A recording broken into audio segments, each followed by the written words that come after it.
Good morning, beautiful people. Today is Monday, the 9th of December. Welcome to TDA, the day after, your favourite news platform and home of popular culture as defined by the culture. Why are you booing me? Because today is your debut. Oh, literally. Usually, guys, you are hosted by other people, but today it's just me. Hello, hi, I'm your hostess of the mostest. It's your girl, Just Jean, representing the black queens in the fitness scene. How you blood clot mean? Do you want to go and sit over there so I can? Because it keeps doing that, innit? I feel like it keeps moving to the empty seat. No, I just did that. Oh, why'd you do that? Because no one else to is show in. everybody that you're just alone. Oh, why'd you want me to sit there though? Is it easier? So I could look at you and then you could look at me. Okay, yeah. 2 seconds, guys.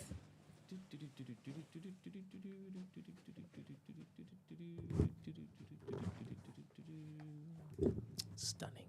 Thank you. No, but you should put me here to allow me to look.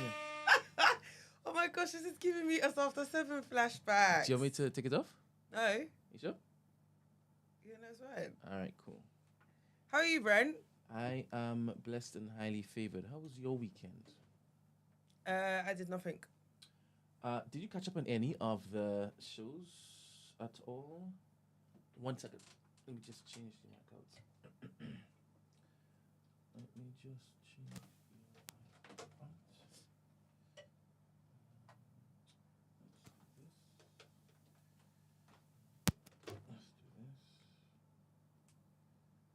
All right, this should be better now.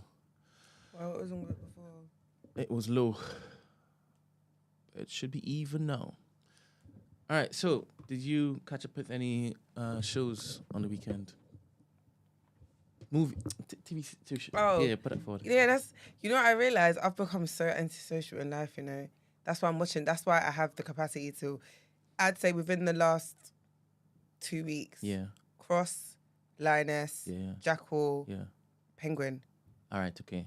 So, spoilers, people. Yeah, I'm not going to lie. There are going to be spoilers. Because I'm not doing this with anyone right now. now. Put the trigger thing up. We spoiling everything, Yep. rotten eggs. It's just myself and Gina in the building. So we gonna get into it. We're going to get into it. Because you see when it comes to shows, me and Brent, Yeah. Definitely. Here. All right, so I haven't touched Cross yet, so I can't talk fine. about Cross, right? Mm-hmm. But you've watched Penguin. Mm-hmm. You've also watched The Day of the Jackal. Mm-hmm.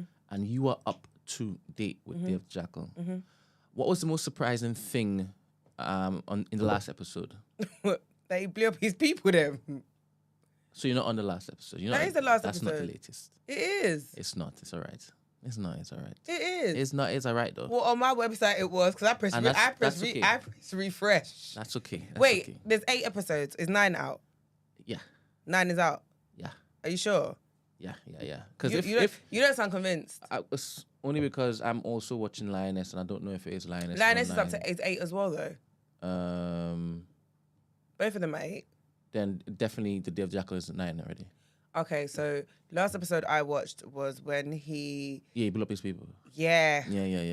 That shocked you. Yeah, That because obviously he didn't see it coming. Look, and he's I was gonna say his colleague. Yeah. Was absolutely stunned, but obviously his colleague doesn't know that it was him. Okay.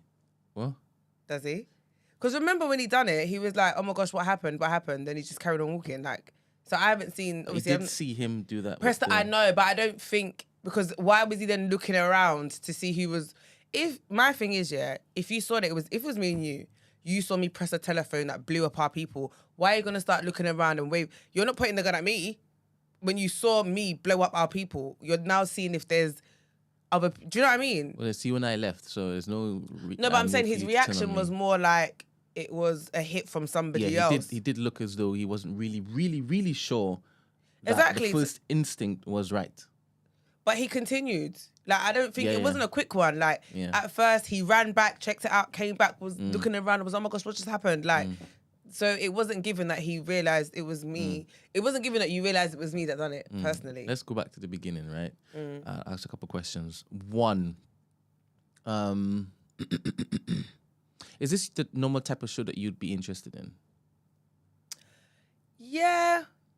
I feel like it's, because like, I like British dramas. Yeah, they do They do some good dramas. I do generally love British dramas, Yeah. and it's the whole investigate to be fair, it's what I usually would watch, to be honest with you. How about the cast?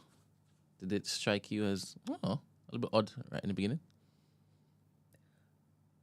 You know what? I guess I'm not used to seeing women play like the lead, if you get what I mean. I mean, besides, is it Marcella that I watched on Netflix? It's old though. Did you ever watch Marcella? No. Oh, okay. As in, so I'm not used to seeing, I guess, in British dramas anyway, like women, be like lead investigator. So Lashana Lynch is not, I don't know, I guess I would assume that it'd be a man, if you get what I mean, like taking the lead. So it's interesting. Do you know what I think is really, what I was going to comment on though? The fact that I'm watching 2 shows where I'm watching women play the lead roles in non-conformative like family settings, and I'm seeing how it's playing out in their families and how their husbands are like. I'm literally clocking it all and like seeing how their husbands are responding, and it's so interesting. Why is that similar? Is it that that's how it will always go if a woman is to take that particular type of role? I think it shows that profession, because I think what it does show is that it's hard to be a present parent. Yeah. It's very hard to be a present parent and be that committed to your job. And in both programs, you can tell that they pick their jobs over their family. Not because they want to. I don't think it's a want. I think it's just more, this is the oath I've taken. So let's talk about Lioness. You see with her, she said to him straight, brother, you need to get over it. When he came in the hospital and he was like, and that scene touched me. And I love her. I actually love her husband. I think he's so supportive. Like, I think he's really good with raising their daughters. Like, do you know what I mean? Is he unreasonable? Because bear in mind, he has a full-time job, right? And it's a very he's a doctor, well-paid like one. It's not no small thing, yeah, he's right? a proper, he's like, not a house husband. Yeah. Right? Yeah. And he's also raising the daughters. Yeah. Right? And the daughters, well, one of the daughters kind of went, them. Yeah. So, is it unfair? That was no question I asked you. What did I say? You said, is he being unreasonable? Is he being unreasonable? I don't think he's being I think he doesn't want her to quit her job, and he said it. I'm not asking you to pick, but the nature of her job is mad, right? All right. Does he not understand that, or is it that she has gone way over the mark of responsibility and duty for her job? Can she do more? Because at times it looks as though she could have actually done do a check-in to basically reassure him that she's still in it. But in what? Their marriage? In the marriage, in the her roles as a mother. But you know what I whatnot. find interesting though, I think what I do find interesting is so I would, in my head, I would assume that based on like her role and like their family dynamic, I would expect almost, there to be distance between them two as a couple. But you don't get that. They are still very much in love with each other. They're still very much like... Oh, there definitely was distance. But remember, he's hopelessly in love with her. But that's what I mean. And she needed to be reminded that she also was in love with him. But right now, right, it's as though when she is home, she still wants that. Yeah, because she's trying. So obviously season 2, her trying to make breakfast and it going left and stuff like that is like, you can tell she's trying to make up for like lost time. Yeah. But I think the episode where obviously she almost died and he came into the hospital and pleaded. What I'm saying is that she wants to feel when she's home. She doesn't want to be left alone. She wants to feel. She doesn't want to be left out. Even when she's away, it's because she wants to feel. She wants to feel alive. So she doesn't want to come home and be like, don't give me that nonsense. Let's sex instead. she feel me instead. Let me feel something. Okay. Do you understand? And that's, I guess, that's what keeps that's him eager, because he's given hope again, right?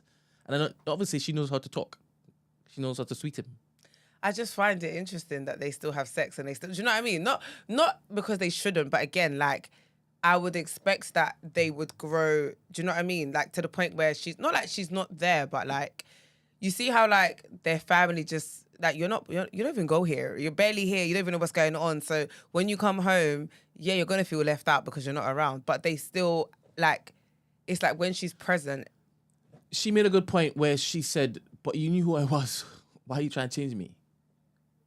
Pardon? When we got Yeah. together, you knew who I was, right? You knew I was dedicated to my job. And you said, it's all right.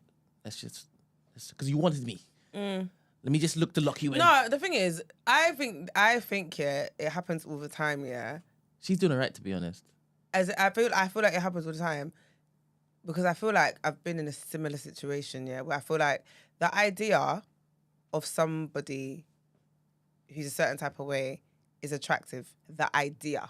Yeah. The reality is different. Yeah. So when you first meet them, you believe you can handle that. Yeah. Right? Because you're not in the thick of it. And then Yeah. when you actually get into it and you realize that this isn't a bit of me, that's when you kind of try to change the person. But ultimately, you knew what I was on. Yeah. And at the time, you even liked it. Yeah, but yeah. now you're in the thick of it and you're seeing how really grimy it gets. It's a Yeah. bit like, do Yeah. you get what I mean? And to be fair to him, he did allow her a lot of leeway until the daughter started playing up and she started being affected by her absence. And then obviously the car crash.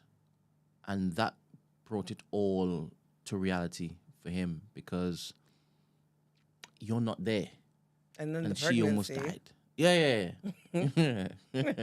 How old was she? 14. Brother. That is bonkers. Crazy. She turfed that white boy though. But do you get to still play mummy if you're not around? I mean, I think her family give her grace. I like the fact that they give her grace. Like, The children? yeah, like they're still excited. Like they're not we haven't seen that rebellion yet. Like, do you get what I mean? Like of not wanting to speak to mum or like you see when it's like mum calls, like you actually answer. Oh, we definitely have. No, but I mean now I'm talking about this season. Like she will call, they will still want to speak to That's her. because Like, it's now after the event, that life-changing event, which is what I've the heard. No, crash. but even from before. Before, There remember wasn't that. Do you know what? Yeah. the dad took the phone, right? And the mom gave it back to her, right? And then she was trying to reason with the daughter saying, nah, you got to basically meet him halfway. And then she goes and gives him a hug. Says, are you all right? Da, da, da, da, da, da, da. Or was it? Did I just... No, it definitely was her. Definitely was her. And then she turns around and said, I love you, love you, love you. And then looked to the mom and said, is that what you want?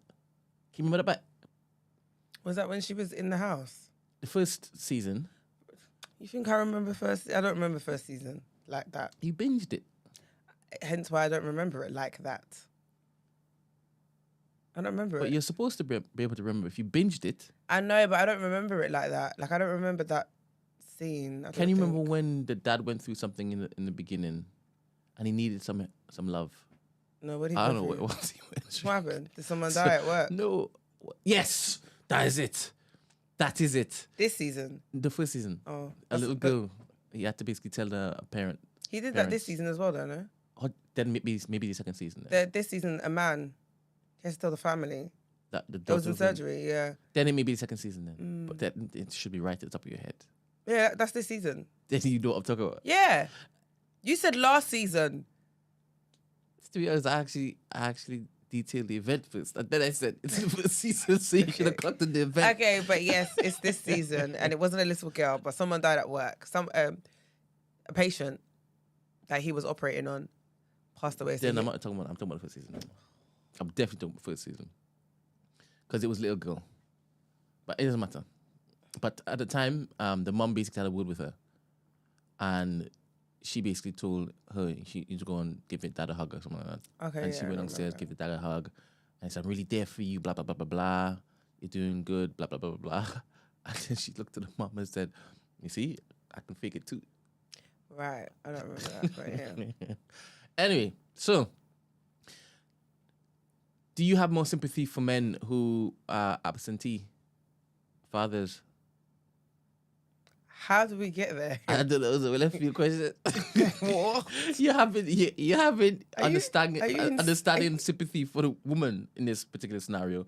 As She's in- giving as- it all to work and whatnot. You mean a dad who's very much work focused? Yes. I thought you meant just. Oh, not God. That's what's sorry. No, do you know what? Yeah, I think I give sympathy both ways. Yeah, but I do think you have to. I think I understand why they say certain. It's more women, to be fair. Like women can't do certain jobs.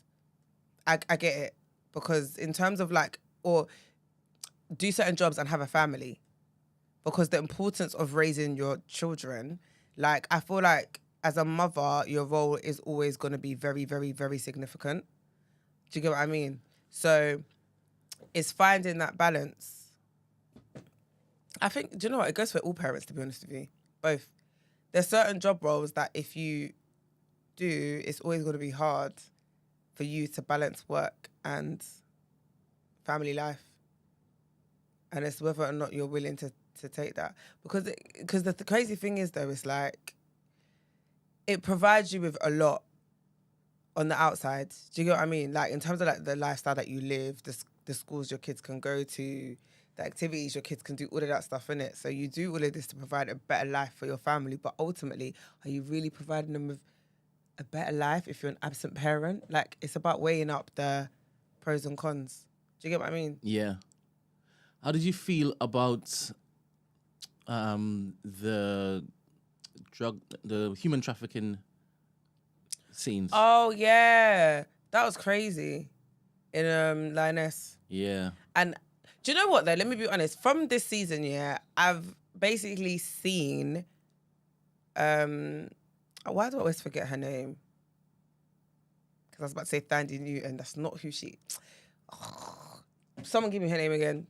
It's gonna annoy me. Zoe Saldana, right? I've seen her... I feel like we're watching her fight her human, like, instincts as a mother, like just as a human. Because I feel like in that kind of job, you can't be in touch with your emotions. You can't have emotions. You can't be human, right? And we're seeing the conflict between the two, and we're watching it play out. Can you see how what she thought was everything to her role for her country and whatnot? This little girl amongst the rest of them really made her reset in a manner, and she wanted to just be home, and she was considering just retiring. It was proper up there. And before then, you would have thought, no way is she doing this. She's made for the field. She's not looking to basically go back to family. Do you not life. think also that it's a reminder of the fact that she's a parent as well, which is why she... Do you know what I mean? My question is, does that reminder always kick in after a while, even though women try to fight it 24/7? Try to fight a man's role, right? Try to say I'm the big honcho. After a while, does like nature just slap them in their face? I think only if you are a mother. Not again. Do you know what? I don't know. I can't. I don't know. Have to wait until it pops them out. Yeah, I'm not in that position, but I do feel like I can only imagine that being a mum will heighten that feeling. Yeah. Because when she looked at that child, she probably saw her daughter in her. Yeah, but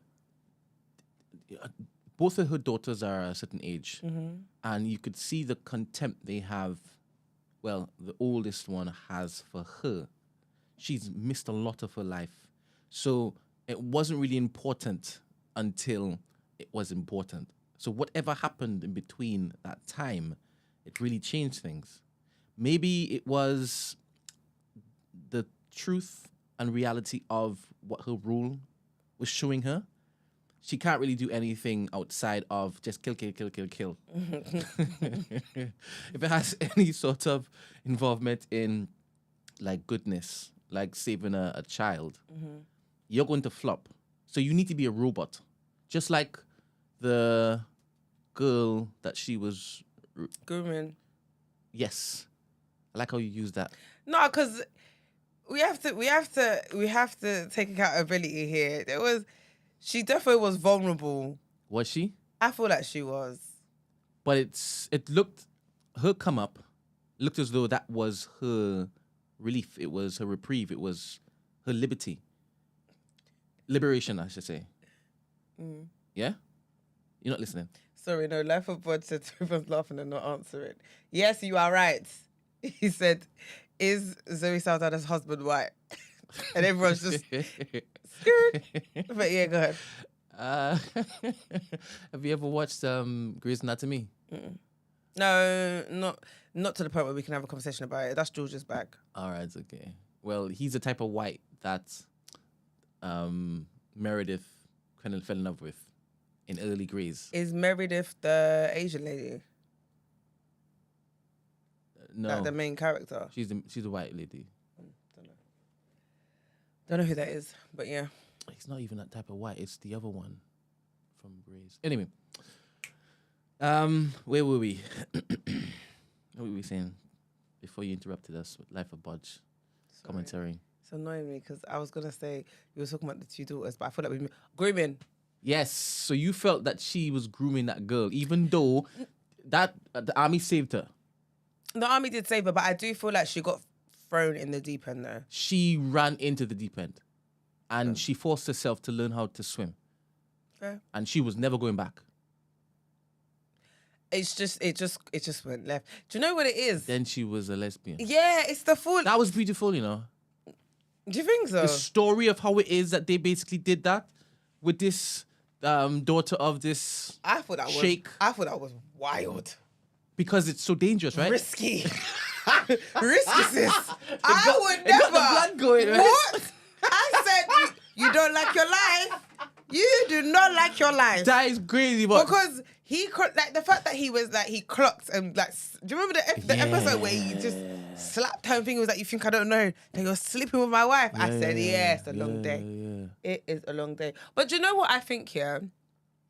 I think in that situation, I think it was just, not saying that obviously, I'm not saying that she's not a lesbian, but I think for the other lady, by the way, it's the love story aspect of it. I didn't really see two women. I just saw. This is what I was gonna say. Yeah. I didn't saw see the it as circumstance. she's she's attracted to women. I saw it as she feels seen. Yeah. She's in a very toxic situation, and someone has come along. Yeah. And, like if she was a man, I think it'd go the same way. Yeah. Like she's just seen someone who has seen her, who's a breath of fresh air. Yes. Who is giving her hope outside of this life that she lives in. Yeah. That's what I do took believe from it. that if it was a man, it would have been the same thing. Yeah, like, but this current situation, I don't think it's what we're talking about.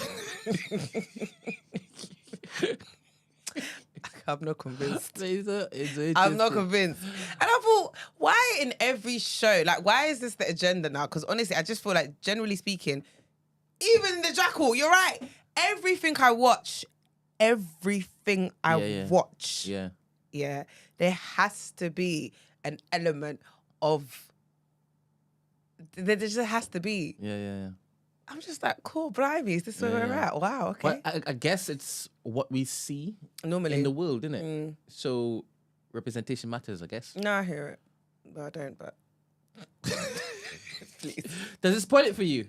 Oh, not again. No, it doesn't spoil it for me. It's just, do you know what it is with Lioness? I saw it coming. It's like my radar is just, because again, in the season 1, I saw it coming. Yeah. Like I just always clock it. I'm like, yeah, y'all.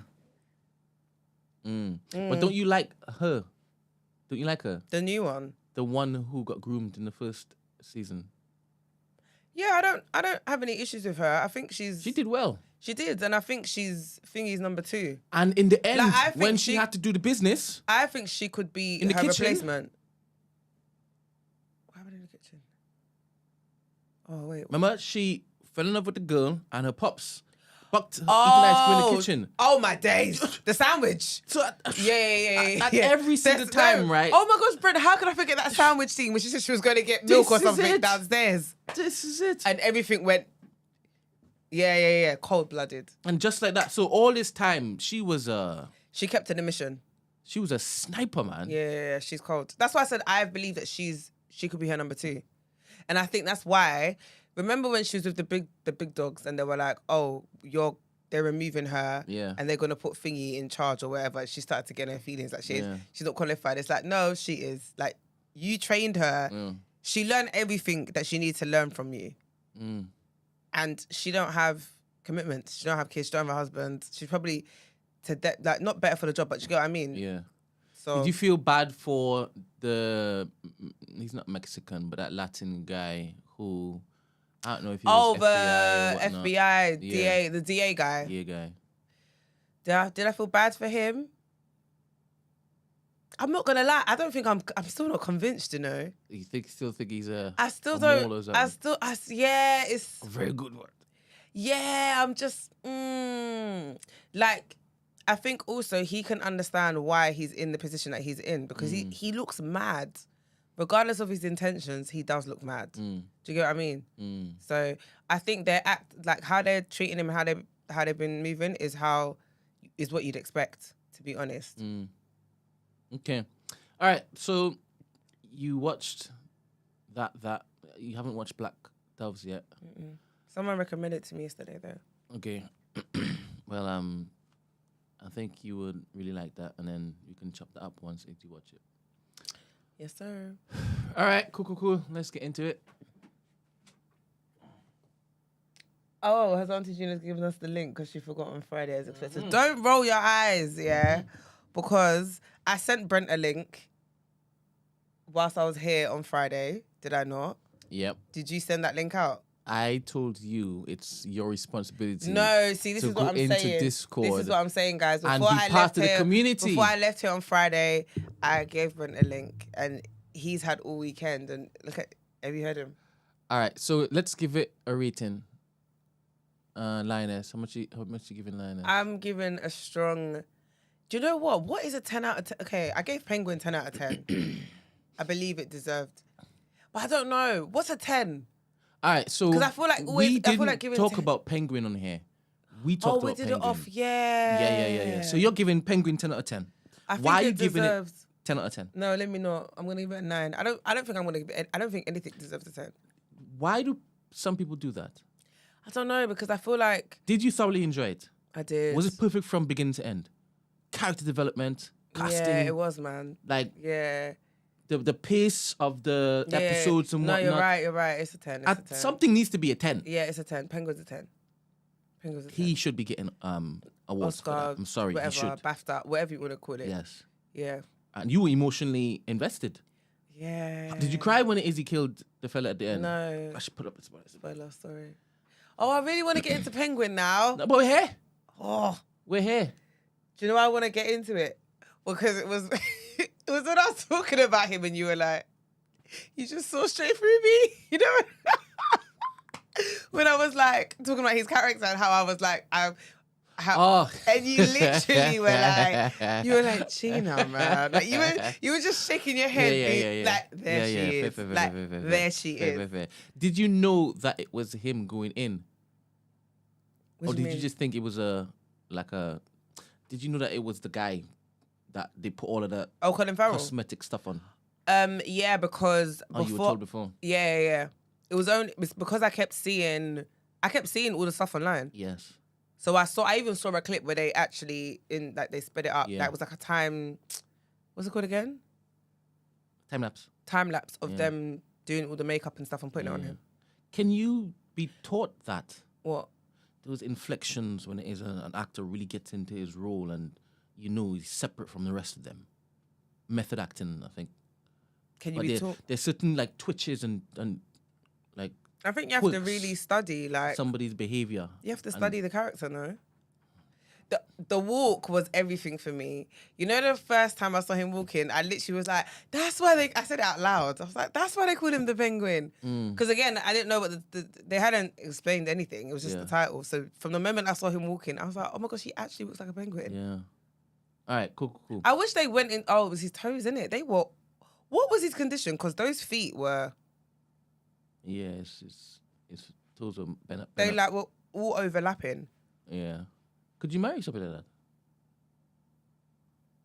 Yeah, because the way it would work though is it'd be someone that I'd meet, not romantically, and then it would end up being someone that I end up spending a lot of time with for whatever reason, and through that I'd fall in love with their personality and then end up falling for them. That's my story. Obviously sex is involved as well. Yeah. And then when you're finished, I see his feet. and then they not see his feet, but he then walks to the shower. He reminded of what you just did. But you can't escape now because you're in love. I know. It would just be... Oh, I see that. I'll just make it look like joke. I'll tease him about it. Yeah? He'll be like, oh, my little penguin. Yeah. That's what I do. My little wibble wobble. He'll be like... No. I'll be like... My little penguin. I need people to understand that people like Gina exist, you know. I do. They're more than you out there, though. No, how come God says Gina might be God? He's a good, stronger soldier. Listen, let me give you a little quick thingy of what me and Brent were talking about. So I was saying to Brent how, like, when I was watching it, yeah, I became really drawn to his character. And this is who I am in life, to be honest. I became drawn to his character because I could tell he had like a very traumatic, like he was leading from a place of trauma, and I just felt really like, you know what I mean? Yeah. That's when but then the fanny started fluttering. No. Oh. But then I realized he was the devil in human flesh. So I was just like, well, it's like Ivor the Boneless in freaking Vikings. Yes. Same thing again. Yes. The devil. Yeah. However, I just thought, Anyway, sorry. He was still your favourite. You still wanted him to win at the end. Who? Penguin? Yeah. But when it is he killed... Yeah, I think I did want him to win because I guess, like I said, I understood the whole being an underdog, even just based on his physical appearance. Like, I feel like he would have been counted out. Like, throughout his whole life, you can tell. He would always have to overcompensate and just would have been continuously kind of like taken the piss out of. So he had a point to prove, which you could tell he was trying to do. So I understood his want to get to the top. I just thought his methods were insane. And I just thought, yeah, you don't have a heart. You are cold-blooded because anybody can get it, literally. And me and Brent were debating on whether he meant to kill he's definitely a Chrissy. Psychopath is an understatement. Like, but do you know what's interesting about him being a psychopath? He doesn't scream psychopath. It's weird. Like, you know how some people, like, they're psychopaths and it's like, I think it's very clear and obvious. His wasn't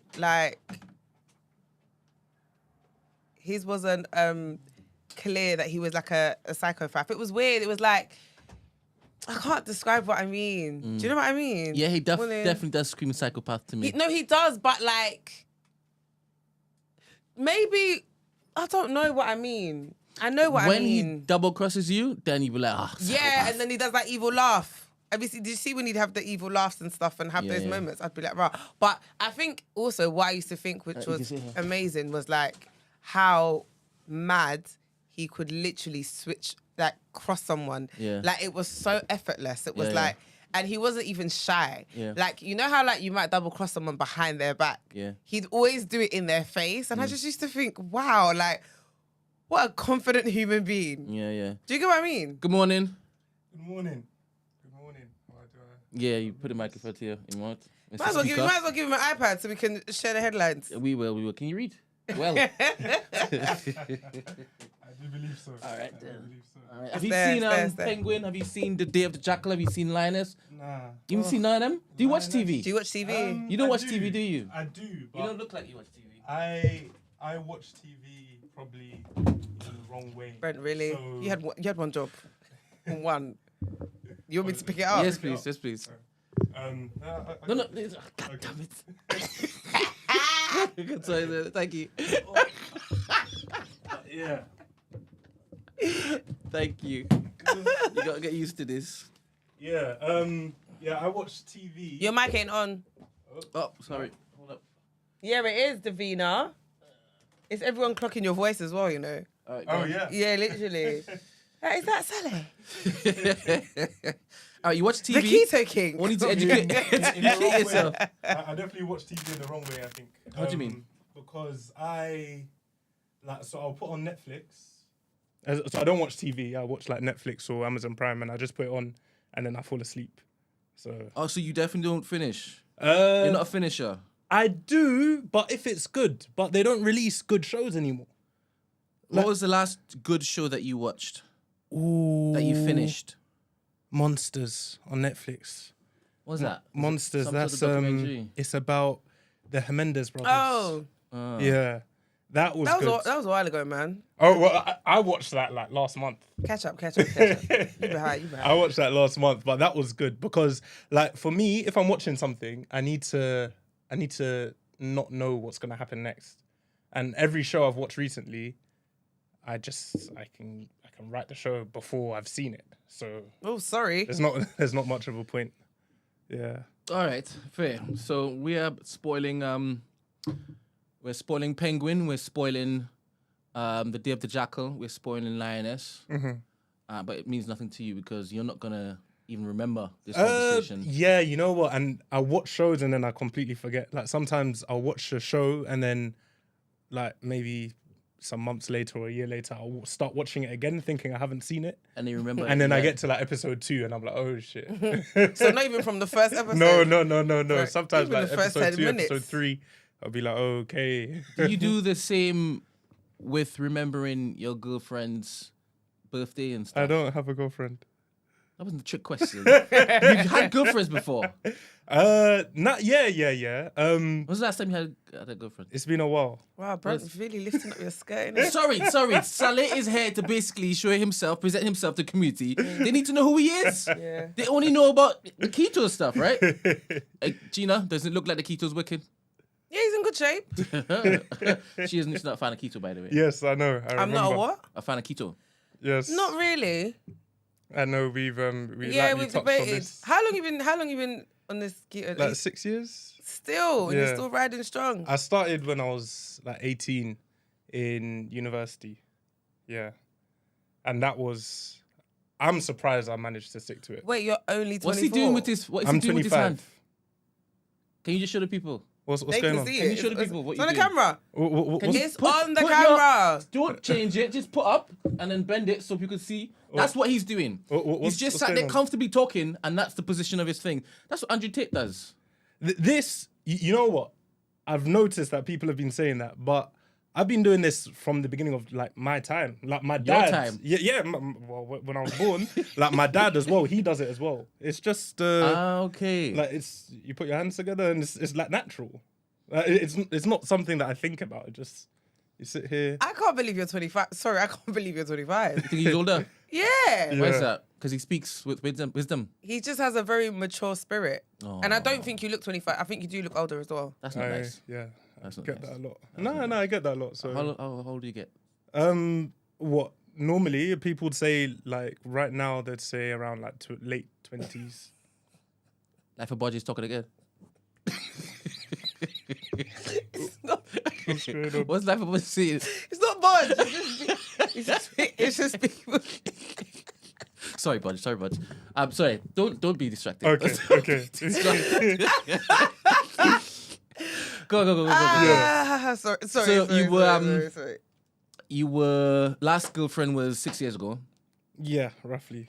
and there was round about a time when it is that you wanted to change your life, so you started keto. Okay, so I left. I was at university at this point. Yes. And my mum's been a pharmacist for the past 35 years or so. So when I left to go to university, our house was a carbohydrate eating house. Like any other African house. We'd eat rice, we'd eat everything. Oh, But carbohydrate eating house. yes. All right, Yeah, that's what cool. do you think I said? Eating house. No. What is that type of technology? No, it wasn't a factory, but it was, yeah. Go. We ate carbs. We ate loads of rice and everything like that. And then I went to uni and I came back and everything had changed. Everything had changed. Like, at this point, she was, because she started this journey first. And like, at this point, like, we were just eating like brown rice and that sort of thing. And yeah, then slowly, all the carbs left the house. And then she was explaining to me why she was making these changes. And it made perfect sense to me. So yeah, then I went back to university. And around 18 was the time I would say I made the most progress in the gym. I don't think I've made that much progress in the gym since, because I've just kind of been like maintaining. Yeah, because carbs are fuel. Sorry. Nah, it's because like I'm joking. well, with work and stuff. I'm like, trolling. I'm trolling. Like, I'm very heavy. Like I'm not trying to be like a massive bodybuilder. I just want to like be at a healthy How weight. tall are you? I'm 6'4". All right, and it makes sense. Yeah. So like even right now, like, I'm trying to build up again. Right now I'm at 105. I'm trying to get back to 110. Yeah. But yeah. I think 110 is 110 is far too. Is like the max. I would say. Yeah. How come you haven't had a girlfriend in 6 years? It's a long time to not have a girlfriend, man. Like, have you been, sowing your royal oats differently? I've been looking around. But you're searching. Eventually, Alright, there's an end goal eventually, but Yeah. I think Does she need to be on keto? does she need to be on keto? Does she need to want good things for life? Yes, I would say that. Yeah, she would need to want good things, and she would need to be able to recognize good things. So, if you've heard the saying before, "A word to the wise is enough," then I would say. What's behind that saying?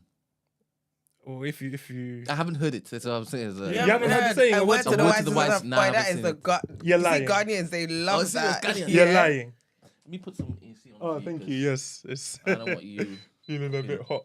But yeah, you've never heard that saying before? Nah. I don't get out too much, to me. Okay, nah. A word to the wise is enough. Or in Ghana, they used to say a word to the wise is in the east. You're Ghanaian. Which, No way. I had no idea. Yeah. Really? Yeah. I'm half Ghanaian and then half half Ghanaian, quarter Omani, quarter Ugandan. Okay. Yeah. So where's your mum from? She's Ewe. She's from the Volta region. Okay. So your mum's Ghanaian? Yeah. Okay. And then your dad is half Oman? Ugandan and Omani, yeah. Okay. Yes. All right, so you're looking for a good Ghanaian girl. Huh? You're looking for a good Ghanaian girl who knows good things. She doesn't have to be from Ghana. He didn't tell you he was looking for a Ghanaian. Sorry. Have you ever dated a white girl before? I would say yeah. My Strike one. my first girlfriend, my only girlfriend, she was. All right then. Come on. So you've only known white. But this is I new wouldn't say to I've you. only known white. Jesus Christ. I wouldn't say I've only known white, but the girlfriend that I did have was white. This is good. This is good. Okay. Yeah. Why is it good? Because it sounds as though the next one, it might be white too. I would. Well, obviously, you never say never, but I would disagree with that. That's an interesting way to respond to my statement. And all of that be wasted on a white woman? What do you? You need to know good things now. It's not just her. But who said that? That's what I'm looking for next. I don't think. What's the difference between black women and white women for you? Oh, you know what? Can I just say? You see, I can't. Guys, the chat. I can't deal with you today. What's going on? We're in the room You here. need to no, because I'm not reading it. Adds to the moment. That's why I'm laughing. I'm not reading it. God damn it. I'm not trying to put you on the spot. It's just very interesting. I don't know anything about you, right? All I knew is that you really cared about diet. Yeah. You really cared about pharmaceuticals and the dangers of... Yes. Or I think people need to really just educate themselves more and just be open or more alert to what's going on, because it's crazy. It's actually crazy. Like people in these offices are getting away with murder. Okay. Literally getting away with murder. Like in this country, over the past at least 20 years, people have been raving on about how smoking is so bad for us, blah, blah, blah. However, every single year, double the amount of people are dying from type 2 diabetes in this country. And no one, okay, people make jokes here and there, oh, I'm going to get diabetes, blah, blah, blah. But people don't understand the severity of what's going on. It is absolutely crazy. And not even just that, but people don't even understand what diabetes is. People are getting amputated. They're losing their eyesight. Like, it's so bad. It's they're shortening their lives, but not just that, but they're living a shorter life with a lower quality of life, a much lower quality of life as well. So, yeah. Okay. Question: were you planning to get here for it today? I had some problems with the train. I'm not gonna lie. That's all right. We're here to learn and be better.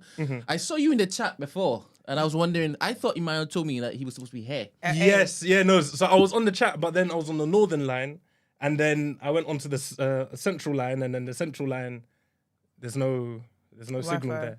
Yeah. How does that explain your lateness? I don't understand.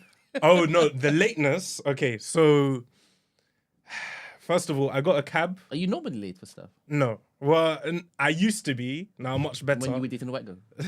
Nah, That was a long time ago. You see, today, That was a long yeah. time ago. Like when I was just like gonna say 20. today's episode is going to be one for the books. You laugh. I like your laugh. Go. Nah, Brent, you're. But yeah, no. So the lateness. Okay, so what happened? I ordered a cab to come to my house. He left. Yeah. As I was walking to the cab, he left. So Did then, he see you and then go pew? yeah, literally as I'm walking to him, he drove off, and then I called him. Blah blah blah. It's gone. Now I ordered another one. Where's he from? I don't Just know. take a guess. Take a guess. Go. You ordered another one. Yeah, so I ordered another one. That one didn't come. So now I had to get a lift to a different station. Yeah. When I got to this station now, A lift? yeah. No, as in like, so my mum took me. Cool. Yeah.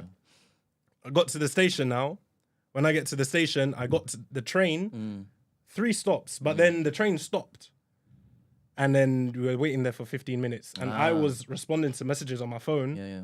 And I didn't realize that this train had actually terminated. And I had to switch to a different platform. And then, so, yeah. Brent, are you just a bit really of a making him headache. explain why he was late? Why are you making him explain why he was No, late? I just wanted to understand if I was mistaken. I thought Imaya told me he was going to be here at 8. And it matters. Because I didn't hear, sorry for being late. Did I not say that? I think when I walked in, like, because you guys were recording, I didn't really want to. I'm hearing another excuse. That's right. Sorry. That's right. But yes, I am very sorry for being late, guys. I didn't want to labor it. I just thought, was it 9:15 was supposed to come in on 8? I just wanted to know. But that's cool. No, sorry. All right. So you're here today with us, right? Yes. And nobody knows what you do for a living. But you're here because of what it is that you do for a living also, right? Yes. All right. Let everybody know what it is that you do for a living. Okay, so I am, in fact, I do a multitude of things. I'm an entrepreneur. Come on. Yeah, but one of the main things, where are the cameras? Your camera is... What, this one? That one. Okay, Yes. okay, yeah. So one of the main things, or the main reason why I'm here today is because of my motivational speaking. I'm a motivational speaker. So what my aim is to do is to unlock the potential within everyone who would listen.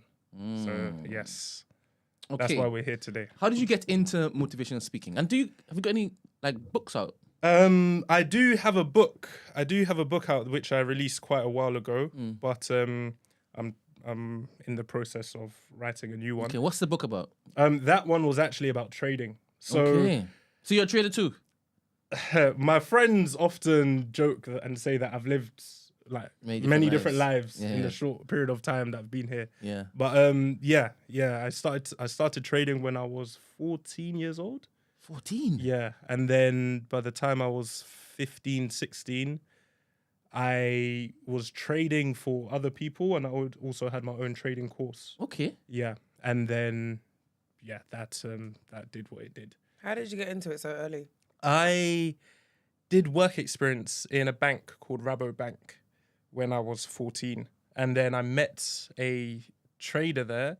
I'll never forget his name, Freddie Sarmiento. And he basically taught me everything that I started with. Yeah. Fun. yeah. 100%. Yeah. You're annoying, girl.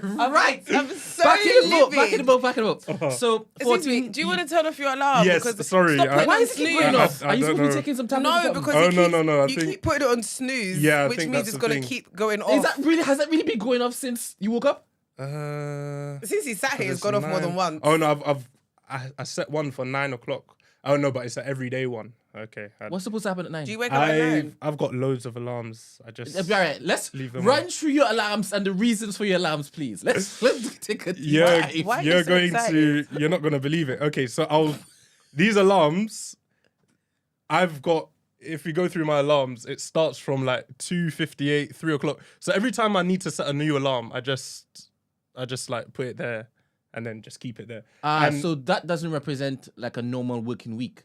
That just Yeah. represents all of the times All in of which the it is and you don't times. delete it. Exactly. Okay. Exactly. Yeah. Yeah. So I just turn them on, turn them off. So if I need to wake up another time at like 6:30, I'll just Yeah, go you have find that something one. already there Yeah, to just exactly, select yeah. it. Mhm. All right, okay. So Yeah. the one that went off at 9, what was that for? 9. Okay. So I'm a motivational speaker. I also work in sales. Okay. And all right, that is through. Are you allowed to mention? Oh yeah. So Baron and Bianca, Okay. I work in sales for them, and then also sales for other things as Okay. well. Like I do high ticket sales, so remote. What is that high-ticket sales. high ticket? What does that mean? It basically means we sell expensive stuff. So if the ticket is high, we sell it. Right, Yeah, okay, cool. yeah. So where was I going with this? Oh, my alarm. Yes. So I recently got an office, and I'm trying to get there and be more consistent with the time that I Yeah. get there. Yes. Did you go to your office today? I haven't. No, not today. I haven't been there yet. I'm going there after. But yeah, like last week I didn't go to the office at all. And you're So- trying to be more consistent going to work. Yeah, I want to follow a stricter schedule. Yeah, that's what I'm trying to do.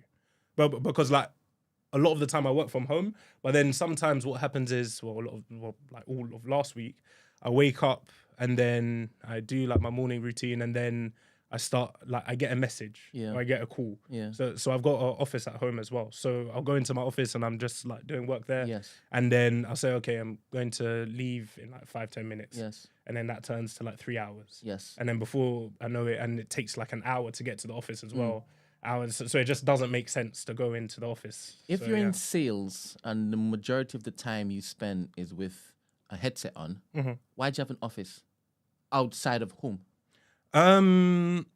Because I've been working from home. I've had 2 or 3 jobs, which like actual jobs. But other than that, I've been working from home since I was 15. Like even since before my GCSEs. Like I've just been working from home, and it's not fun sometimes. Like especially when you're okay. Fair enough, you've got these Zoom calls and blah blah blah. But like, it's nice to get out of the house sometimes. Yeah. Okay, so the social aspect of it. Yeah, not even the social aspect, because when I go to the office, it's not like I'm going there to speak to people, but just You'll be seeing people and you'll be walking and you'll be moving. exactly, and whatnot. yeah, Okay. yeah. So It's now, like for change of yeah, environment. it's like because working from home, especially the way like I've got office at the back of the garden, I feel like I'm like literally in lockdown, like always. yeah. I've been in lockdown for a very long time, so Yeah. yeah, it's nice to and at least to have the option as well, so that on days that I can work from home, Yeah. then I'll just do that. But Yeah. then also go into the Wonderful. office as well. All right. So, the motivational speaking, how did you get into that? And when was the last time you basically spoke, and what did you speak about? So I've got 2 main topics. So unlocking people's potential. So making them realize the great person that they are from within, and then also health and fitness, which is keto. All right. So let's start with Gina, just as an example. She doesn't know how to sleep properly, Okay. and she needs Excuse me. what? Yeah. This is theoretical. This is not true. Just she's in the room with it. This young lady, let's just say she can't sleep, but she would like to sleep. She has a very busy lifestyle, right? She goes to gym a lot, like obscenely a lot. Okay. She eats well. Ooh, Sorry. Okay. Go. No, because No. Go. Oh no. Okay. no, because he said Find the problem and You fix said it. she eats well. He said because I don't eat keto. No. Fuck it, No, because he wants All to I know was- what your diet is, isn't it? All I was going to ask is what does well mean? But then there's like who's Right. So she comes to She's you and making says, this up. I can't sleep and I feel as though it's affecting my will to live. oh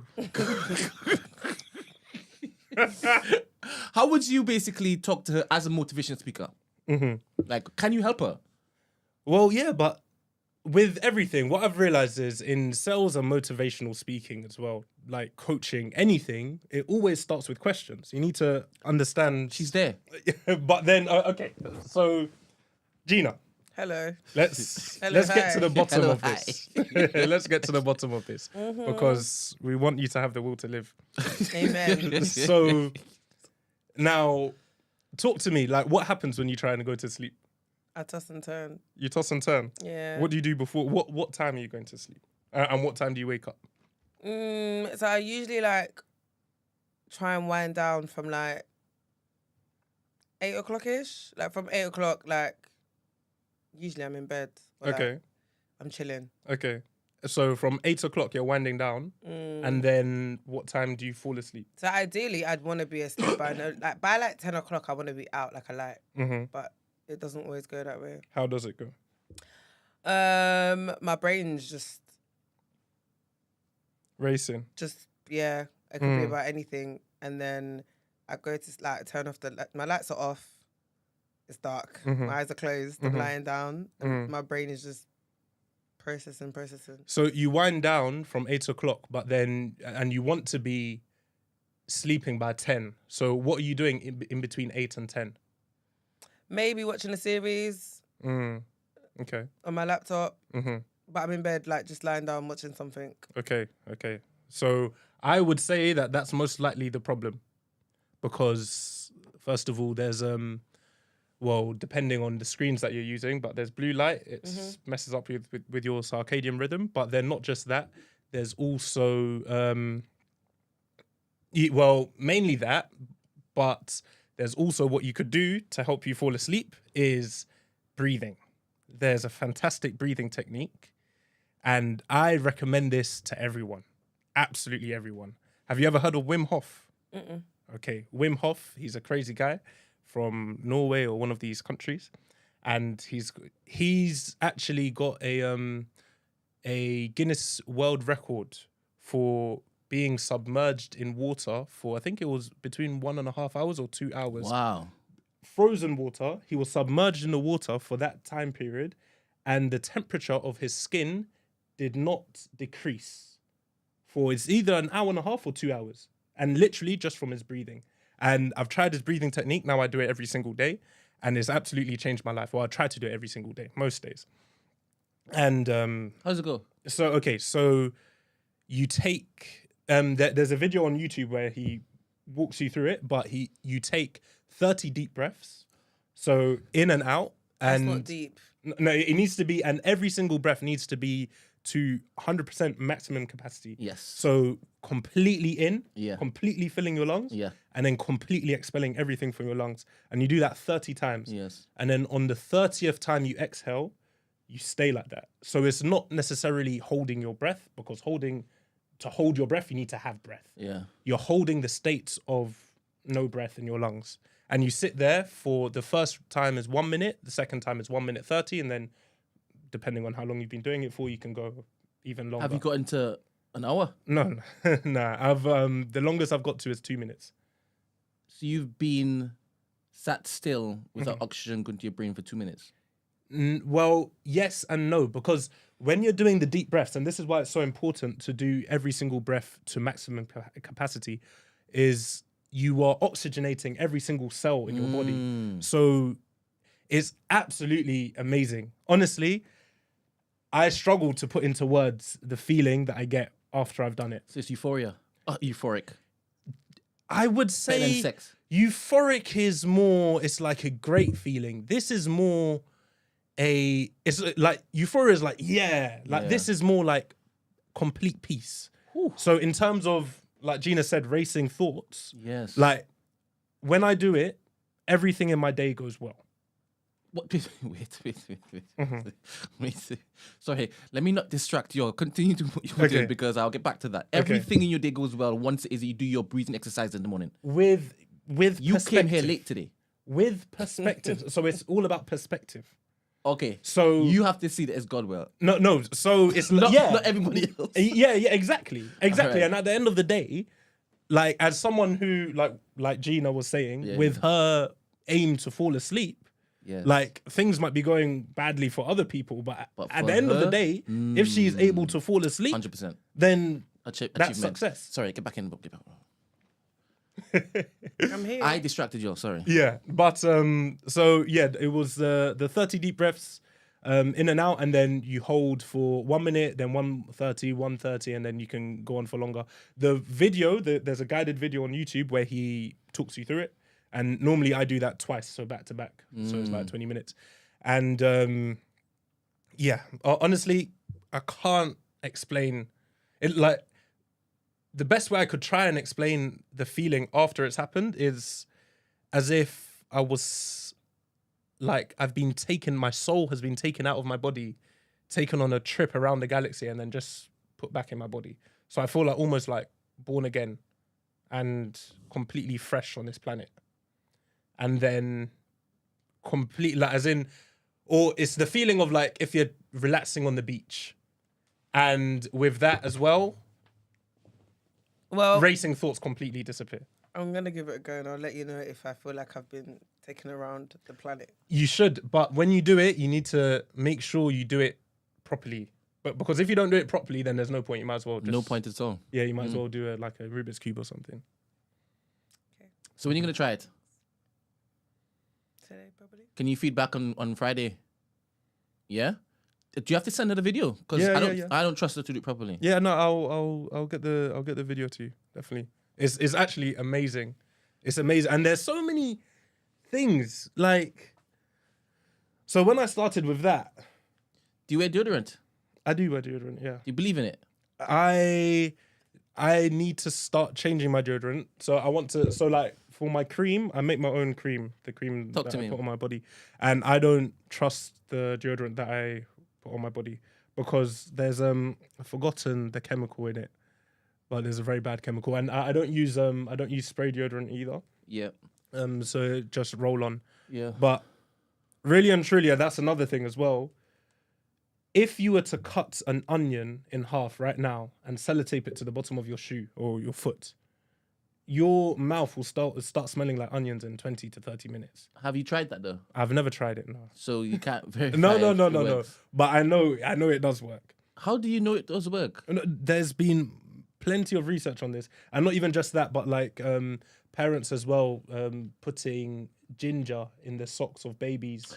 And things like this, because this ginger in the bum. You Ghanaians know about that. And right? I don't know what you're talking about. Do you know what I'm talking about? Yes, I do. What? Child abuse. Damn. Child abuse. It's a Ghanaian pastime. Child abuse. Pastime. Yeah. It's a punishment, not a pastime. It's a punishment. Go. So onion at the bottom of the feet. Yes. Your mouth will start smelling like onions. Yeah. And what's the benefit of this, by the way? No. Well, there are some people do that, but what I'm saying, the reason I'm saying that is proof that things that you put on your skin transfer into your blood and into your system. Yep. So if you've got a cream that you're putting on your skin that you wouldn't eat, then you should stop it, basically. So what do you eat after you lather your skin? What? You just said just now. Yeah. You shouldn't cream yourself with things you wouldn't eat. Yeah. That's what you said. You wouldn't eat. What do you finish after creaming yourself? What do you mean finish? So what right now you said you made your own cream. Yeah. What is it made of? Okay. So it's made of beeswax. Okay. It's made of beeswax is made of shea butter, cocoa butter. Yes. There's a bit of tea tree oil in there, and I'm pretty sure that's it. And you can eat beeswax, you can eat shea butter, you can eat cocoa butter, and you can eat tea tree oil. Tea tree oil, yeah. Well, it's tea tree oil extract, so that's just a tiny bit. Okay. Like, smell, yeah. Sorry, I have to leave at 11. I'm just... Let's get into the headlines, yeah. Please. Here you go. Oh, okay. Because, yeah. Alright.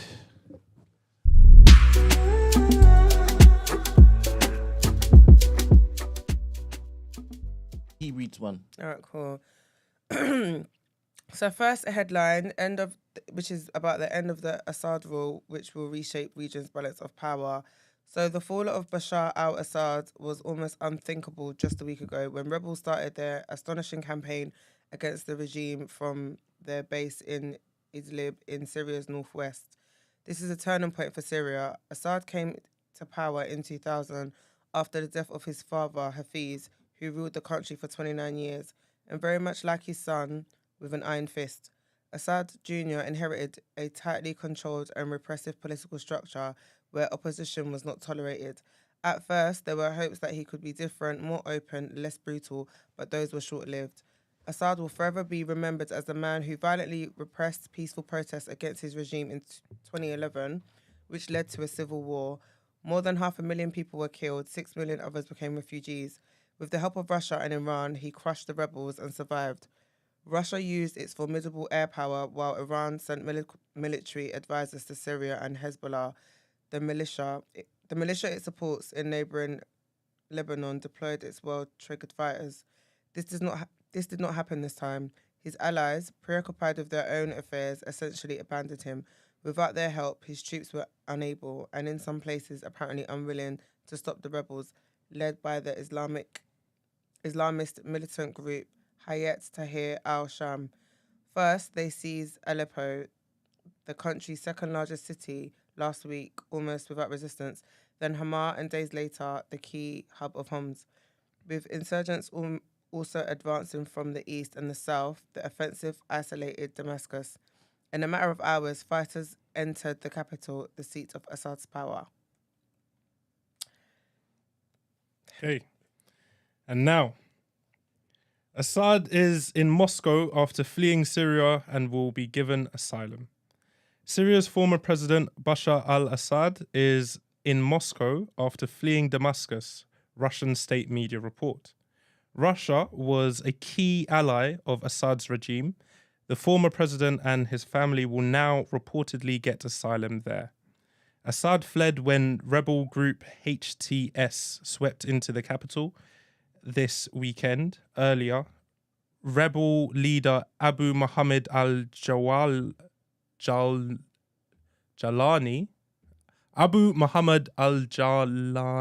okay, Nailed it. addressed cheering crowds in Damascus mosque. I was meters away from Jalani. Seeing him in the heart of old Damascus felt surreal, writes our correspondent Faras Kilani. Our correspondents witnessed crowds celebrating on the streets and have watched while Syrians loot Assad's former residence. They also heard explosions in Damascus. Unconfirmed reports say Israel hit targets in the city, although Israel has not commented. And next, Israel's Prime Minister has announced its military has temporarily seized control of a demilitarized buffer zone in the Golan Heights, saying the 1974 disengagement agreement with Syria had collapsed with the rebel takeover of the country. Benjamin Netanyahu said he had ordered the Israel Defense Forces to enter the buffer zone and command in positions nearby from the Israeli-occupied part of the Golan. We will not allow any hostile force to establish itself on our border, he said. A UK-based war monitor said Syrian troops had left their position in Quneitra province, part of which lies inside the buffer zone, on Saturday. On Sunday, the IDF told residents of 5 Syrian villages inside the zone to stay in their homes until further notice. The Golan Heights is a rocky plateau about 60 kilometers southwest of Damascus.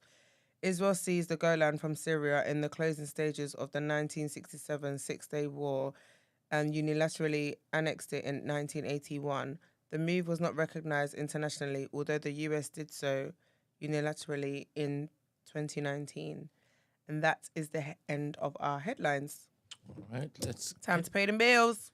Let's get into Time to pay the bills. What is it? Okolie? No. Mama made it. Bro, what did you say? There's somebody in some cartoon who goes. Is it Professor Okolie. Is it Okolie? That's not a cartoon. That's the Parkers. Who goes? Who? Is it Hubert? Is it? I don't know. It's Simpsons. Is it Simpsons or is it that next one? Some people would know what I'm talking about. There's a black man that does a little chuckle. I think he's Cleveland. a doctor. It could be Cleveland. I don't know. Oh, what are you talking about? My laugh. Yes. Yeah, I don't know who that's connected, but it's a cartoon. It does. All right. Calm down. I can't help it, man. Are you telling the man he can't laugh now? That's not nice. Don't police his laugh. All right, let's get into the topic of the day.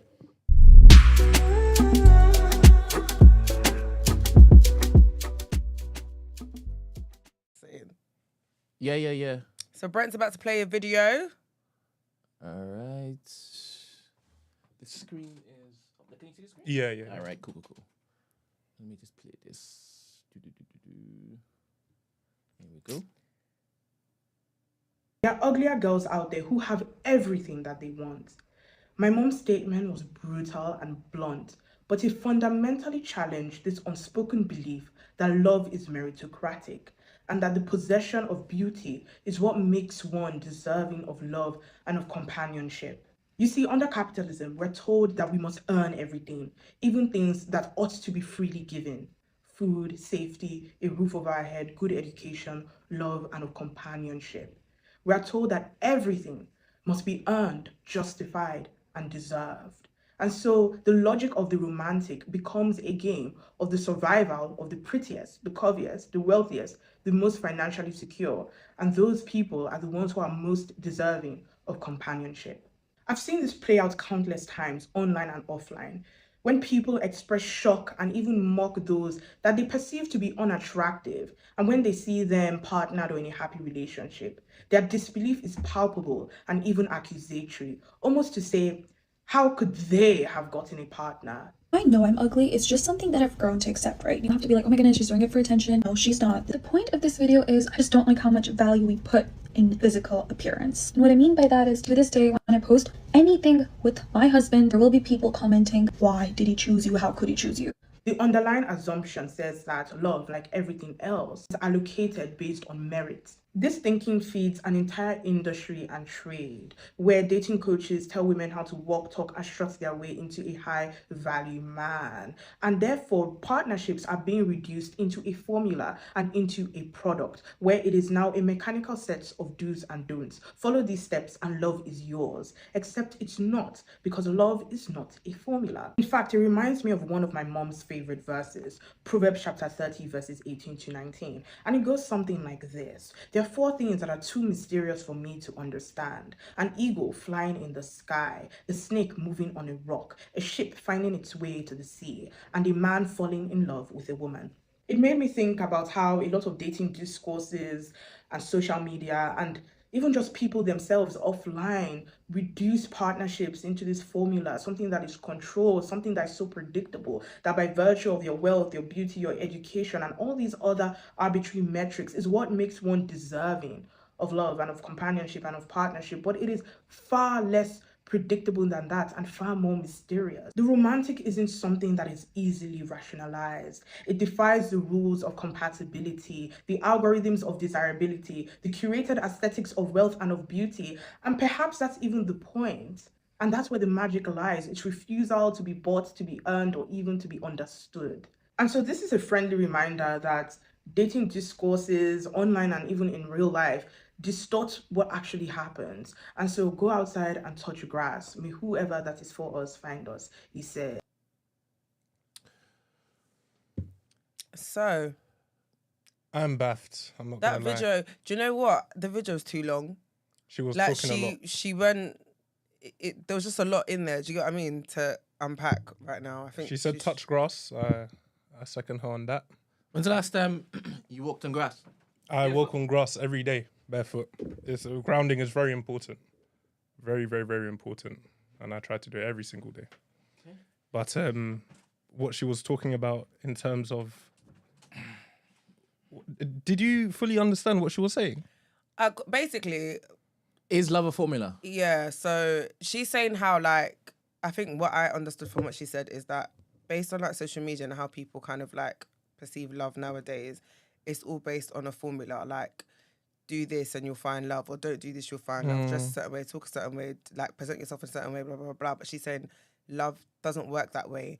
And I guess exceptions to the rule are people who are quote unquote unattractive, who are in relationships. And that's why, because we believe love is a formula and it should work in a certain way, it's why when you see people who you quote unquote think are not attractive or whatever, you just think, how dare, like, this isn't the formula, so how comes you've got love? Or how did you get love? Do you get what I mean? So I guess, Brent, am I right? I 100%. You nailed it. Okay, so I guess the question is, do we believe that love is a formula? Is love a formula? Do you think love is a formula? No, I don't think so at all. And I think a lot of these coaches online, it's not love that they're talking about, especially the male ones. I don't know what the female ones are saying, what advice or what direction they're taking people in. But for the males, I don't think it's. I definitely don't think they're helping people find love. I think they're helping people attract partners, temporary partners that they could engage with, I guess. But that I definitely wouldn't call that love, because a lot of that relies on like superficial things, and love isn't superficial. Well, I don't think anyway. So what is love, Saleh? For you. Love. What is love? I would say for me, love is, and this goes for like romantic relationships and also like all relationships.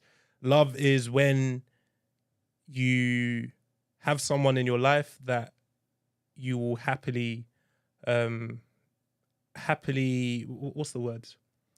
When you sacrifice, you'll happily sacrifice for someone, regardless of like what's happening, or even, okay, let's say for example, you were going to sacrifice something for someone and then you didn't get the opportunity to. That would make you feel upset. If you feel that feeling, then I think that's love. Okay. Yeah. Do you agree, Gina?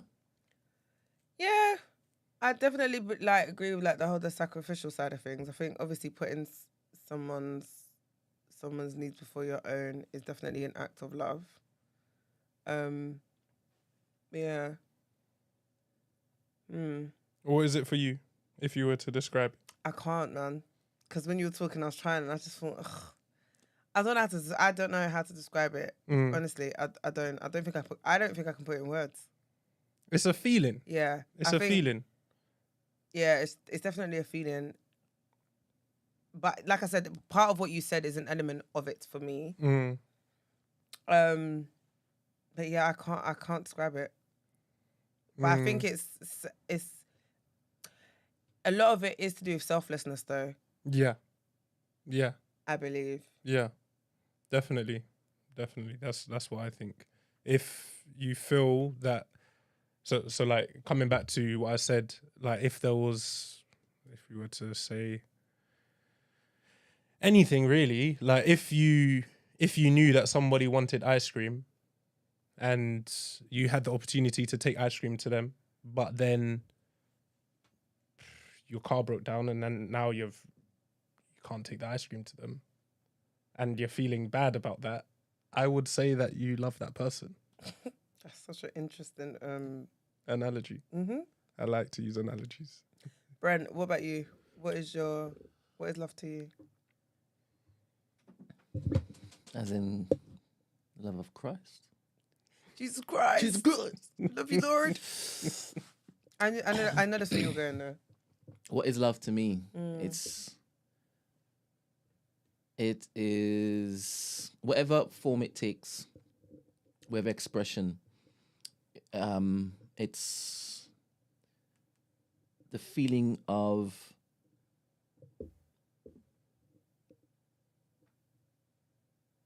her being essential in my life, and me not wanting any other expression from anybody else but from her. So that could look all different ways in different applications, isn't it? You mentioned the whole ice cream stuff. For me, it is not about me feeling whole, but me being restless without the knowledge that she is in my life. Right? If it is I feel uneasy, it's because we are arguing, and I need to fix that because this is not what I want to feel. This is not where we're supposed to be. So I'm going to be seeking a solution to the disturbance that's currently in my being. And that, I think that will always remind me that I am still in love with her, in like with her. And that's all I have for now. Thank you, Dr. That's all I have for now. And I had to draw on a previous memory in order to basically recall that. I probably, or it may be different the next time round. I'm only going from the last. I think you can definitely like someone or love someone without liking them. As in be in love with somebody without liking them? Mm-hmm. Talk to me. How? In love with someone, not have love for them. Yeah, definitely. I think you can be in love with someone and not like them, but because like is kind of like a temporary thing, or the way I see it. This is just my thoughts, but like liking as in right now you could do something to me that I don't necessarily like, but then so that's like in the moment I'm not liking that, but I could still love you. But then there's people that you don't like as like, I get what you mean, but that's an isolated incident. But then it's like, I don't like you as a person. If I don't like you as a person, how can I love you? Yeah, no. You can love someone and not like them. But I'm not saying that everyone that you like... No, so that's what I mean. How can I be in love? So this is what I'm saying, yeah? Mm-hmm. I don't like you as a person. I don't know how I can be in love with you if I don't like you as a person. I can have love for you and not like you as a person. Do you get what I mean? He's talking about, yes, I understand what you're saying. I understand what you're saying. You're talking about the temporal state of not liking them in the moment. Yeah, You're talking about in totality. Okay. In a temporary 100%, I understand that. Like, you can annoy me. Of course, I don't like you in that moment, but it doesn't mean I'm not in love with you. Yeah. But I'm talking about grand scheme of things. Like, I don't see how I can be in love with somebody that I don't like as a person. Yes. Not have love for them, but be in love with them. Do you get what I mean? Yeah, no, I definitely hear that. Because I don't think it would develop into that without you liking them first. You need to like someone before you can love them. Yeah, but then if I no longer like you as a person... So, you see, do you get what I mean, Brent? Yes, I do. Like... Yes. Imagine you're with your partner, right? And as time is gradually going on, you no longer like them as who they are becoming. Yes. Is no longer the person you like. You don't even recognize them anymore. And based on that, you're falling out of love with them because. Do you get what I mean? Yeah. But then I would say that's more okay. So with the example, so I said you can love someone and then not like them, but then the like in this scenario is more like temporary. But if that temporary state of not liking them goes on for longer, then obviously now you can fall out of love. Yeah. But I still don't... So have we covered what the girl was saying in the video about... Love being a formula? And ugly people? Because that was the part that I wasn't really getting. She was basically saying that the way we are now, everything is based on like a formula of what it looks like to be in a relationship. So ugly people shouldn't be in relationships. Not with good-looking people either. Because they don't fit the formula. So with the woman who gave the example of, and you hear it to be fair, because I feel like I can give you examples of celebrities where people have had stuff to say. So like, I feel like T.I. and Tiny there's always that conversation of how comes T.I.'s with her because she doesn't fit up to the standard of what people expect him to be with. I think Amari Hardwick had the same. I've heard stuff with that. Like, there's always, do you know what I mean? Because based on the formula of what you expect love to look like, that ain't it. Do you get what I mean? So that's why she's saying there isn't a formula. But then on the same breath, we always say there's somebody out there for somebody. But I think it's just based on the attractiveness side of things. I would say that's the reason I'm still single. Because You're following the formula. well, You're no, looking for but the thing that makes sense. Yeah, it hasn't made everybody sense else. yet. It hasn't made sense. Jesus No, Christ. not to everyone else, but to me. Everything needs to make sense. You've gone dating since your last relationship, right? You've gone on dates, Yeah, right? yeah. And aesthetically, has it made sense each time? No, but it's not about aesthetics, though. It's not for you.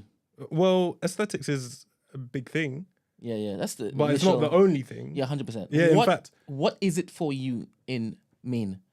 We have to be able to talk for hours on end.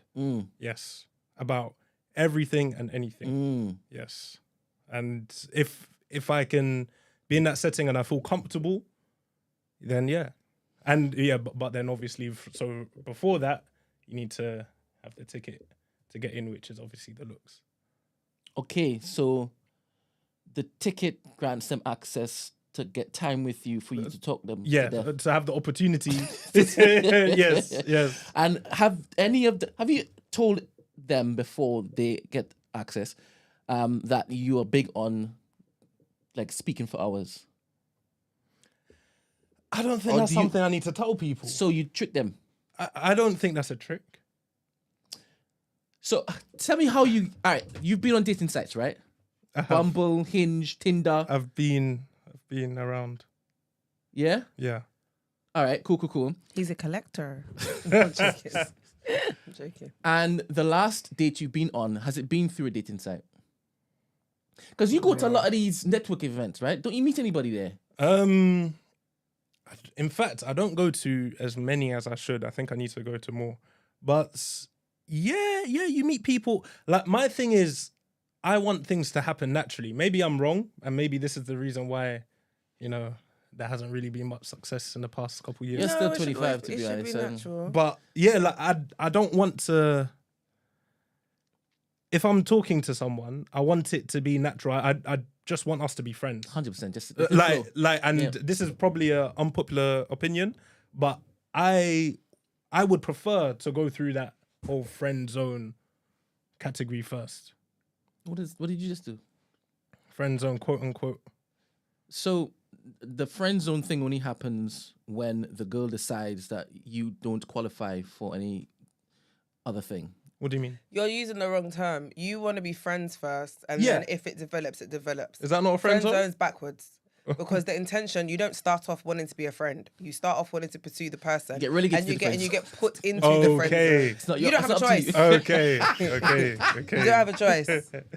Oh, no, but it's So- a zone. It's a zone No, that you're so in and you're basically you're friends. saying you want to be a friend, and if it develops, it develops. So you would rather go through the friendship phase, like that's your intention. Yeah. To know if you like the person. I don't think there's anything wrong with that, though. That's but not I- unpopular either. But that's how I operate. Yes. Yeah. I think that makes more sense. Yes. Like, moving to people straight off of looks. Yeah. I don't think that makes any sense at all. The reason why I ask about a dating site is because some of these dating sites ask you to give everybody else as much information as possible about you, right? And one of those things would be, I love long conversations, right? What would you put on dating sites on your bio? What have you put before? Trader? what have you put? Keto King? What have you put? Nah. Have you lied on those before? Nah, I don't think so.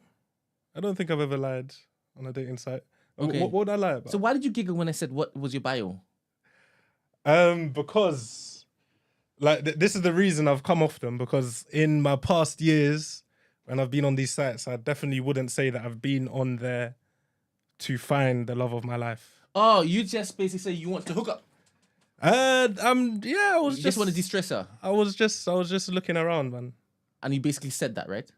No, I didn't say anything. I just put I'm into meditation, breath work, that's fitness. Ah, is that it? Yeah, pretty much. So you, That's not a lie. I'm not lying to the people. No, okay. No. Cool. Is there next question? Please. Thank you. Next question. Okay, so are human emotions and chemistry too complex and unique to follow a universal formula? 100%. Yeah, I think so, 100%. to be honest.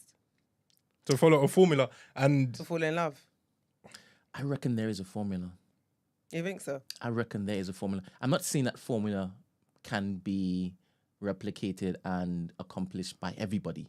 to But there is fall a in love, pattern. to fall in love, or to get someone to fall in love with you, because those are two different things. You could fall in love with someone that you don't even. Actually, I do think you could actually fall in love with someone you don't like. I think it's possible. How? Okay.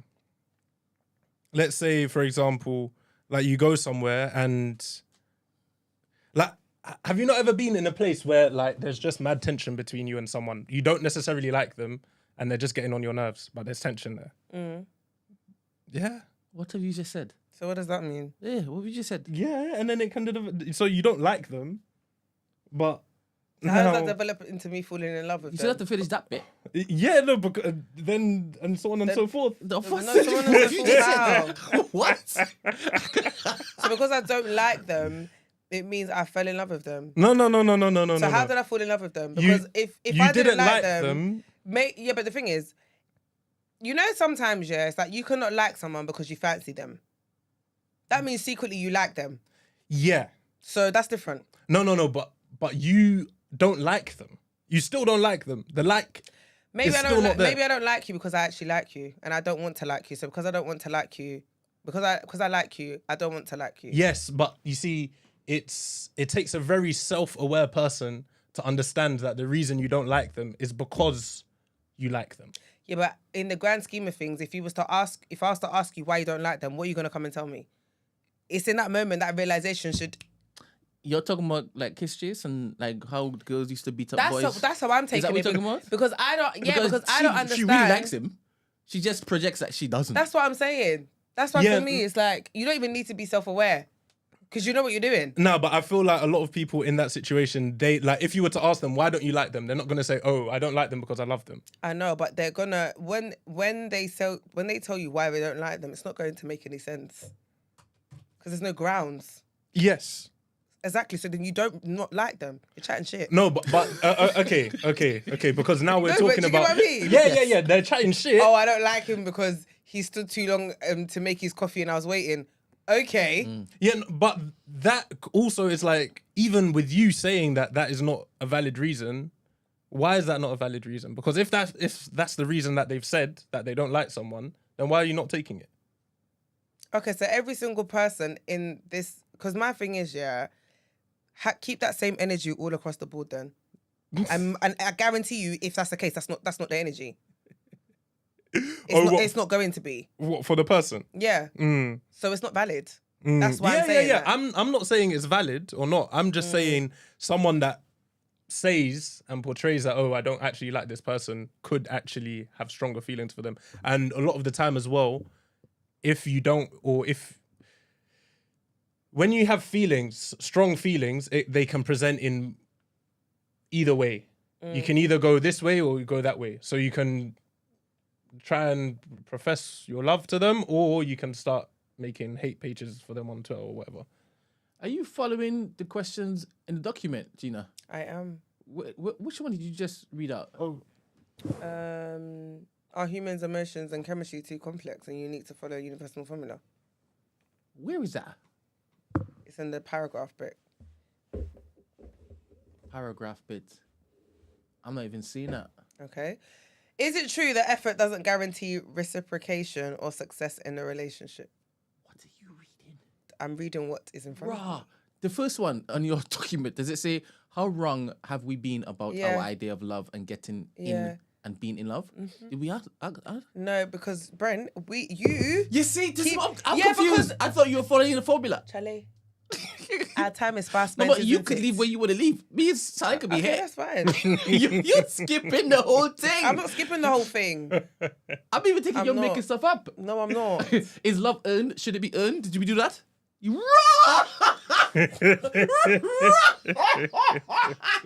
This triggers you so much, darling. What do you mean it triggers me? I ain't talking about this. Okay. I'm looking at this document. I'm thinking, where you getting these questions from? This is bonkers. And I don't even think you're doing this on purpose. I'm really not. Oh, what, you think I'm triggered? There's some stuff. Wait, There are real substantive questions here. You skip all of it. I'm triggered, so I'm skipping questions.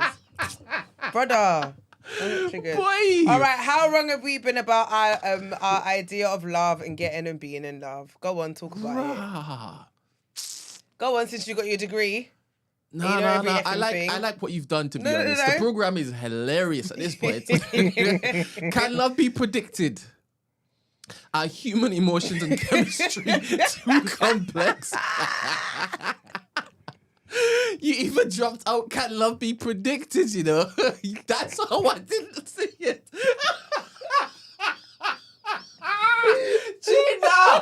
Gina, my heart is literally pumping. Why? You Chop are and screw. jokes. Thanks, man. Because I'm looking at it, where was the beginning of the sentence? You've gone halfway in and started a new question. Right in the middle. Bruh. Well, Never mind. We can wrap this up, you know. Let's go into Jay-Z. No. Let's go and talk about you still want to Jay-Z. talk about. They've been triggering you still so want much. to talk about. You still want to talk about love, sir. Love. Boy, never So mind. many people. But the other question, though, is love usually earned or should remain. love be earned? I think definitely not.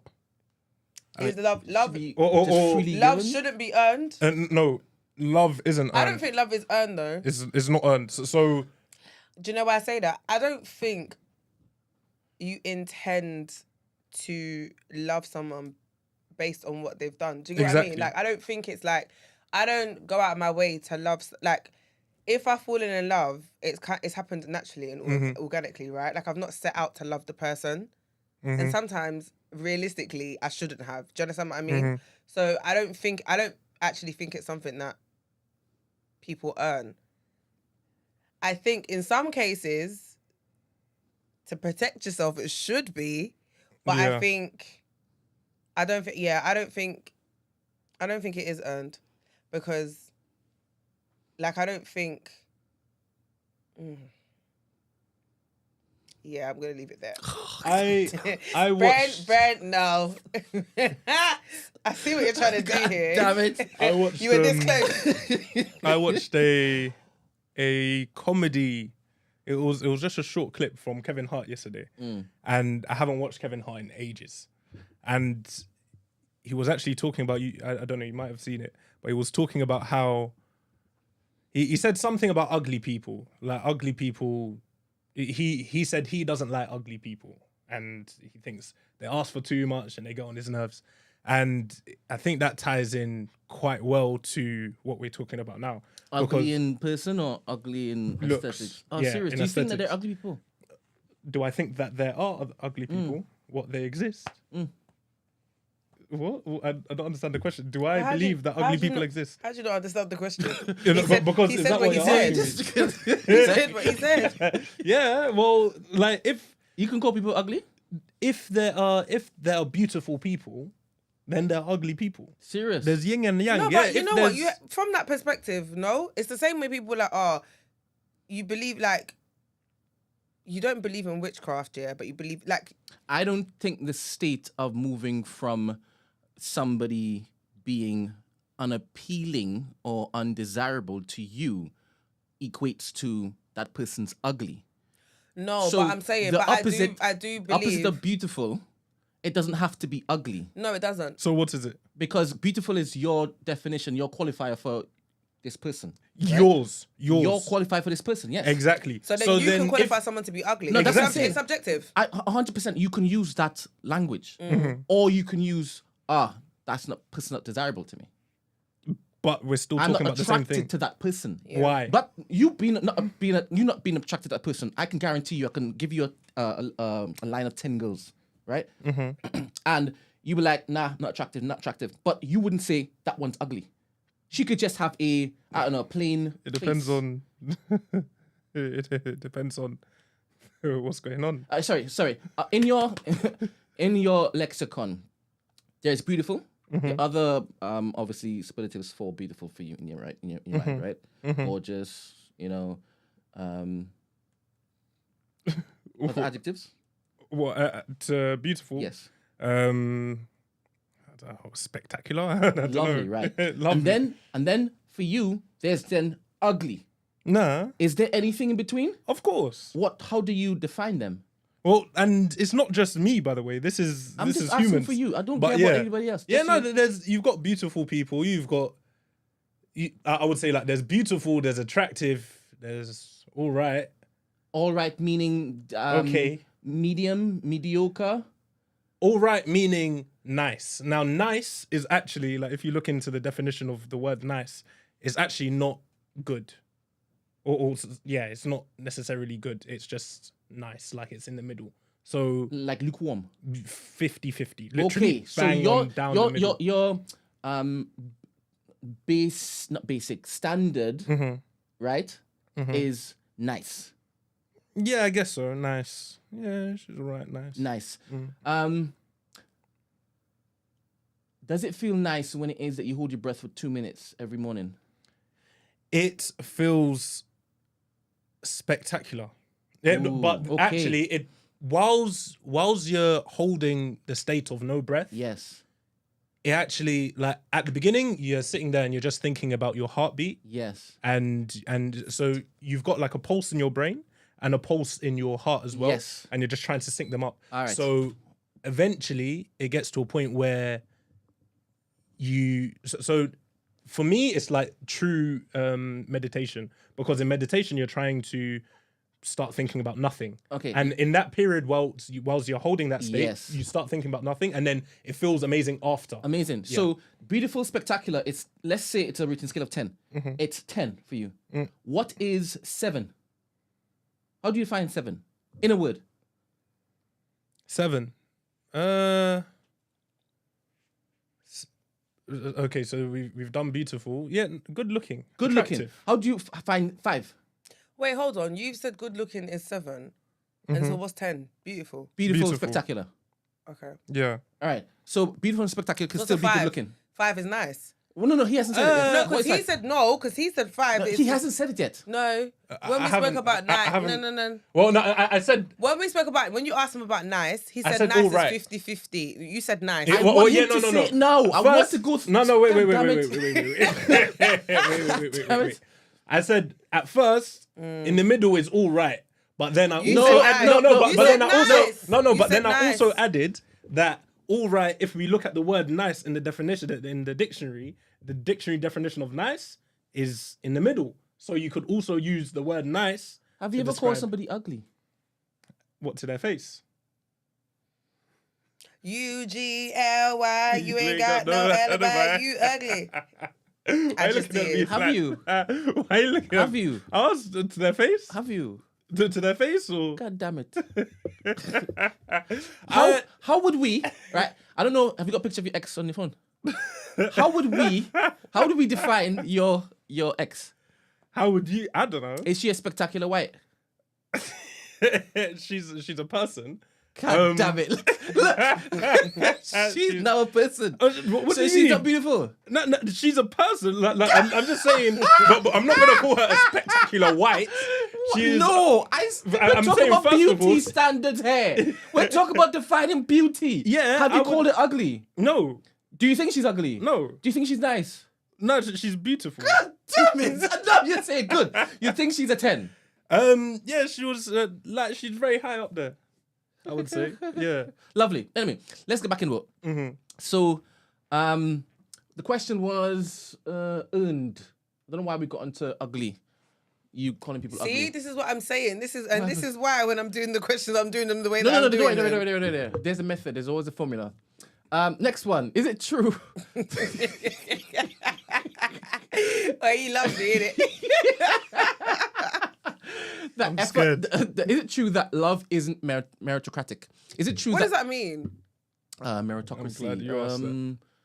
That's what I'm not gonna lie. That's why I went to the one that I went to because because you didn't understand it. I don't know what it. meritocratic means. She said it in the video though, and I thought, we get it. You read the English dictionary. It's okay. Yeah. Well, meritocratic. I don't know the definition of the word, but I just read the rest of the question. 100%, I would say, because they've got these simps. Relating to or What? Simps are a characteristic thing, no? of a society in which power is held by people See, this is selected. I don't know how that it falls into love, It's but too let's long. move on, right? Please. Is it true that effort doesn't guarantee reciprocation or success in relationships? Yeah. No, I Definitely. agree. Definitely. So, question: It doesn't guarantee anything. in your relationships, would you prefer to love more or to be loved more?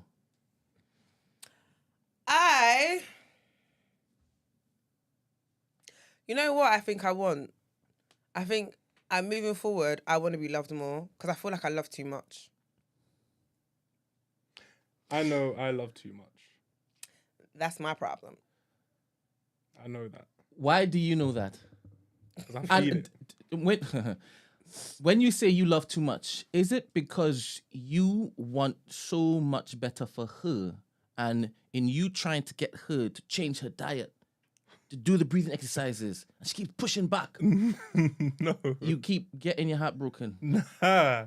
I just know that I love too much. Like, What is it? What does loving too much mean? Now, I It's- do believe there is a thing, but I want y'all to basically paint a picture for me. What does loving too much mean? I physically feel my love.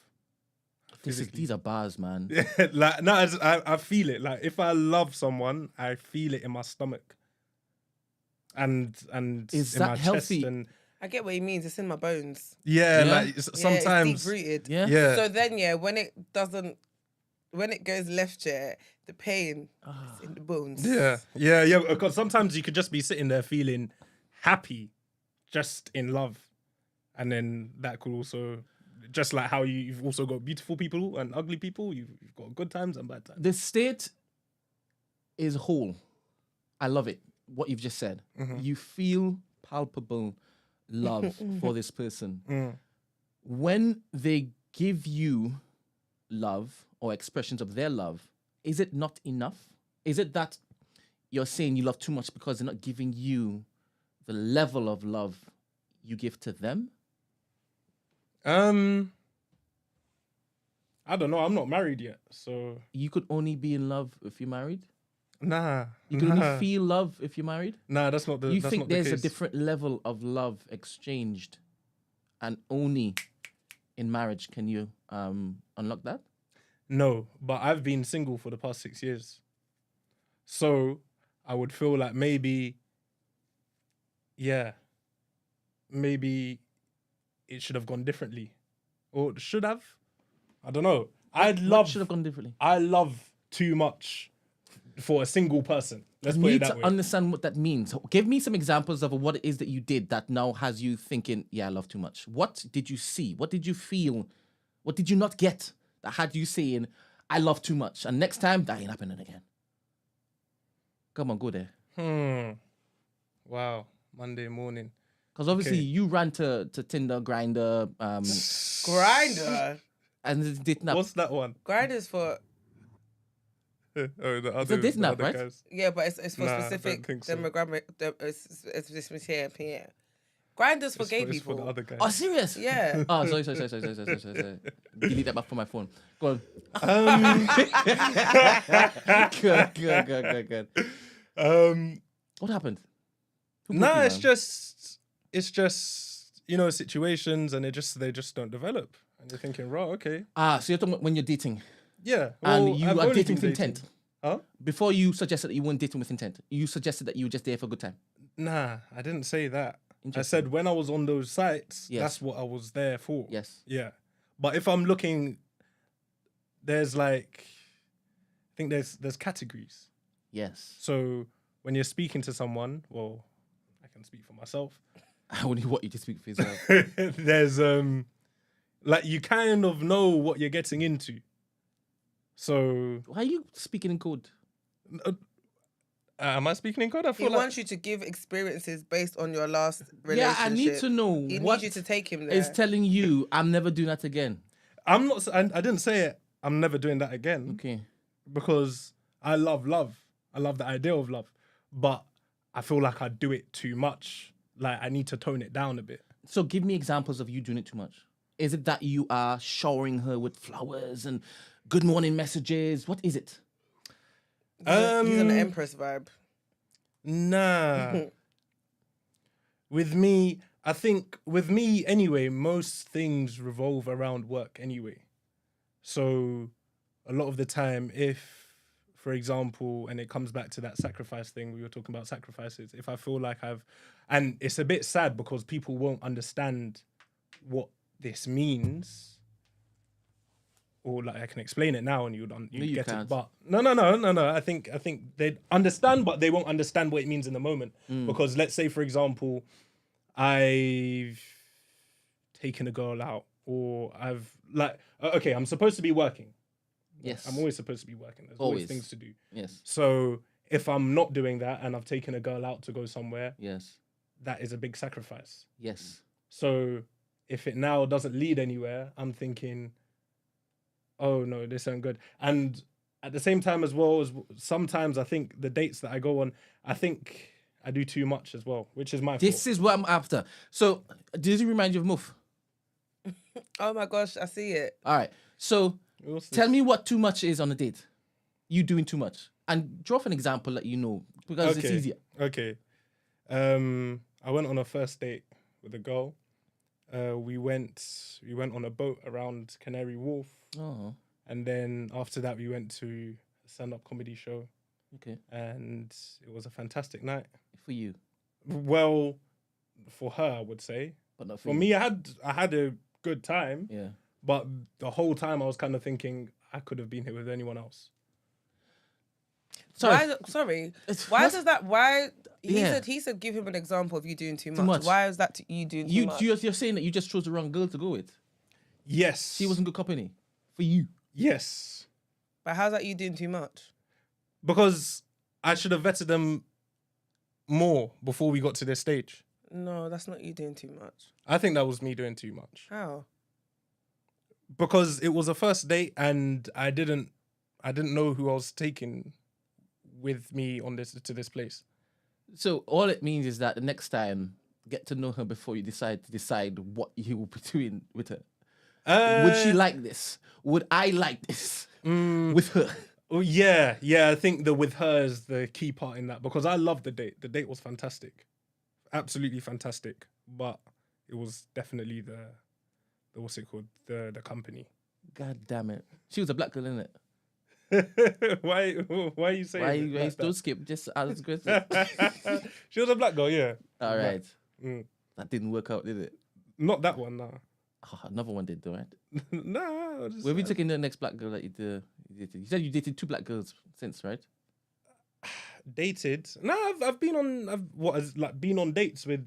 The thing that you just said, Yeah. where it was a first, then it was a date, right? First date. Yeah. You said you went on 2 dates with black girls. No, I've been on more than 2 dates with black 3. girls. I couldn't put a number on it. Oh, it's a lot, right?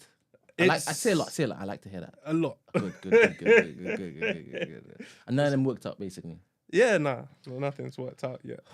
This is unfortunate, man. Mm. But never mind. We have exhausted this particular topic. Both of you all have done well. I believe that everybody in this room wants love. Oh, Values yes. love. I'm looking. Why are you looking at me? No, because I'm hearing just a blank stare. Just a blank stare. We all want love though, right? Yeah, 100%. Yeah. Love is the answer. Mm-hmm. Love is healing. Love is healing. All right, let us move on to the next headlines. Let's move on.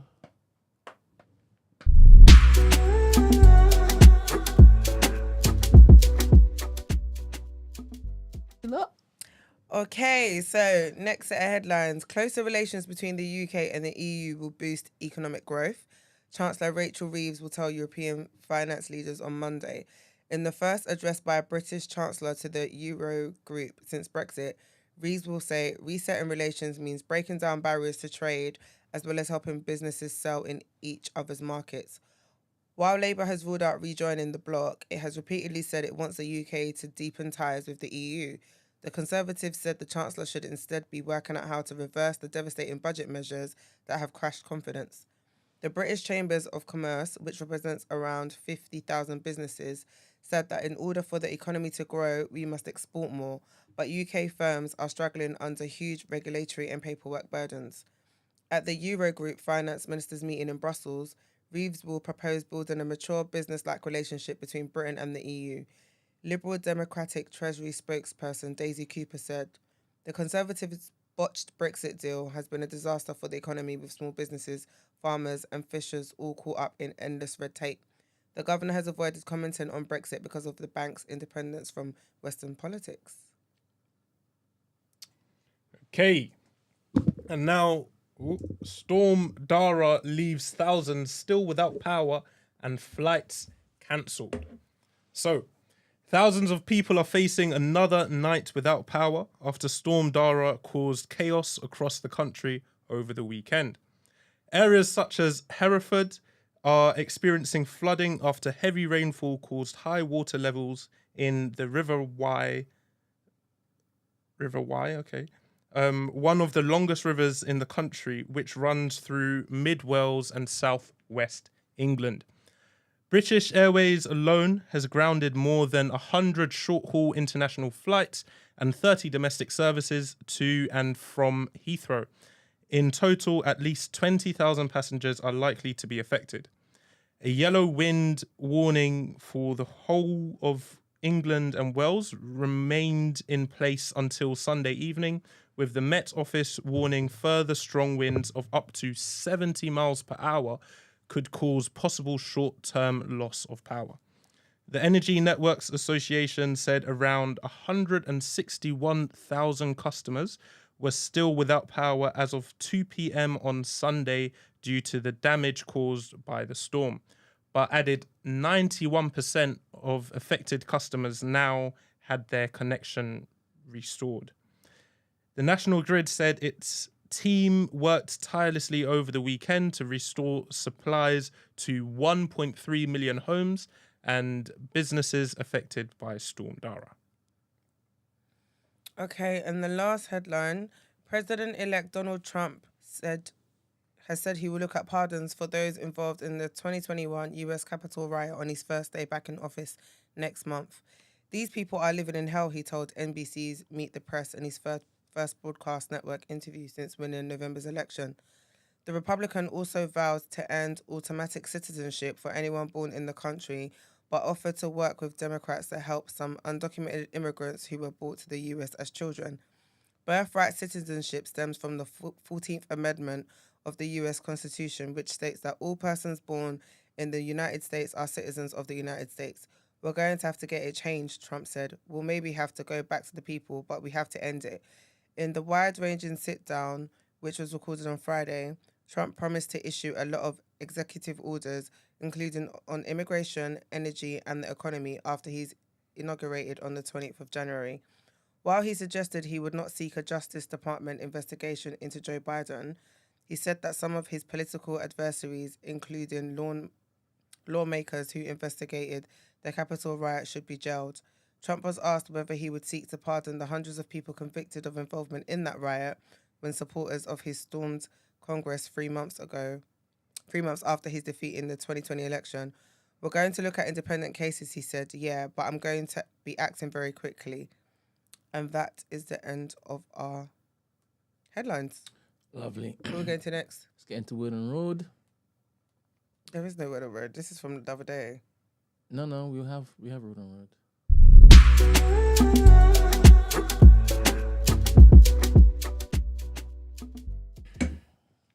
All right, then over the last few hours, you've heard that Jay-Z has been named in a civil lawsuit, and this is the information. Well, Jay-Z just got named in the Diddy lawsuits. We've been saying it for a long time.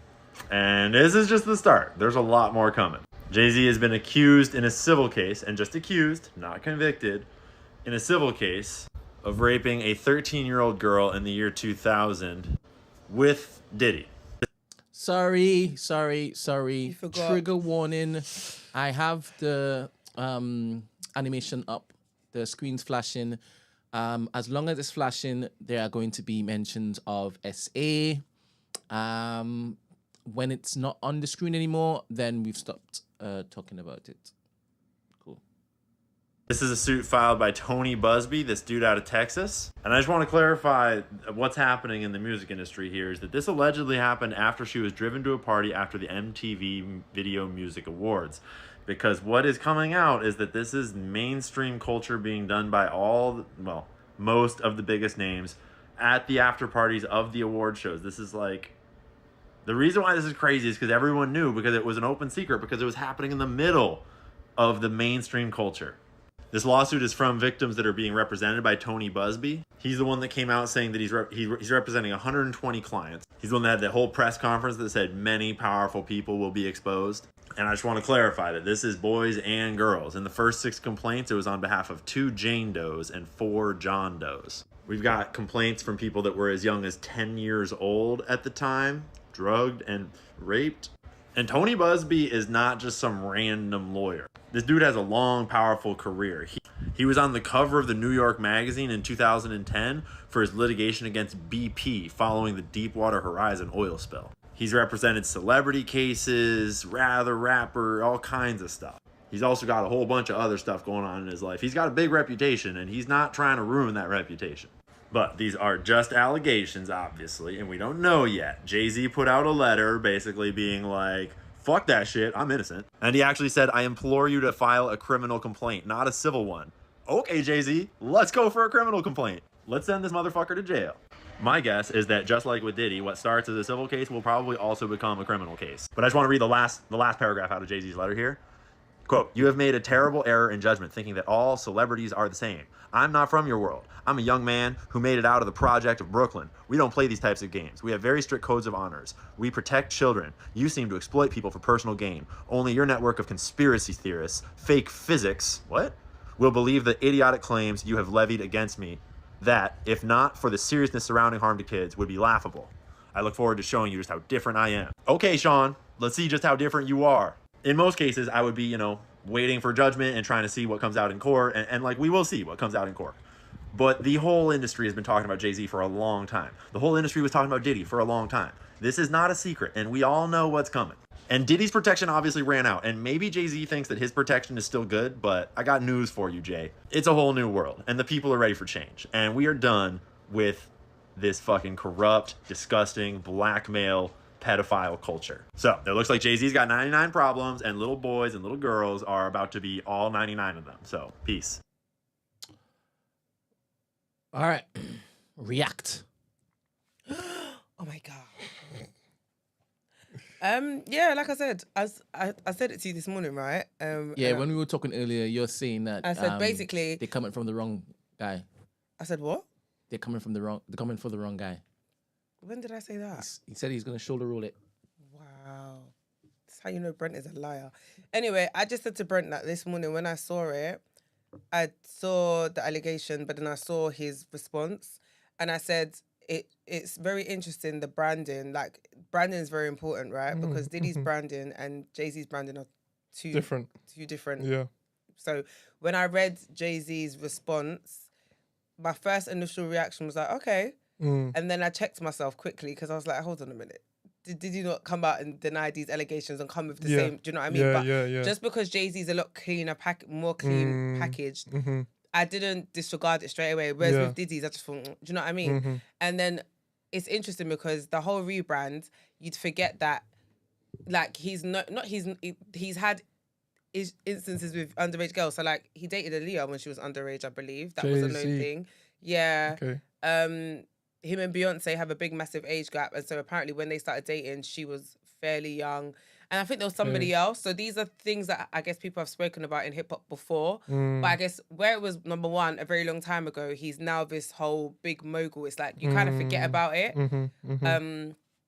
But yeah, I'm just interested to see what comes out, because what I was saying to Brent is, what Brent said actually was that he had to come on smoke because it's Jay-Z. He had to come very firm. But that could go either way, because you come out on all this smoke and then people start bringing out receipts, and then it's just like his downfall's going to be, I feel like his downfall would be 10 times harder than Diddy's if he goes down. Just because he's in such a higher position, and do you know what I mean? Like, yeah, if you're gonna make like, he's not someone that they will like.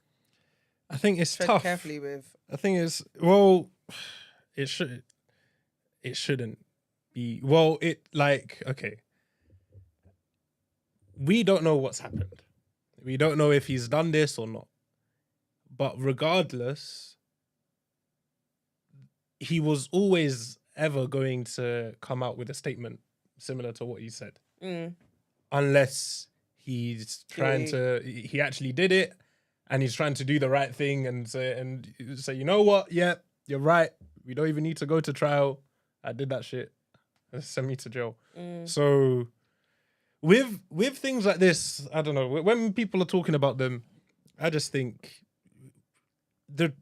we're going to get to what happened eventually. Eventually, innit? Yeah. And even if we do get to what happened, like, who's to say we're actually going to get to what happened, because we still don't know what happened with the OJ case.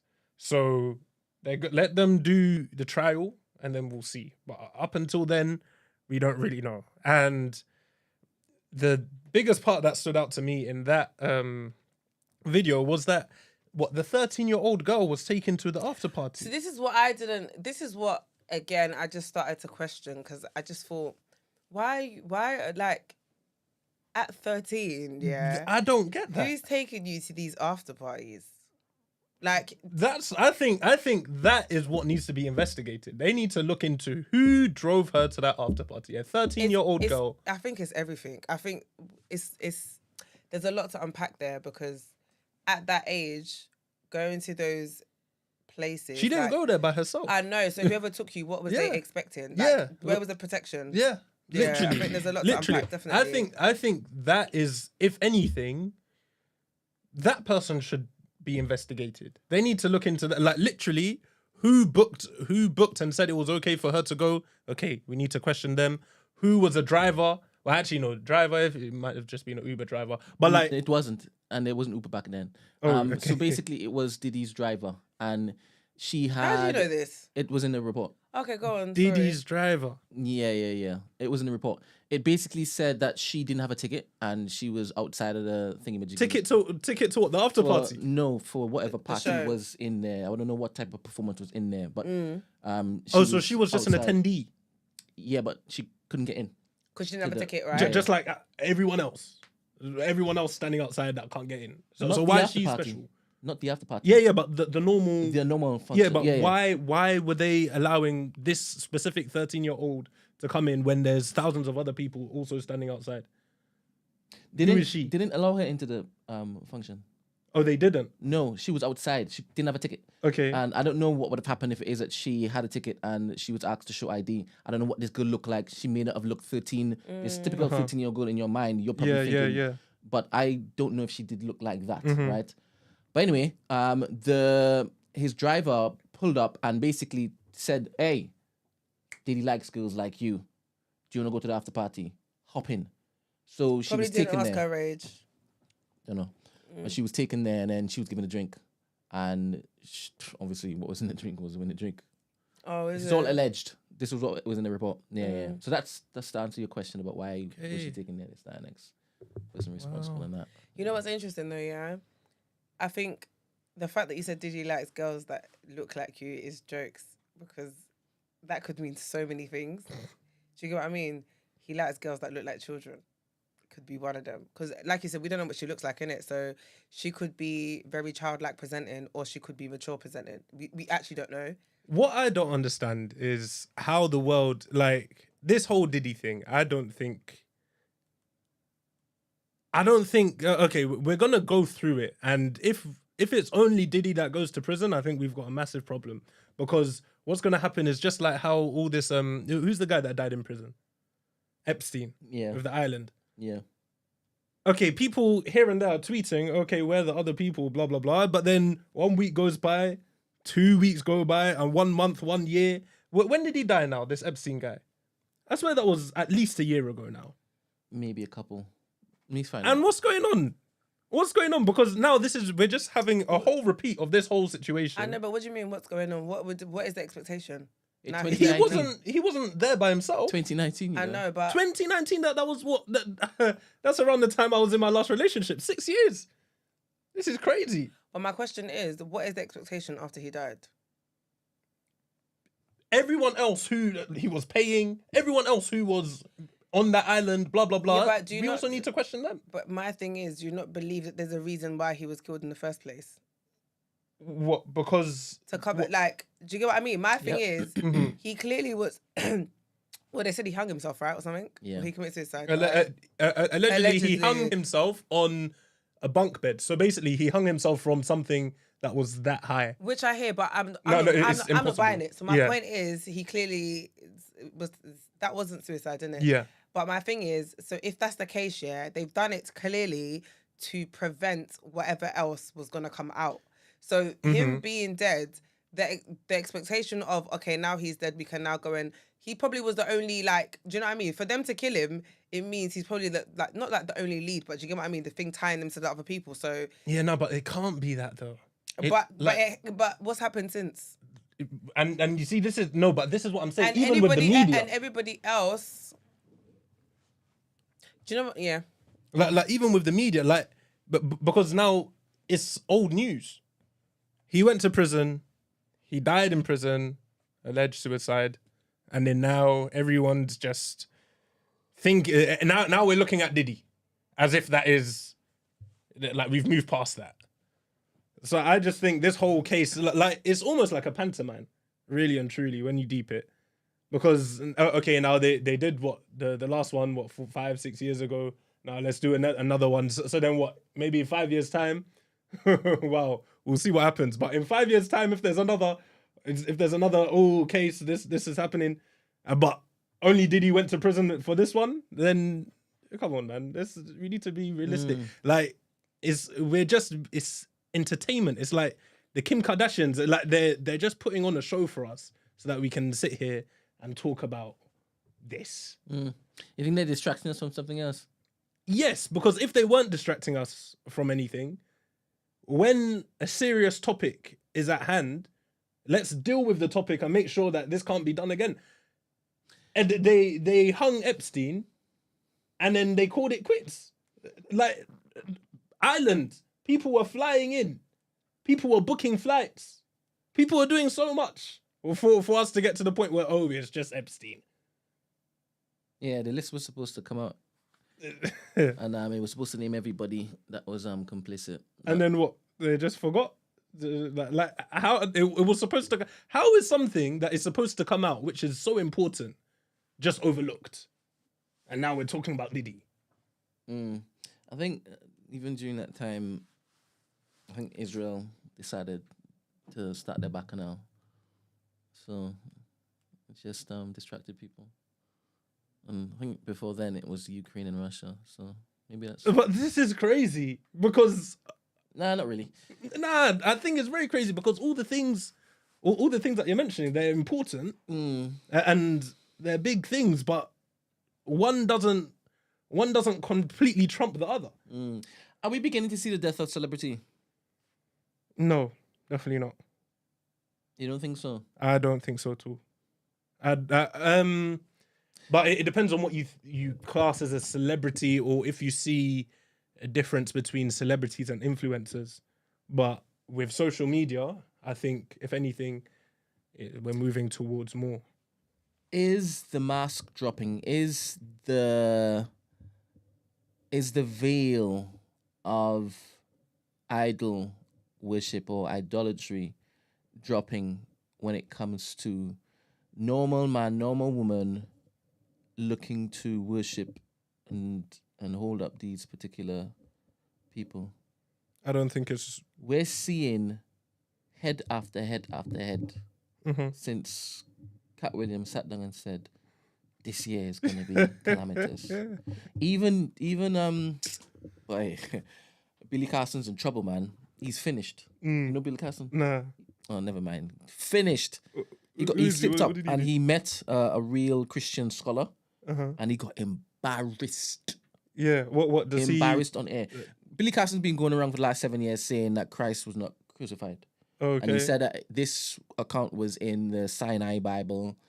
And everybody who would listen to him, even he went on Joe Rogan and said it. He went on that PBD podcast. Oh yeah, but And Patrick. said it. Yeah, Okay. yeah. He went on Aston Andrew Schultz podcast and said Okay, it. Yeah, okay. yeah. Only for him to buck a Christian researcher, right? A guy who can read Sumerian, Greek, Aramaic, and this guy was like, yeah, Jesus was never crucified, and it says it in the Sinai Bible. So the guy tests him, oh, what Bible is that? Yeah, Sinai Bible. Yeah, do you mean Codex Sinaitica? And then he was like, So he then goes behind He him. pulls it out. He pulls out a book and he's like, this is a facsimile of the Bible, right? Yeah. Cool.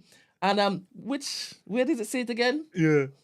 And he's like, Then he says, no, you're incorrect. It actually says And this is the Okay. passage and he reads it. Yeah. And then he takes up his phone, Billy takes up his phone and he's like, I misquoted. It's actually in the Gospel of Barnabas, right? So then the guy says, Gospel of Barnabas. Is it? He's like, yeah. And he's like, just so you're aware, it's a forgery. Okay. Then he gives a reason as to why it's a forgery. Yeah. And then Billy was like, oh, by the way, let's talk about the Old Testament. Let's talk about something else. This clip, right, was rumored for the last week to be somewhere. Yeah. But Billy was going behind the scenes, basically trying to not have it air, Okay. Yeah. right? Yeah, Because yeah. he knows if it gets aired, he's finished. Yeah. He's gone up to the guy who, his neighbor, who had him on the podcast in the first place at 3 a.m. in the morning, right, with legal documents that he's created himself Okay. to say cease and desist. And he was Okay. caught on the Ring camera. And this video now was it was put on YouTube. So now everybody is like trying to find the original What? And it's source him video. standing there on ring. It's him standing there. Yeah. So now all the Christian YouTubers now they've now got the clip and they've now been able to see the full conversation and he got finished. Finished. Okay. So obviously now he's put up a scheduled stream for the 9th, which is today, to basically talk about the quote unquote fake video of the thing that we've already seen. Yeah. Everybody's like waiting patiently in live saying, you're finished. Yeah. This guy is done. But then who was he speaking TD Jakes also. But who was he speaking to in that conversation? The scholar. Wes Huff. Yeah. So I don't think that this is saying anything towards like we're going to lose the celebrity because he's going to gain accolades for And that. he will then he will replace that celebrity. Yeah, And yeah, people will look exactly. to- So it's like they've had a reasoning, and then this Billy whoever he is, now he's lost XP points. Yeah. But this other guy is going up. I mean, I don't know. I mean, especially in Hollywood, I think the whole zombie gaze is dimming. I think more and more people, like, they're falling out of love with the trance. With the what? This the previous locked in worship of these human beings, I think it's slipping. I think it's slipping. I think of those specific human beings, those ones, as in the I think Hollywood ones. the regular ones. I do believe that the superfans will always be superfans. But I believe more people want to see their downfall than previously existed. For the ones like when you're talking about like the people in Hollywood, I do think that's the case. Yeah. But then, like even just yesterday, I came across some female rapper from London. If I met her on the street, I would have not known who she like. She presents very normal. What's her name? She knows all of them. All the female rappers in London. Castillo? Castillo? Castile? That's not a The female guy. rapper. No, it's a female rapper. I don't know. He got But- long hair, but I don't know. No. But what I'm saying is, they've got like 300 followers on Instagram, 300k. Like, and I think they're just blowing up now, and I can see like they definitely haven't reached their peak. I feel like people are looking more towards people who they can relate to more.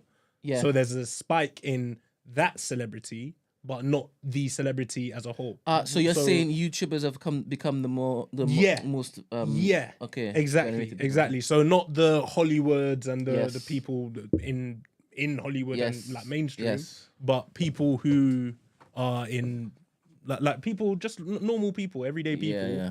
They're getting more notoriety. I think that's the So word. Gina's the new celebrity. She's the new Hollywood Yeah. thing. Exactly. There we go. No, You don't want the Gina is not. You don't want to wait the burden of it all. All right, cool. So, obviously, we'll be following this particular story. Everything right now is as we've just reported it. It's all alleged, and more is to come. I mentioned TD Jakes only because right now he's suing some pastor who's accusing him way back when of essaying him. Oh, is Yeah, it? he's going through it right now. Yeah. But the Christian YouTubers are being very careful with how they approach this one. But a few of them have decided to cover it. But yeah, it's gonna be very interesting. And Cat Williams did say all these big dick deviants, including TD Jakes, which is crazy. That bar is crazy. How did he know? Cat has been collecting for time. No, but when he said that, I don't know. Is it a self-fulfilling prophecy or like correlation and causation aren't always you're linked? saying he didn't prophesy. He didn't. No, but It was going to happen anyway. He was don't just know. guessing. We don't know. Just we don't know. guessing. But it looks like the timing is impeccable. Mm. The beginning of the year, he said it's coming, Yeah. and it's been coming. Yeah. Did you say pause? You didn't say pause when you said that you ate your cream. I didn't say I eat my cream. That's not what I said. You said if you can't eat it, you don't want it on your skin. Yeah, you shouldn't be putting something on your skin that you can't eat. Can you eat your cream? I can if There I you wanted go. to. If But I you- want, oh, but but I you don't want don't to. want to. I don't do it. Not it's today. It's not something Fair. that I do. All right, cool. That is Wooden Road. Obviously, we are not Esther, so you will get a proper rundown tomorrow, God willing. Let's move on to the last headlines.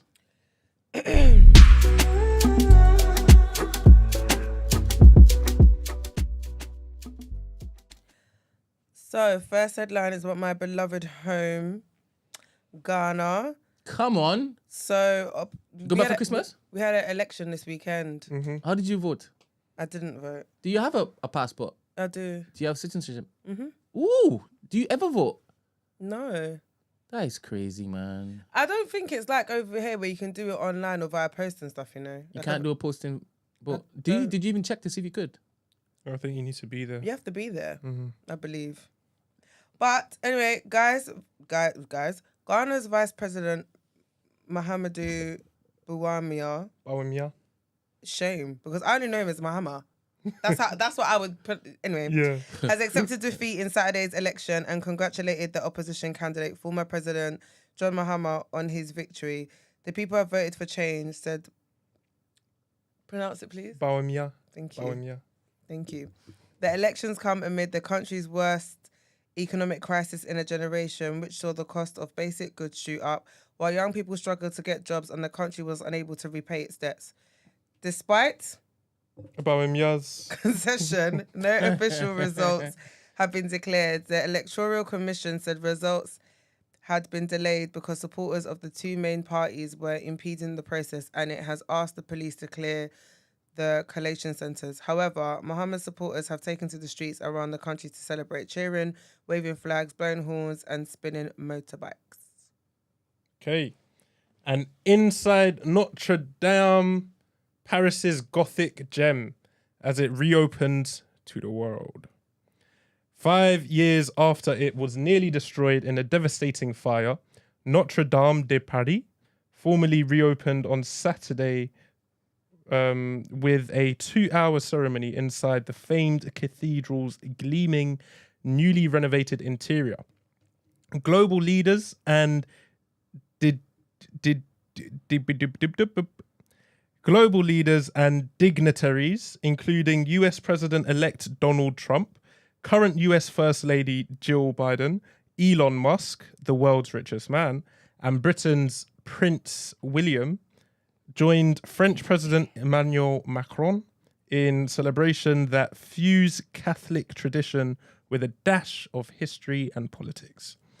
Ukrainian President Volodymyr Zelensky, who attended last minute and met with Trump and Macron at the Elysee Palace earlier in the day, was welcomed to the church with a standing ovation. Some 170 bishops from around the world and priests from each of the 106 parishes in Paris Diocese were involved in the festivities, but Pope Francis did not attend. The pontiff instead sent a message describing the cathedral's reopening as a moment of joy, celebration, and praise. Yes. All right, and the last headline. So police have released 2 new images of a suspect in the hunt for the gunman who killed a health insurance chief executive in New York. United Healthcare boss Brian Thompson, 50, was shot in the back as he made his way to a conference on Wednesday in what police believe was a targeted attack. On Saturday, City Mayor Eric Adams said the net is tightening around the gunman who has gone so far evaded police despite an extensive search and the use of facial recognition technology. The FBI has offered a $50,000 reward for information leading to the suspect's arrest.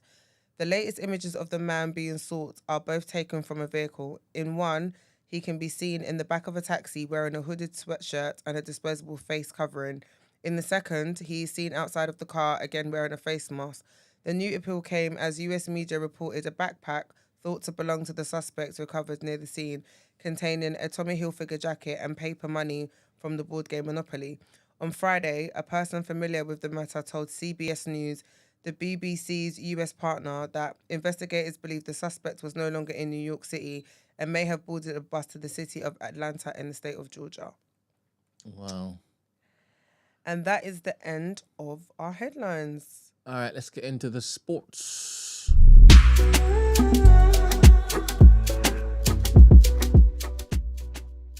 Say it like that.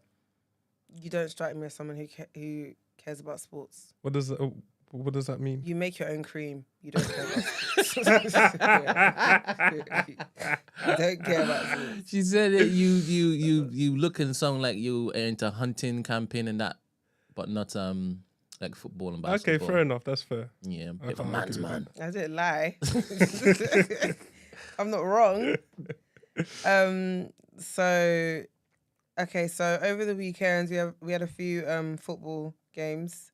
So No, wait, do you want to do this, guy? Can I do this? Oh, I'm just gonna do the scores and then Yeah, you can that's do the rest. that's what I was gonna do. Oh, no. I can't do much else other than that. To be honest, that's all we need to do anyways. And we'll take it like that. It's fine. Okay, go on. Go through. Okay, yeah. So Sunday on the 8th of December. You didn't want to do Saturday first. Oh, the order. Sorry. You wanted to So do it, on it's okay. Saturday the 7th of December, it was the 7th day that we had in December, and that was in 2024. So we had 4 games. And the first of the 4 was Aston Villa versus Southampton. And Aston Villa came out victorious. They got 1 point. Then there was a second game. In the second game, Brentford met Newcastle United on the football pitch. And they beat Newcastle 4-2. So that's a victory to Brentford. Wow, you really wanted to do this. Hey ye. No, hear ye. Let the people know, man. Go on. Okay. And then there was a third game. In the third game, we had two teams from two separate locations, and they came to meet each other on the football pitch. The two teams in question were Crystal Palace and Manchester City, and neither of them were victorious enough to win the game. They drew 2-2. And then lastly, we had Manchester United, who met Nottingham Forest, and they also played a game on the grass.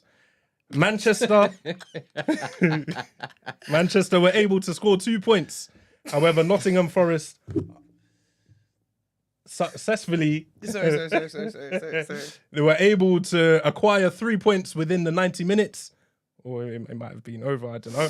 But they beat Manchester. So that's a massive congratulations to Nottingham Forest. I don't think I've heard the name of this team many times before, so I'm sure it's a big achievement for them to beat Manchester United. Love that for you. Yes. Sunday? Oh, yes. Okay. Wow. And then on Sunday, we also had another 4 games.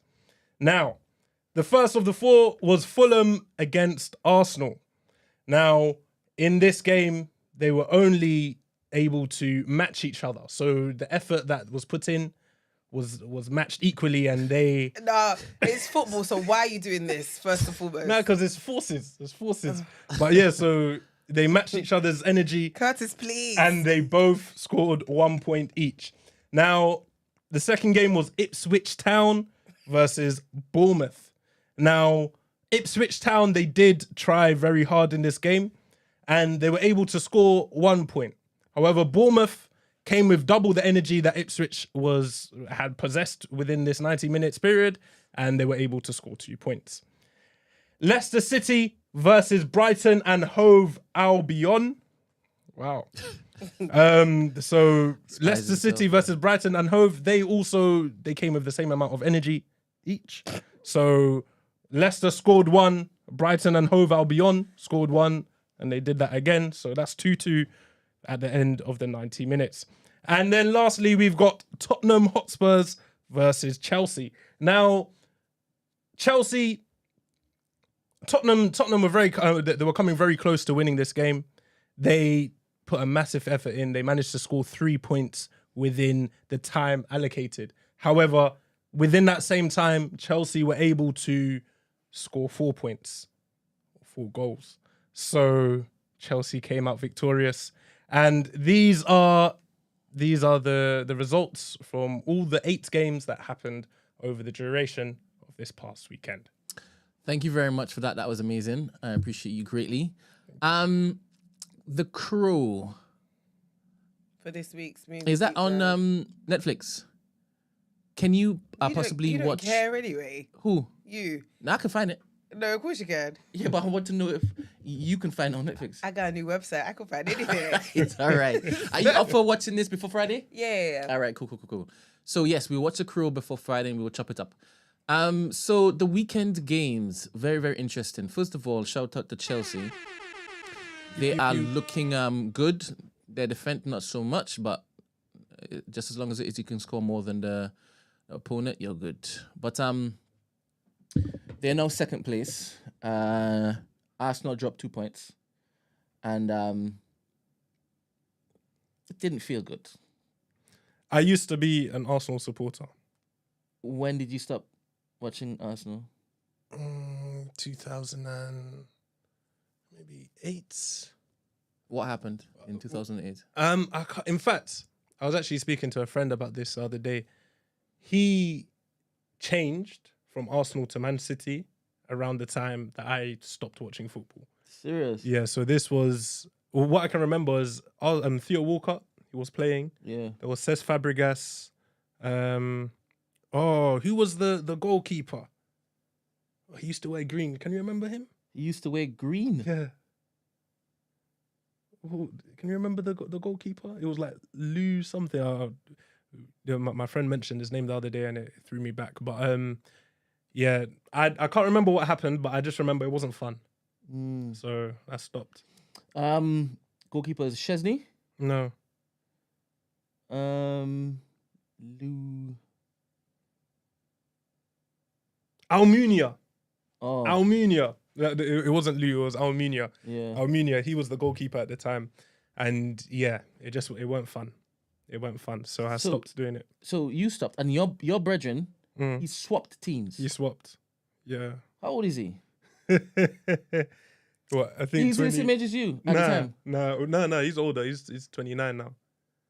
Okay, Yeah. that's crazy. Mm. Yeah. He's not a serious He's fella. unhinged. Yeah, he's not a serious fella. Yeah. So the weekend games, Man City lost. No, Man City drew. Liverpool, they probably had the best weekend. They still have a game to play against Everton. Liverpool aren't on here. No, I they don't didn't think play. It got postponed. Okay. So first of all, my opinions on the title race, it's still up for grabs, I do believe. It was unfortunate that we didn't get the 3 points, even though I can't say we deserved the 3 points, because in my head, we should have done more with the chances that we had. But again, I am not the type of Arsenal fan who looks to be so reactive to pillory Arteta for this. I do believe with the possession, with the amount of chances that we had, if Partey scores his header, if Martinelli was not offside, people aren't going to be talking about what Arteta did with Timber being left back and Partey being right back. They're not talking about that. And the fact that it didn't happen is now bringing him into for criticism. I'm more measured than that. I do believe that there is still everything to play for until it's mathematically impossible. It's I'm not still over till going it's to over. believe, yeah.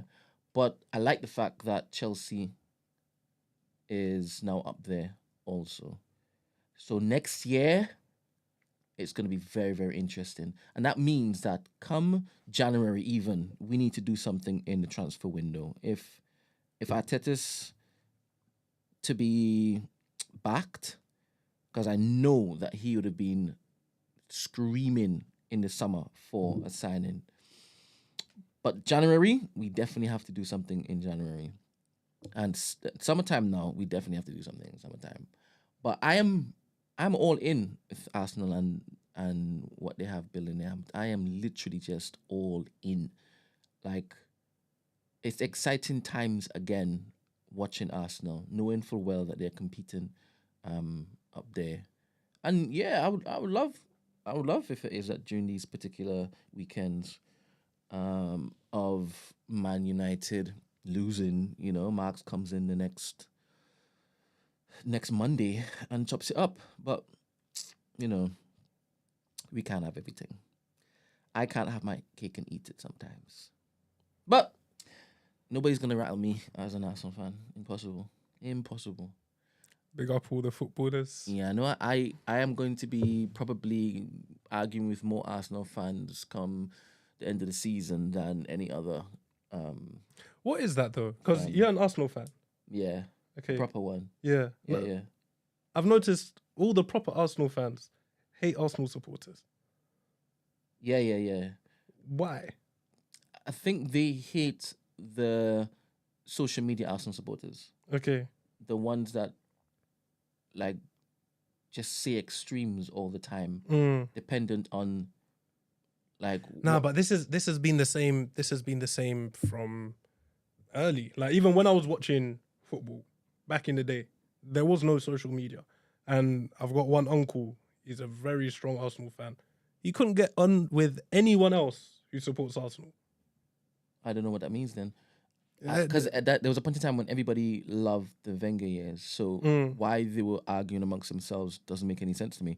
The turning point came when a large portion of... No, it started with a minority. Then it grew to a large portion of the Arsenal fan base online when I was screaming for Wenger to be kicked out. Okay. Right?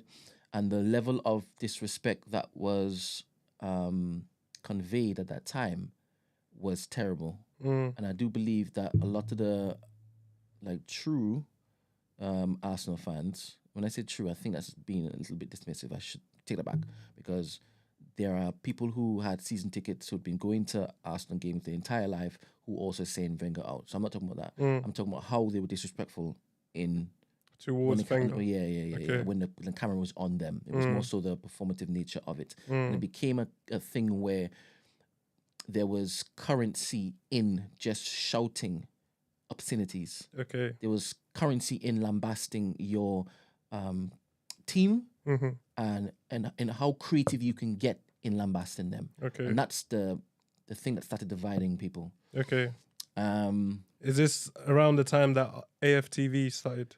Well, people, they basically say that it's synonymous with that particular change in the zeitgeist of Arsenal, and it's continued since then. The videos that I watched are the ones that are very negative as opposed to the ones that are positive most. And to be honest, I don't know if it's just Arsenal fans, because you will have all these different fans from different clubs watching those videos to laugh at the responses. Okay, yeah, and knowing full well that you would get so much attention and eyes on whatever you're doing would encourage those particular content creators to do it again. And then it became the watch-alongs. And then trying to find little parts where they know, all right, this is the point where it's going to go viral. And it becomes tasteless. Yeah. So you have certain Arsenal fans who would look at them with like absolute like scorn, like completely, because they're so irrational. Yeah. Really irrational individuals.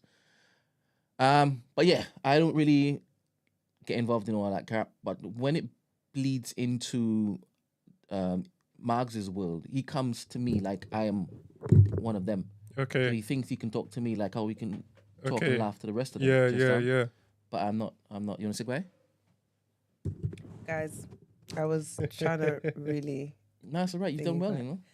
I've got to leave. Done now. very well. So Thank you guys, very much. have a great stay. I will be back on Fridays to discuss the Crow. True. Yeah. Thank you so much. And you're gonna sack Black Doves too. Okay, thank you. Yeah. Oh, Black Doves. Yeah. You seen it? Netflix. Yes. What about spies? Have you seen it? I'm pretty sure I finished it yesterday. Oh, you're lying. You make your own cream. You haven't watched but it. But this is what I'm saying. I think it's 8 episodes. Yeah. I can't remember anything past the 3rd, 4th episode. Because you would fall asleep. It's not just that I fall asleep. I'm not watching it. So it's just on. Background noise. Yeah, it's background noise, and I'm doing other things like everything else. Yeah. This is the worst person to discuss this with. Bye. It was lovely meeting you. It was nice meeting you. Have a nice day. Yeah. I know at the end of the season there's going to be a lot of people calling for Arteta's head because the conversations around how long he's been around, and apparently he can't finish this season without a trophy because it will be a disaster, it will be a failure, blah, blah, blah, blah, blah. I don't buy into any of that nonsense. I do believe that if the manager decides that he is going to consistently do the same thing wrong over and over and over and over again, and he's too stubborn to change, that's when you look to consider doing something as drastic as petitioning for him to remove himself. Because nobody likes somebody who feels as though they've got the answer, and the proof's not in the pudding. Yeah. You understand? Yeah. But Arteta's not that guy at all. And I don't know how some fans, again, the online ones, are moving as though they can't clearly see he has changed our entire, the club's entire ambition, I believe. And the ambition it's now to win. It's now a possibility that every single season, a high possibility, high probability, every single season we will be competing, right? In all of the competitions that have trophies, like every single one of them. All that needs to happen now is slight changes. I know every single year people probably say it's always slight changes, always slight changes, always slight changes. But that's the nature of this particular game, in which it is that we are watching. Everything's in this. It's the little details, and you can't legislate for there being injuries after last year. None of our main players were injured, and then right away, bam, 3 of them popped down. You can't account for that. But anyway, one could say, well, make sure and hire a proper replacement. Make sure you have a good squad so that if somebody does pop down, you've got a nice little replacement coming in. Yeah. And that's my biggest thing is when we do go into these windows, make sure the replacements could easily start for the first team. Just make sure that's the case. But yeah, yesterday was unfortunate. Even Martinelli being offside, unfortunate. I'm not gonna get onto him too tough. I mean, he is on the pitch, and whatever he isn't doing, whatever he could have done, I'm sure he's not gonna do that again. Yeah. Because he's gonna get an earful, right? A word to the wise is enough. A word to the wise is enough. Full circle. But I do believe that we should look to have Martinelli as our second. He should be on the bench. We should replace Martinelli, as in the first team. Don't remove him from the squad. He's a good, very, very good squad player to come on. And if it is he has proper competition, then maybe he will change the way he does stupid things. We need a striker. We need an 8. I think we have Odegaard's deputy in Wanyeri. I like him a lot. But yeah, the next 3 games things might change drastically. So I can't be reactionary. I can't be reactionary like how everybody online is. I can't. I just can't. I can understand emotions tied up into it, but nah, man. I can't be reactionary either. Are you sure? It's because I don't know what's going on, so I Are you talking wouldn't about know football? what to react. Yeah, Okay, wait. so you're not impulsive in any other aspect of your life? What do you mean? Are you impulsive in any other aspect of your life? Other than what? Football. You don't watch football, so I don't watch football. yeah. So Yeah. that you don't Am I watch impulsive in any aspect? yeah, I would say I'm impulsive. Definitely. Sometimes it's a problem, but definitely I like to go for things. All right. So where's is this a fine line, right? You being ambitious and looking to just take charge and not look to deliberate and waste time, and impulsive, because there's a negative connotation to impulsive, isn't there? Yes, I would say so. But then, yeah, because as long as you're thinking about what you're doing, like you always need to, like you can't just do things off a whim, unless maybe sometimes if you've allocated that time to do whatever, then you can. There's nothing wrong in making decisions off the back of how you feel, is there? It depends on what you're deciding on. What shouldn't you base a decision on using your feelings to inform it? Work. Oh, actually, no, that's a lie though. That's a lie. It depends on how important the thing is. Actually, that's a lie. Why have you lied twice? I don't know, but sometimes I'm a hypocrite. You're just processing it right now. Yeah. Alright, I'm go, processing go, this go. because I'm trying to think of like scenarios like with myself, and mainly would be with work. But then even with that, a lot of the time, so like me personally, I would say myself, the person that I am very you see how like the people that are, you've got people who are perfectionists. I'm not a perfectionist at all. I would say I am, actually no, I wouldn't say at all. I would say I'm 80 or 78% of a perfectionist. But then once I get to that 78%, I don't care anymore because I get bored. So I just want to release stuff. So yeah, that's me. So in terms of like being what's the word? Compulsive. That's the word. Impulsive. Impulsive. Yep. Sorry. Yeah, I would definitely say actually you need to be impulsive. I think. Yeah. Sometimes because impulsive, when you're impulsive with certain things. Let me define impulsive. Yeah, let's get the definition up. But I Yeah. do think sometimes when you make impulsive decisions, I think as adults, we live very rigid lives. And then that stops us from being able to achieve a lot of things. All right. So impulsive means acting or done without forethought. Okay. So without forethought. So I would say impulsive is the wrong word, or maybe we were discussing something else. So impulsive, I don't think you should be impulsive, but because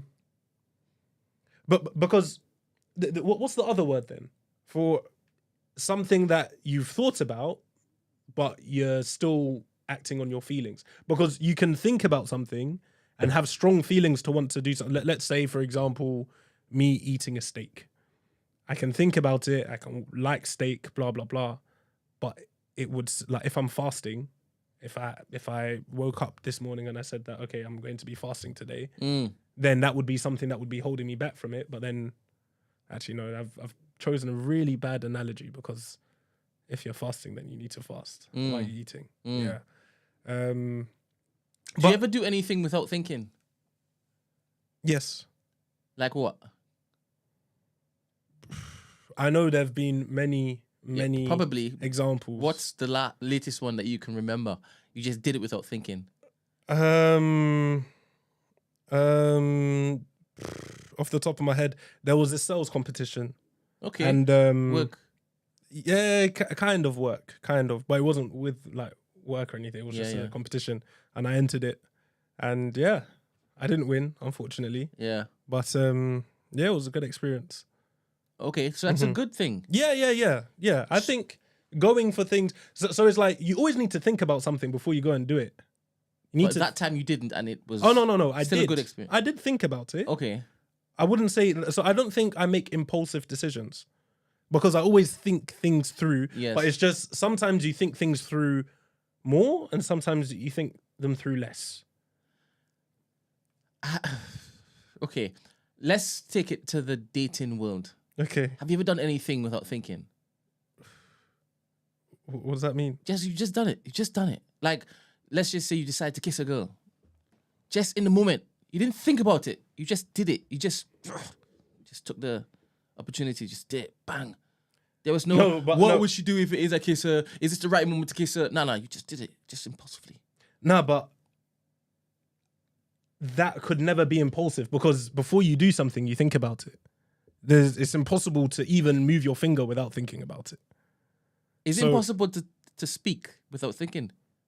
Well, I don't think so. Oh, come on, man. I don't think so. Come on. You can just 100% just react. You can speak mid-thought, but you're still thinking for the words to come out of your brain. No, sorry, out of your mouth. They've been thought up. They've been put together in your brain first. All right. So how does your brain work is what I should ask. Your thoughts sit in your head. Can you see or feel your thoughts? And can you decide when they are rolled out? Yes. All right. And yes, that happens all the time with you, right? Yes. There's never a point in time where you have decided to not go to the cabinet of words, and instead, as soon as you've heard what you've heard, whatever question, you just responded. Because just now you did something twice, and you said I lied twice, right? Are you saying that you didn't go to your cabinet then? You didn't consider it? No. Because I was thinking about it, and then I was saying a wrong thought, and then I told myself. So you picked the wrong one from the wrong drawer. Yeah, no, because I was saying my thoughts, I was voicing my opinions or voicing my thought process. Yeah. And then I realized that the thought process that I was voicing was actually incorrect. And then as soon as I realized that, All right. So you've never stopped yourself and be like, oh crap, that was a mistake. Next time I'm gonna give that more consideration. Oh no, that's happened. I didn't basically stop to process that properly. It's happened plenty of times. But that still equates to you thinking about something, but it's not enough time. Yeah, no. So it equates to me, I thought about it, but then after the fact, now I've thought of other things. You ever got punched in your mouth? Yes. And did you process what would happen, or did you just react? Bam! Well, only in boxing. I've only ever been in one fight in my life. So Talk But to us about that. What did that look like? what, my fight? Why did you fight? And how old were you? I was young. I was young. How old is young? So this was in boarding school in Ghana. So I must have been like 10 years old. Okay. Yeah. And to this day, it was a friend. It was a friend, but he tested me, man. Did you finish it? Well, we were pulled apart. Okay. We were pulled apart by... Who was winning before the person came to disrupt the I would say I was tussle? winning. You would. I would say I was winning. Is it a matter of perception then? Or is it? It was so long ago, and like at the end of it, what I can remember is I had a black eye, he had a black eye. Okay. But I would definitely think Fair, I would definitely think I was winning. So yeah. after that, you haven't really been punched. As an adult, you haven't been punched. Not outside the boxing ring. In the boxing ring, are you thinking when you get punched? Are you thinking? Yes. Well, I think when you get hit in the face, Yes. you stop thinking for a second, but then you start thinking again. Okay. Well, it depends on how hard you've been hit. Okay. Have you been slapped by a girl before? Yeah. Why did she slap you? I guess I wasn't. Oh, you cheated on her? No, I didn't cheat. But I don't think I was honest in that situation. Oh, you lied to her and she slapped you? Yeah. Was it Jamaican? Nah. This was my ex. Oh, the white girl? Yeah. Where's she from? Is she from Essex? Nah. It's, London, Northwest. But Russia. Oh, she's Russian? Does she speak Russian? Yes. And Fluently? Latvian. Yeah. She had an accent as well? No. But her parents are Russian accents as well? Yeah. Boy. How did that happen? Like, did she bring you home? It was all young. How old is young? You This said is like 6 school. years ago. Yeah, this was school. 19. So but like up until 19 around. Yeah, but you're old enough for them to want to 19, spit in your 20. face. What did you You're just old say? enough for them not to like you because you're black. Wait, that's not what you said. No, but that's what I meant. That's what I meant. In my head, Russians aren't like, they don't like the race mixing, innit? Yeah. But they obviously did. They were fans. What, her family? Yeah. Her mum, yeah, I guess. Yeah, and I met the mum a good few times, but not the dad. Why did you say it like that? Like what? A good few times, like you're remembering the good times. That was a good few times. It was more than just once. Yeah? Yeah. How many times did you meet mum? More than 10. Yeah? Yeah. Just by yourselves? No. Like, just Oh, you're in the talking about house. this family gathering? No, just in the house. Like, Fair. hello. Fair. So the mum loved you, but the dad didn't. I guess so. Yeah. Well, I don't know what the dad. I don't even know if the dad knew about me. Actually, no, I think he did. Excuse me? Yeah. I think Wasn't he it did. around? No, he was. Well, they were separate, but yeah, no, he did know about me. But yeah, I don't know. Russian love, man. Anyway, did you learn any Russian whilst you were?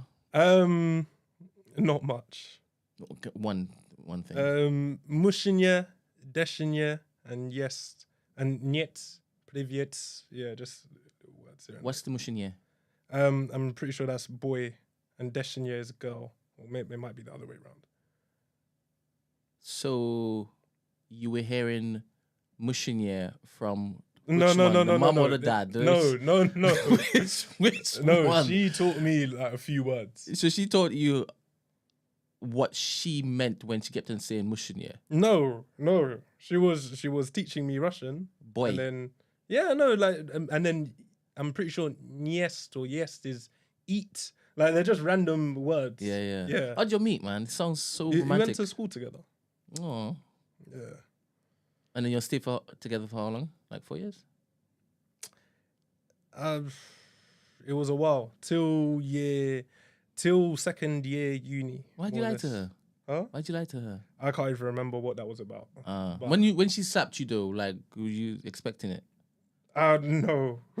How did you react? Was the first time you got slapped by a woman? Yeah, it was A white woman? powerful one. A serious? The woman full stop. A It was Russian a slap. powerful- Bow! it was a Vodka! powerful one. Bow! Like tinnitus or tinnitus. Have you heard of that? You got condition before? tetanus when she slapped you? It's like you hear ringing in your ear. Oh, serious? Yeah. Banged your eardrum. Yeah, it was serious. And what did you do? Ah. Yeah, and I held it. I can't lie. Oh, you stood there. So, I thought I checked. I had to check. Like I thought my ear was bleeding. bleeding. I promise you. Yo, what did you do? How did you respond? Well, like Did you say fair? nah. What happened, man? No, I think at the time, yeah, she was moving a bit wild, so I had to hold her arms Okay. to protect myself. Yeah. And then then she calmed down, and then we continued talking. Bruh, what was the lie about? That was I can't remember. that damaging, that hurtful to her. Can't remember. I can remember. I can remember where we were standing, everything, but I can't remember what was going on. Never again, right? Nah. Yeah, Russians, man.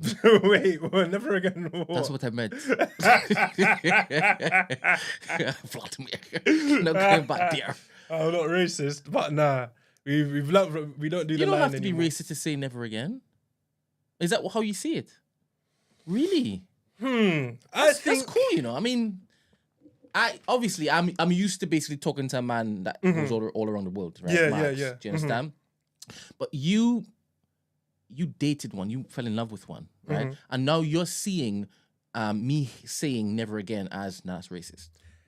Well, I think if you were to lock yourself off to the possibility of getting into a romantic relationship with someone specifically because of the color of their skin, I think that is racist. Serious? I do.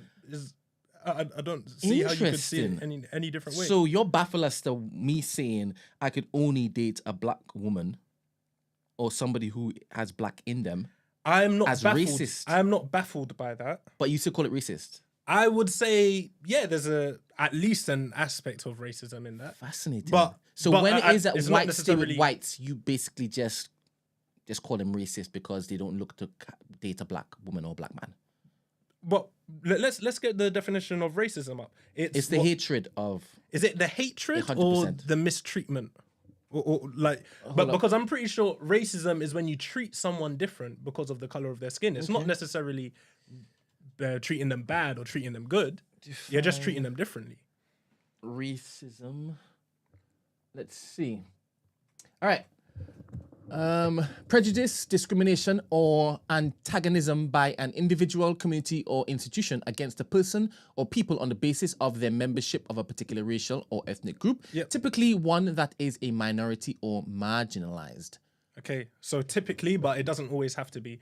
And that is discrimination against someone because of the color of their So skin. essentially what you're saying is one looking to love their own and only love their own is essentially racist. Well, if we look at the definition of the word, But that's not what the definition of the word says. no, but it's discriminate because you choosing and saying that right off the bat, okay, I'm only going to love someone of this race, is discriminating against it. Like if let's say, for example, you've employed Cupid to come and find someone for you. Yeah. And Cupid now brings someone who doesn't match that skin color. Yes. But they match everything else that you're looking for. Yes. If we're looking at the definition of the word racism, you are discriminating against that person because of the color of their skin. Question. Are you discriminating against homosexuals if you don't date a homosexual? Are you discriminating against them? I don't think that's the same thing Explain how not. because you don't like Hey man, I'm men. not mentioning racism here. I'm talking about the fact that if you're only attracted to a particular gender, are you being discriminatory towards the one you're not attracted to? I guess so. How?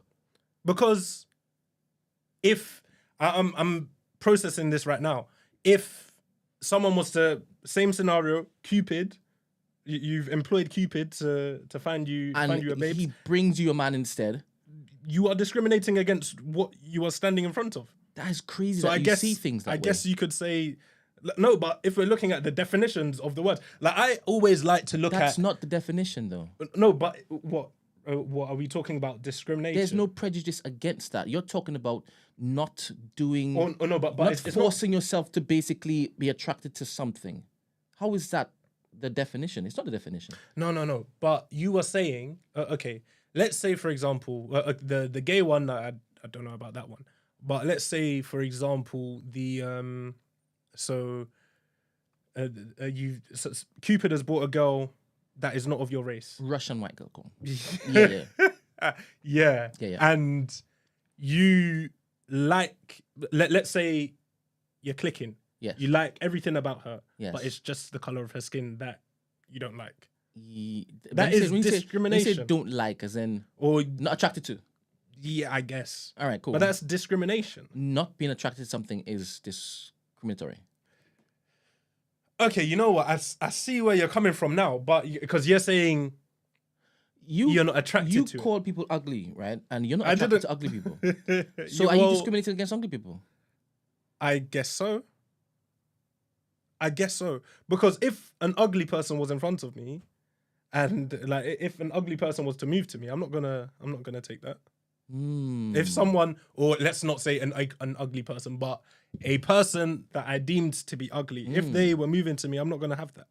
So I will discriminate against them. I don't think that and put them in a specific category. I don't think you're the only person in this world who thinks like this, by the way. I do believe other people hold the same thoughts as you. I don't think it's weird. And not even like with these words that I'm saying as well, like I don't necessarily see Don't them you dilute as, the actual definition of racism with you running around calling everybody racist because they've decided to love their own? I'm not running around calling everyone racist, but the definition of the word says racism is what's the So the reason as to why it is that you dated this Russian girl is because you don't want to be racist. You're just justifying your choices. This is it, right?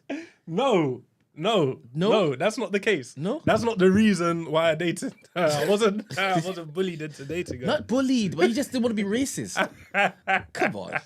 No, but for me, oh wow. I'm on a podcast and I'm about to say something very cliche, but I don't see color. I don't think I see color. I think I see people for the person that they are. And like when you were asking me earlier, like what do I look for in someone, or what do they need to have? It's literally that companionship. I need to be able to chop it up with you and just feel comfortable. Yeah. So if that was to happen to someone like with me and someone who is white or pink or brown or turquoise, whatever the color might be, that's fine. But at the end of the day, I need to be able to get on with you and we have a good time and a laugh, and that's it. Yeah, I mean, I think I understand what you say what you mean when you say I don't see color. It's in relation to who you decide to spend time with, right? Yeah. You won't disqualify anybody Exactly. based on their color, even though you can see that they're a different shade of skin from you. Exactly. Like, that's not going to be disqualified for me. I understand what you mean. And I know that some people may take what you say and be like, how could you not see color? Yeah. I understand what you're saying. Exactly, yeah. Obviously we see it, but it doesn't mean a thing to Yeah, it but doesn't mean there's the next level that you've then gone on to say that her parents are racist because they've decided to basically like get with each other as opposed to getting with a black man or a black woman. No, but if the option was presented to them. no, but you see, there are many stages. It's like you're not racist for falling in love with someone. You're not racist for finding someone and falling in love with them and they just happen to be the same race as you. It's when it is that you say you can't date somebody outside of your race. That's when you become racist. Yeah, exactly. Yeah, I would say that is where the racism would fall into it. Although, like, you can call it racism, you can call it preference. But if we're looking at Sorry, what did you just do just now? What did you just do? You're like, 50-50, you can call it racism. Oh, no, I was just moving my hands. I don't No, not physically. Like, what you've just done is said, you can call it racism or you can call it preference. Yeah. It's like either or. Yeah. Wow. Wow. But then all these things, I think they kind of seep into each other. Because even like, as I was thinking of this, I was also thinking of nepotism as well. Okay. You're looking to employ someone for the job. You could call it preference. Or you could call it that the person is your niece. It's all right. We have got our first caller. Good morning, Vietnam. Morning. Morning, beautiful. How are you? I'm good. All right, talk to this boy, please. As someone in the chat says, Christy has rose. I've definitely a rose because I was chilling. Go. Get him. Oh, what? Should I put one of these on? Can you hear Is it me? working? Not really. Can you hear I'm me? struggling. Is it Yeah, working? yeah, you can put it on. Huh? He can hear you now. Okay. Why does it sound so low on my end? I don't know. Maybe I've put you down low. Hold on, let me check. How about now? Voice. All right, go on. Hold on. Hello. Hey. Okay, that's better. what So you saying? Saleh, Yes. How are we? I'm sure you've seen my stance on things. Do you know who she is? I think so. This ain't Bathroom Diaries, is it? This is Bathroom Diaries. Yeah. Okay. Yeah. Hi. Pardon? No, wait. This is Bathroom Diaries, right? No. Oh, okay. Sorry. Sorry. No. So, Is this one? Yeah, bad guy, you know. This is Christy. Oh, Christy. Okay. Christy. How are we today? okay. What's your So you're not stance? familiar with my stance then, clearly. Nah, I don't think so. Okay. You're gonna have to drop. Well, that one. I'm the official Queen of BOE. Come on. Okay.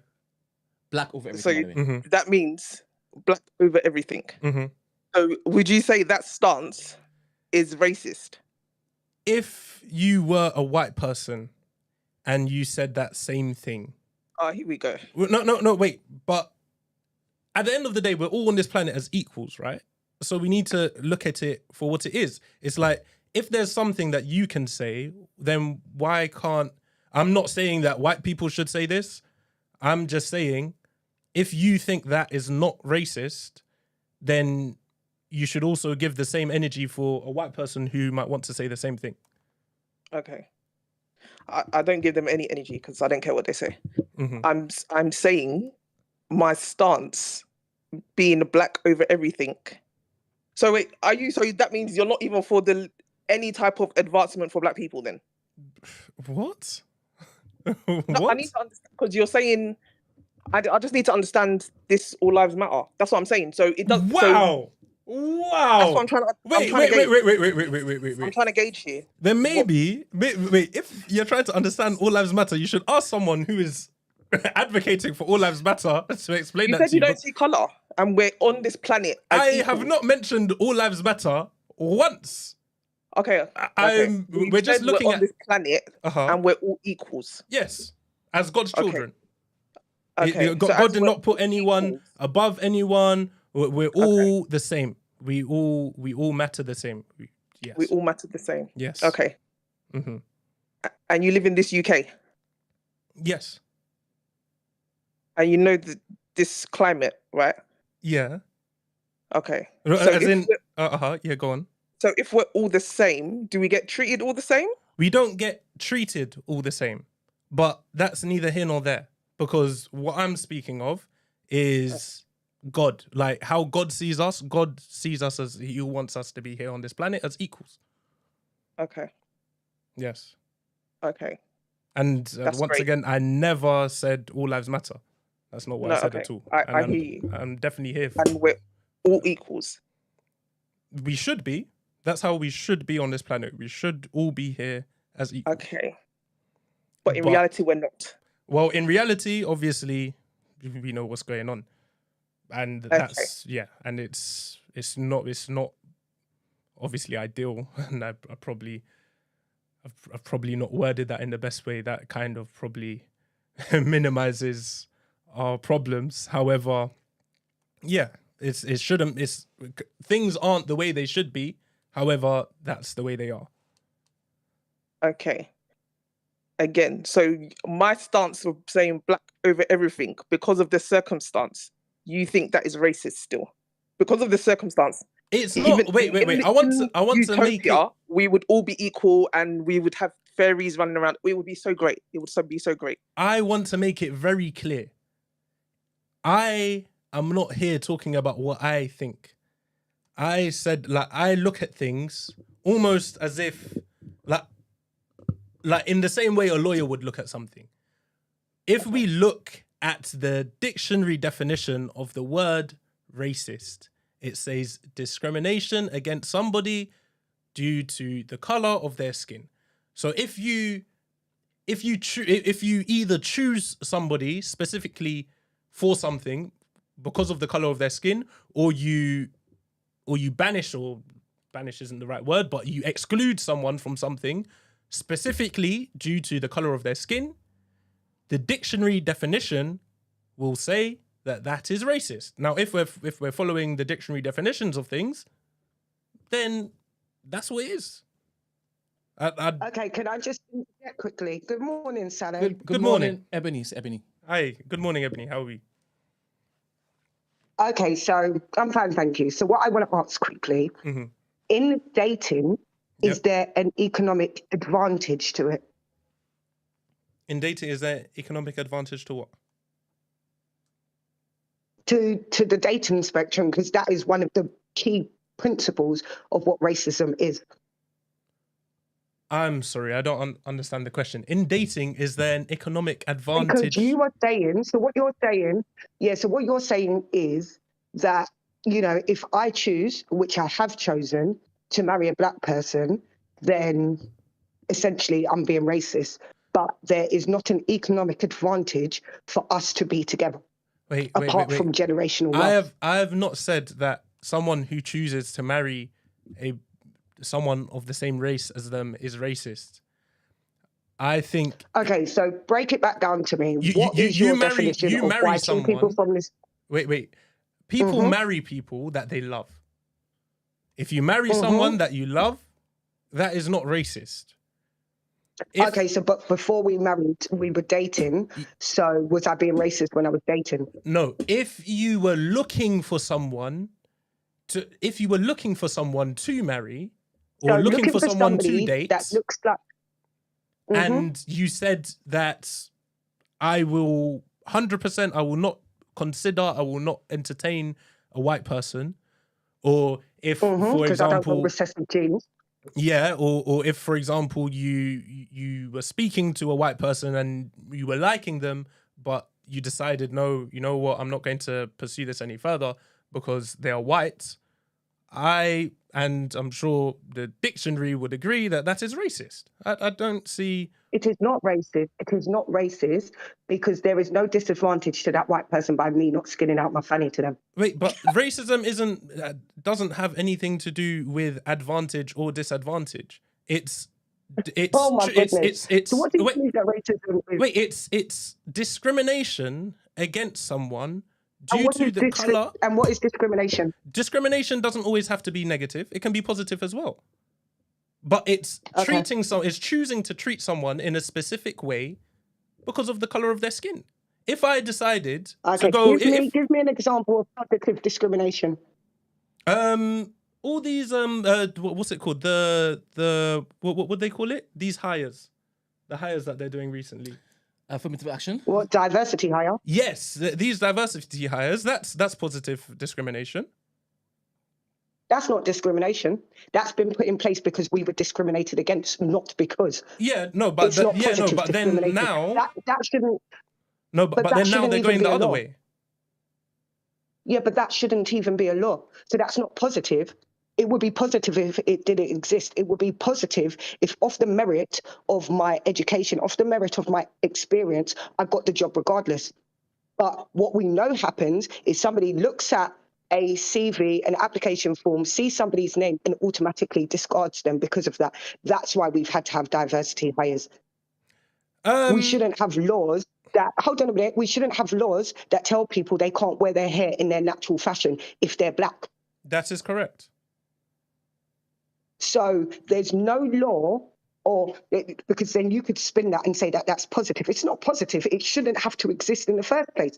The fact of the matter is, positive discrimination is not a thing. It's an oxymoron. No, positive discrimination definitely exists. And okay, I'll have to take your word for it. Well, no, like if there's an individual and you are choosing to treat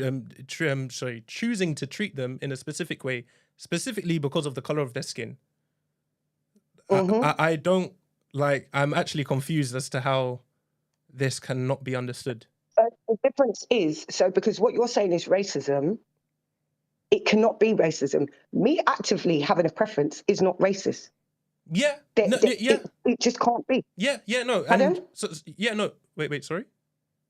Oh, of course, you having a preference for a specific thing is not racist, but that's not what we're talking about. We're not talking about someone who's sitting here. No, we're not sitting here talking about someone who said, you know what, I only find black girls attractive. Hold on. I'm at work at the moment, guys. Give me a second. Okay, let me jump back in. Let me finish my thought as well. So if someone was sitting there saying, I only find black girls attractive, for that reason, I'm only going to marry a black girl, then that is not racist at all. But someone who says, I am only going to marry a black girl because I don't like white women, or I could never marry a white woman because of the color of their skin, that is clearly racist. Clearly, but because it's the motivation behind the two things. One person wants to marry a black person because that's what they like, and the other person. The difference between racism and prejudice. Well, prejudice falls into racism. You can be prejudiced against someone, and you're also being racist. Brent, can you bring up the definition of prejudice, please? Will do. Wait, but before we do that, let's read the definition of racism again, because prejudice falls into racism. Prejudice, discrimination, or antagonism by an individual, community, or institution against a person or people on the basis of their membership of a particular racial or ethnic group, typically one that is a minority or marginalized. So the first word in that definition was prejudice. Prejudice. It's there. But that was what the definition was that he was reading. Yeah. So it would have to be in there. No. That's the definition of racism. What did you just read out? He just read out the definition of racism. Now we're getting to the definition of prejudice. All right. Preconceived opinion that is not based on reason or actual experience. Okay. So to have a preconceived opinion on someone without reason, regardless of experience.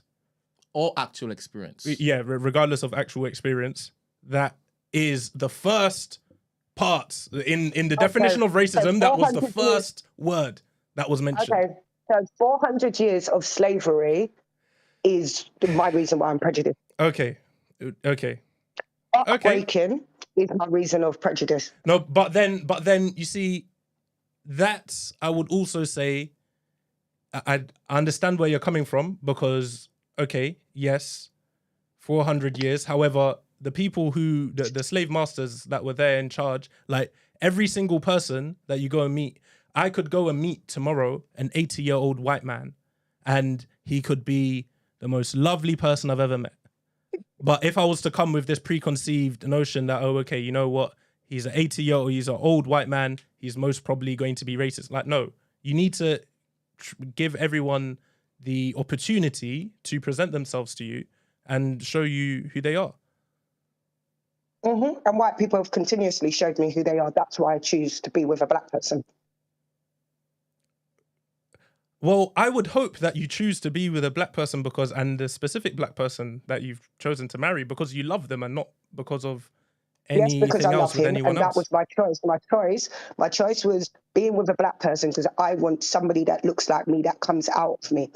I want my genealogy to reflect the 400 and odd years that my foreparents had to fight and go through, the nonsense that they had to go through.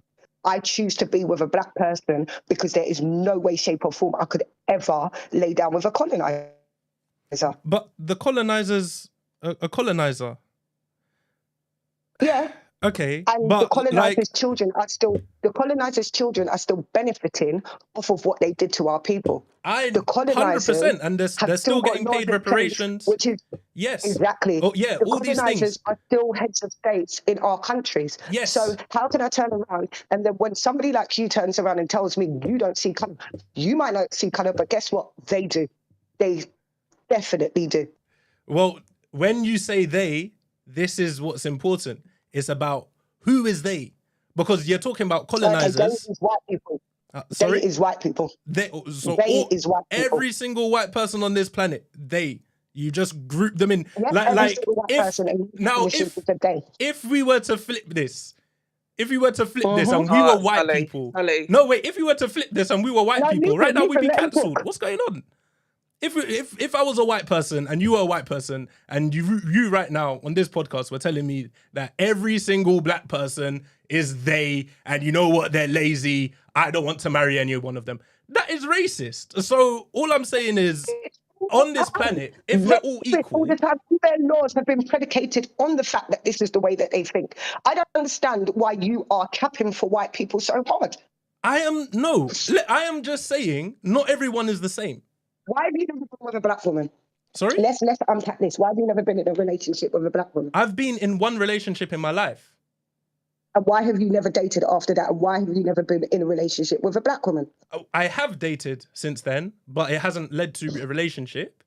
And I've been with plenty of black women. Come on. You've been with plenty of black women. Have you been with more black women than white women? Yes. By this point, I would, I don't know. I said by this point. So you had to really. So, because what I'm assuming is, hold on a minute, I'm going to ask the next follow-up question. Are you sexually active? Am I? Come on. I Come don't on, know how young to man. answer this question.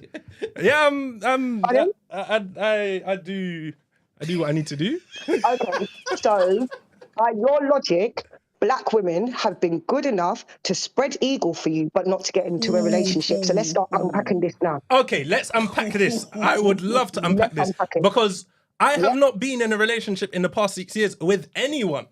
It's not like I've been in a relationship. But the one relationship that you was in was with a white woman, and by your own The admittance, one just a second relationship. ago, The one relationship. Hold on a minute. Okay. Hold on a minute. By your admittance, yeah, you have been with more black girls than you have been with white girls, but you have not got into a relationship with them. So therefore, what I need you to break down to me is why a black girl is good enough for her to spread her legs for you, but not for you to get into a relationship. So now let's start talking about preference and racism and prejudice. Wait, now let's take it back. The reason I've only been in one relationship in my life is because I've told myself that the next relationship I get into, I want that I don't like. I'm very intentional. So if I'm getting into a next relationship, it's with the person I'm going to marry.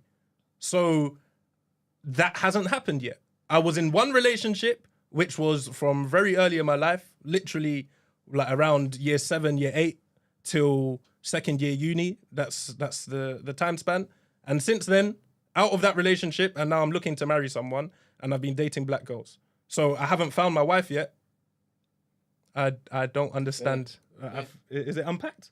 I feel like that part is fair. There's no necessity for you to basically look to date, knowing full well that you are going to only date the woman that you want to marry. Yeah, you're dating with intention at this point in time. Yeah. So in between that time, what you're doing is not just window shopping, but seeing which is the perfect fit for me. Yes. And you've only been dating black girls. Well, no, I've been dating people that I like. I didn't say it's only been black girls. Because that would be racist, right? Yes, that would be racist. Well, technically, if you did that, that would be racist. Fair. If I was to shut that down because of the color of their skin, that would be a racist man. So it's likely that you might marry a black woman because you've been dating predominantly black women since.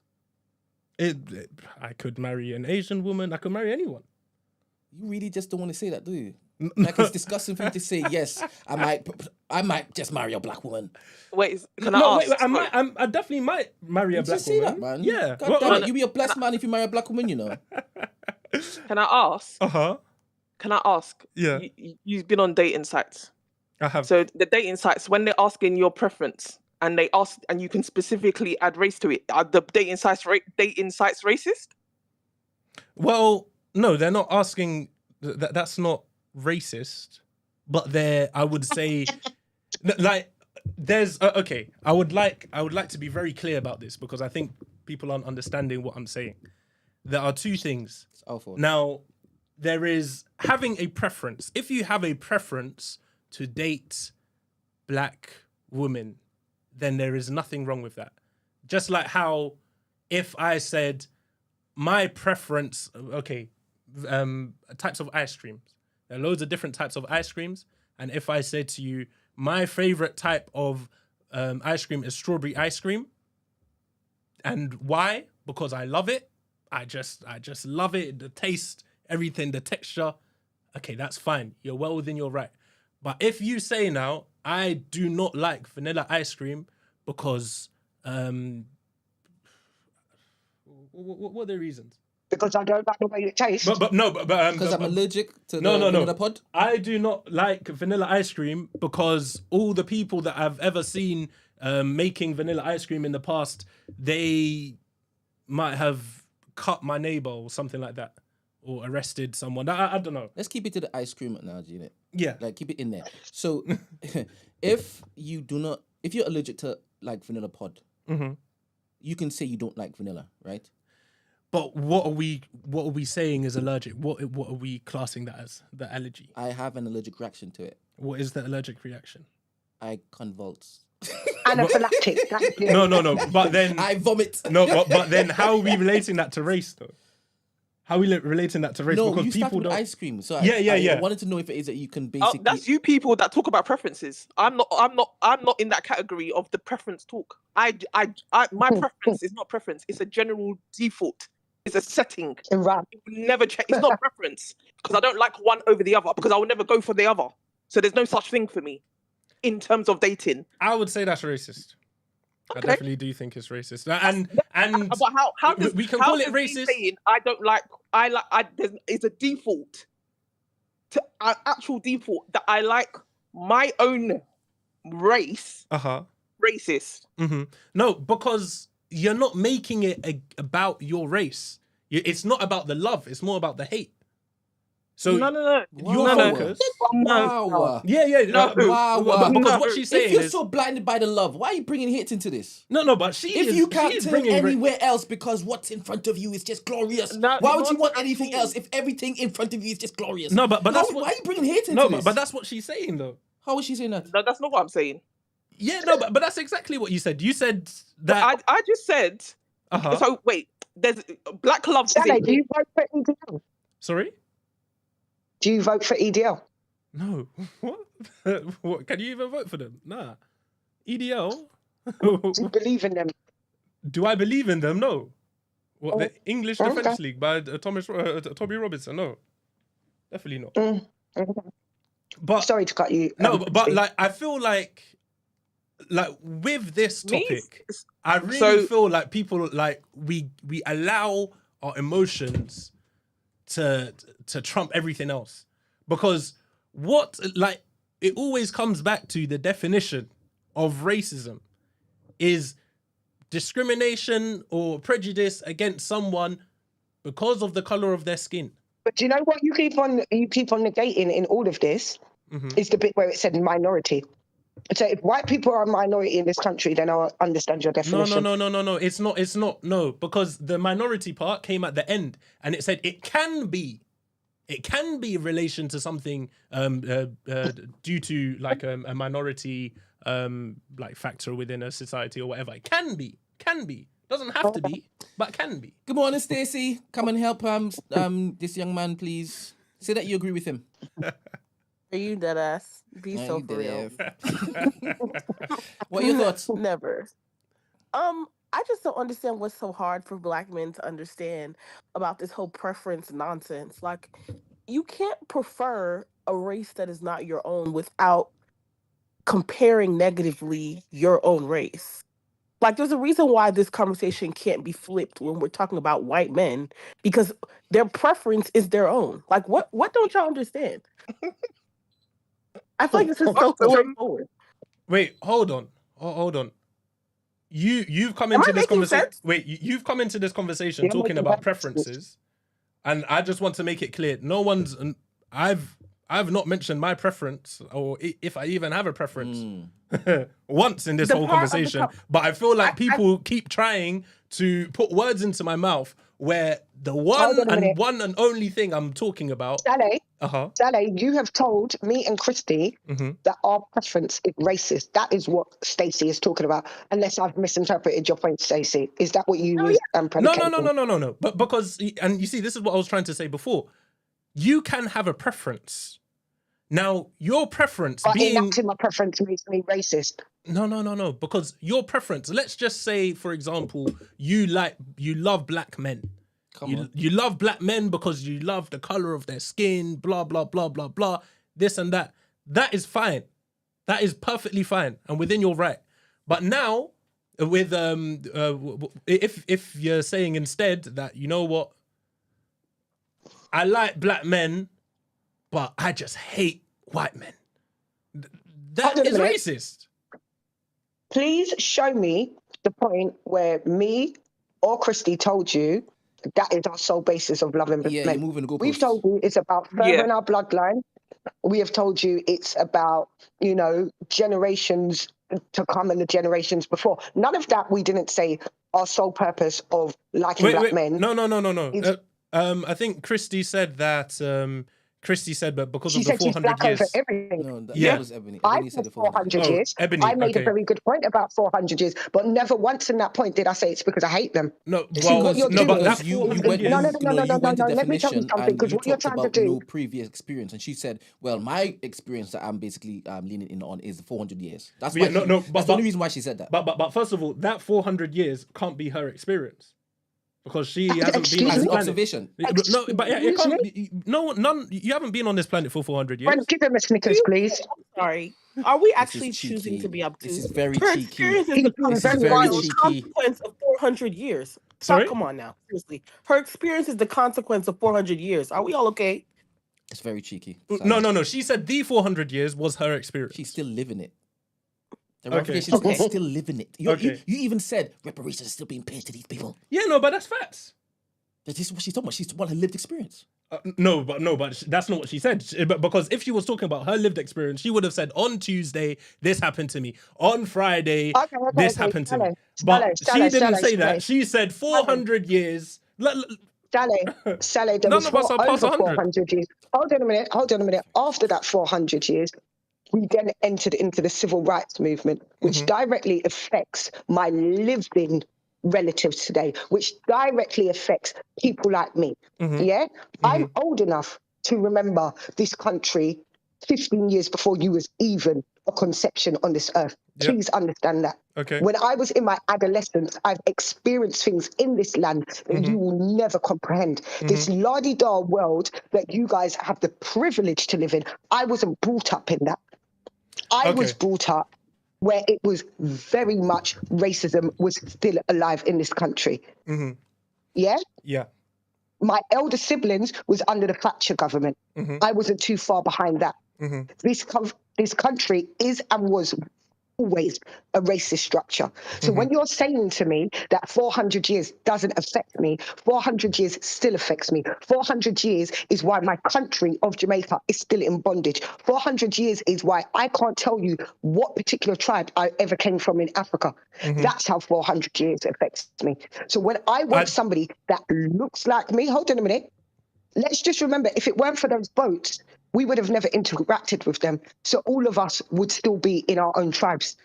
So why is it such an alien concept that I want what is and has always been me? Exactly. The only time those people's bloodline entered into my family, as far as I know, was when it was forcibly put there, not by a choice. So I'm not going to get up tomorrow and be anybody's bedwench.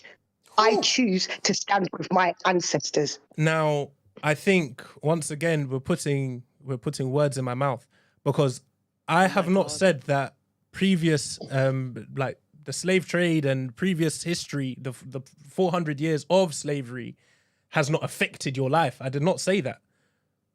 because it's affected all of our lives. It's changed the world that we live in. However, like, for example, I work in sales. Now, there are certain, what's the word? There's certain prejudices or like, what's the word when like you've got a thing about a specific race? Racism. There's certain, I would say, racist preconceptions. There's certain racist preconceptions, and there's definitely racist preconceptions about certain specific, like people. Like, you mean having stereotypes of people? Stereotypes. There's certain stereotypes about people from different parts of the world. However, as you work in sales, you understand that with every call, with every single person that you speak to, you need to treat it as an individual. Because if you just pick up the phone and you hear that, oh, okay, from this person's accent, he's from so and so a place, and then you just completely forget about, or you don't even do your job properly, you could lose a sale. And whose foot are you shooting? You're shooting yourself in the foot. Every single person, like every single person that you come across, regardless of even whoever their father is or who their brother is, whatever, just treat them as an individual person. You've met them for the first time. Now, once they've shown you their true colors, then now you can start making your decisions, and you can understand that, oh, okay, maybe this person, I don't want to trust them because this and that. But at the end of the day, when you meet someone, give them the benefit of the doubt. I think that's fair, but remember what we're talking about. You accused them of being racist. I did not accuse. You said Thank you, Brent. being racist in the first place. I did not accuse. No. And obviously, we're defending ourselves right now. You No. Don't try now to say we have to give everybody a fair try. Don't judge a book by its cover. That's different. That's different. No, but it's the same thing. No, but we're talking about we're talking about excluding people from dating or from anything. Called us because racist. I did not. You were the first person to bring up this racist I said word. I love a black woman. No, Can you imagine? No. I love black women. You're like, you're racist. I did not say that. If I said I did love not white say women, that. Said his preference I did not say you'd that. be like, good on you. You've given him an It's opportunity. racist. You're not blocking your blessing. No, and even as well, if you said that you loved white women as well, purely strictly white women, well, if that's your preference, then that's fine. If there's a reason, if there's something that's fine now. Huh? If it's my preference, it's fine. If it's your preference.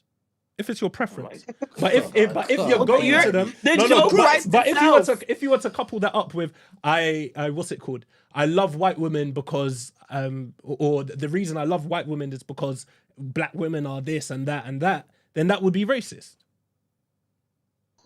Are you getting where I'm coming from? Yeah, I think so. So it's and this is what I said before. It's the end I part. haven't said anything negatively about white men. Sorry? I have just said that my preference. I haven't told you any negatives about white men at this present moment in time. I haven't said my reasons for dating black men is because white men are this.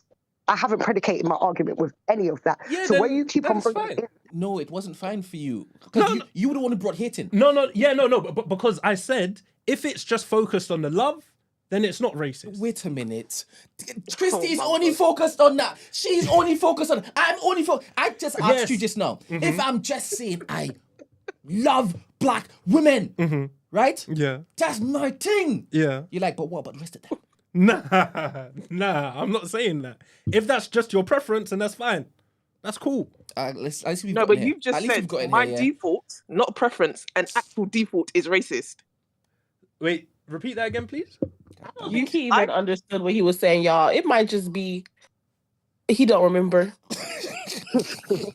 Wait, no. Say that again, please. I said my actual default is loving black men only. So by that definition, am I racist? No, but why is it loving black men only? Because I'm a black woman.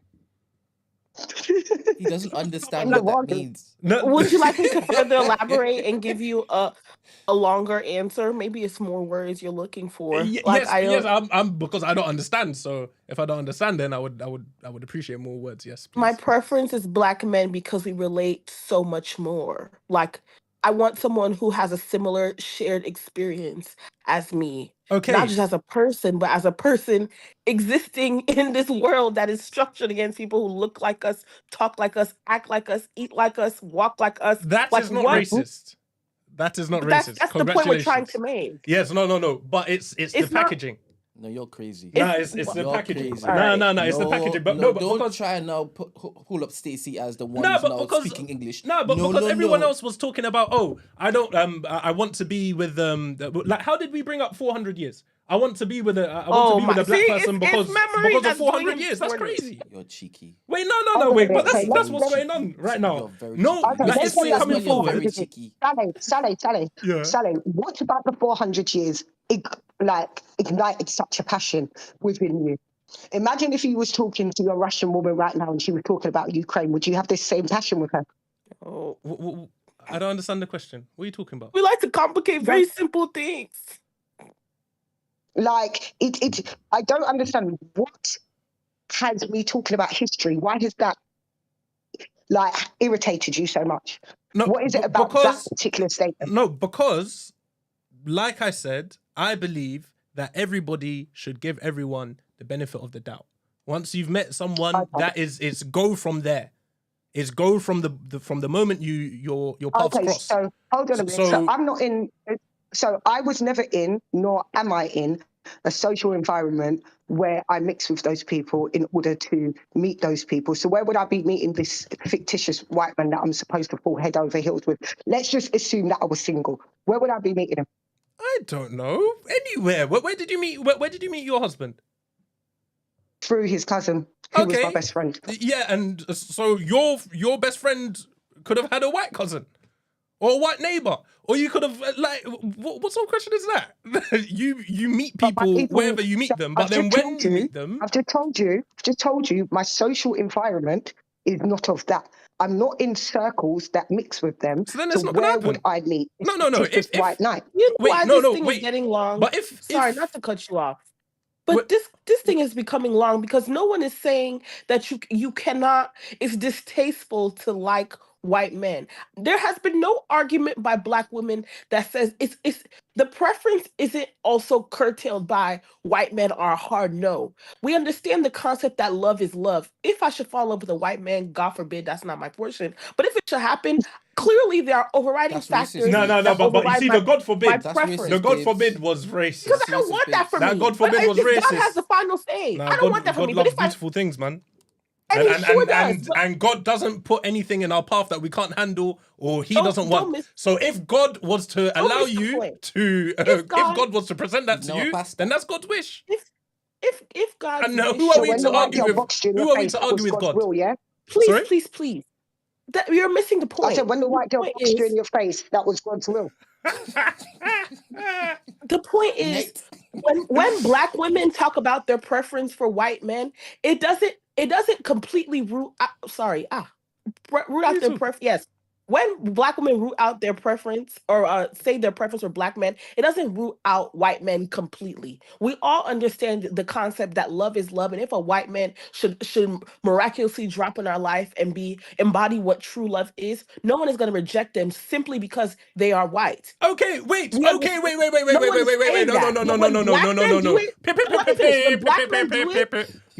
We need to pause here because what you've said is finite. Wait. So what you've just said right there, I don't understand why there's a confusion here, why we're even having a back and forth, because that's exactly what I'm saying. If you fall in love with someone who just happens to be a specific race, why would you then now go and say, oh no, you know what, I love him, but... And you're proving my point in selective melanin. listening. I finished my sentence by saying when Black men, and if those of you who want to start this generalization thing, sorry, this is a podcast. We're not going to go into every nuance in the world. We are generalizing based on the majority experience. When most Black men talk about this same thing, I prefer white women, it is almost always finite because Black women XYZ. It's never, oh, me and white women have a similar experience. You don't. Like, it is always something that is a negative comparison to Black women. Black women never do the same thing in reverse. They're always talking about the great things about their preference versus Black men, when they do it, it's always the negative things about the opposite of their preference. It makes no sense. That is why this debate exists. I am baffed right now because I don't understand. I don't understand now how this has moved from if choosing a specific race is racist, Do you hating black women? No, you to men, to black men talking about their preference for white women, because that. How did we get here? We got here because you initially said that our preference for black men was racist, and we're telling you, no, actually, in reverse, wait. it is racist. Having a preference for anything is not anything. If you have a preference for a specific type of shoe, you like it. If you have a preference for a specific song, you like it. That's it. Same way, food, you like it. Same way with skin color, skin tones, it's all the same. If you have a preference for that and the reason you are going for it is because of that preference, no problem. No problem at all. However... So, Saleh... Good for you. You and Sarah should have a happy life, bro. I can't be about it. Sarah? Saleh, Ivanka. are you racist against carbs? What? No, I would say if anything, I'm prejudiced, or no, because prejudice is the lack of. Look at you. No, but if two images of these definitions. But because racism, you can't equate racism to food. What's going on? That's not a serious question. Nah. Even though you just mentioned ice cream. Well, obviously, it's a silly analogy. This guy. It's a silly analogy. But you can't be racist towards food. You can't be racist towards food. And not even just that, but if you could be, I could sit here and talk for hours as to why I do believe that humans aren't supposed to be eating carbohydrates, and especially the ones that we have in our shirts today. Oh my God. I could sit here for hours and bring up facts and explain Can I ask you a question? Detail. Mm-hmm. You see, when you was with your white girlfriend... When I was in school, by the way. Did you find... Okay, it don't make a difference when it was. I'm just asking you a question. Yeah. Did you get any opposition from anybody, be that black people, white people, Asians, whoever? Did you get any opposition about that relationship? What do you mean by opposition? And if so, who did it come from? What do you mean by opposition? What do I mean? Saleh? Yeah. Come on. Like give an example. You're a logical man. You know what I'm saying? What, as in anyone speaking against the relationship? Yes, exactly that. Did you have opposition? Were there people that didn't agree with your relationship? I guess maybe one or two people. And who were they to you? Family members. Oh, okay. Because I believe the reason why you're vehemently so for this is because there's something that you need to unpack. And I'm not sure what it is. I ain't no psychologist, but there's something, because this whole, it's a preference, and you're shouting, it's racist if you, it's none of that. Hold on. I have not sat here. Childhood trauma, she's saying. I've not sat here and said that I'm for anything. People can do whatever they want. Huh? And that is all we're saying. So just like how people can do whatever they want. So you want to date United Colours of Benetton. I only want to date a black man. That is both our God-given rights to do. Of course. Would you agree with that? Of course. And neither one of them is based on a prejudice, unless you then go out of your way to say, do you know what, I'm only dating white women and I'm only dating white women because of X, Y, and Z. I still stand by this. If you are saying that, because of the last 400 or 500 years of all the stories that I've read in the history books, when the next person that comes in front of me, or if someone moves to me, if a white person moves to me and you're single, I'm going to shut them down because of what Christopher Columbus and them, and that I think is racist.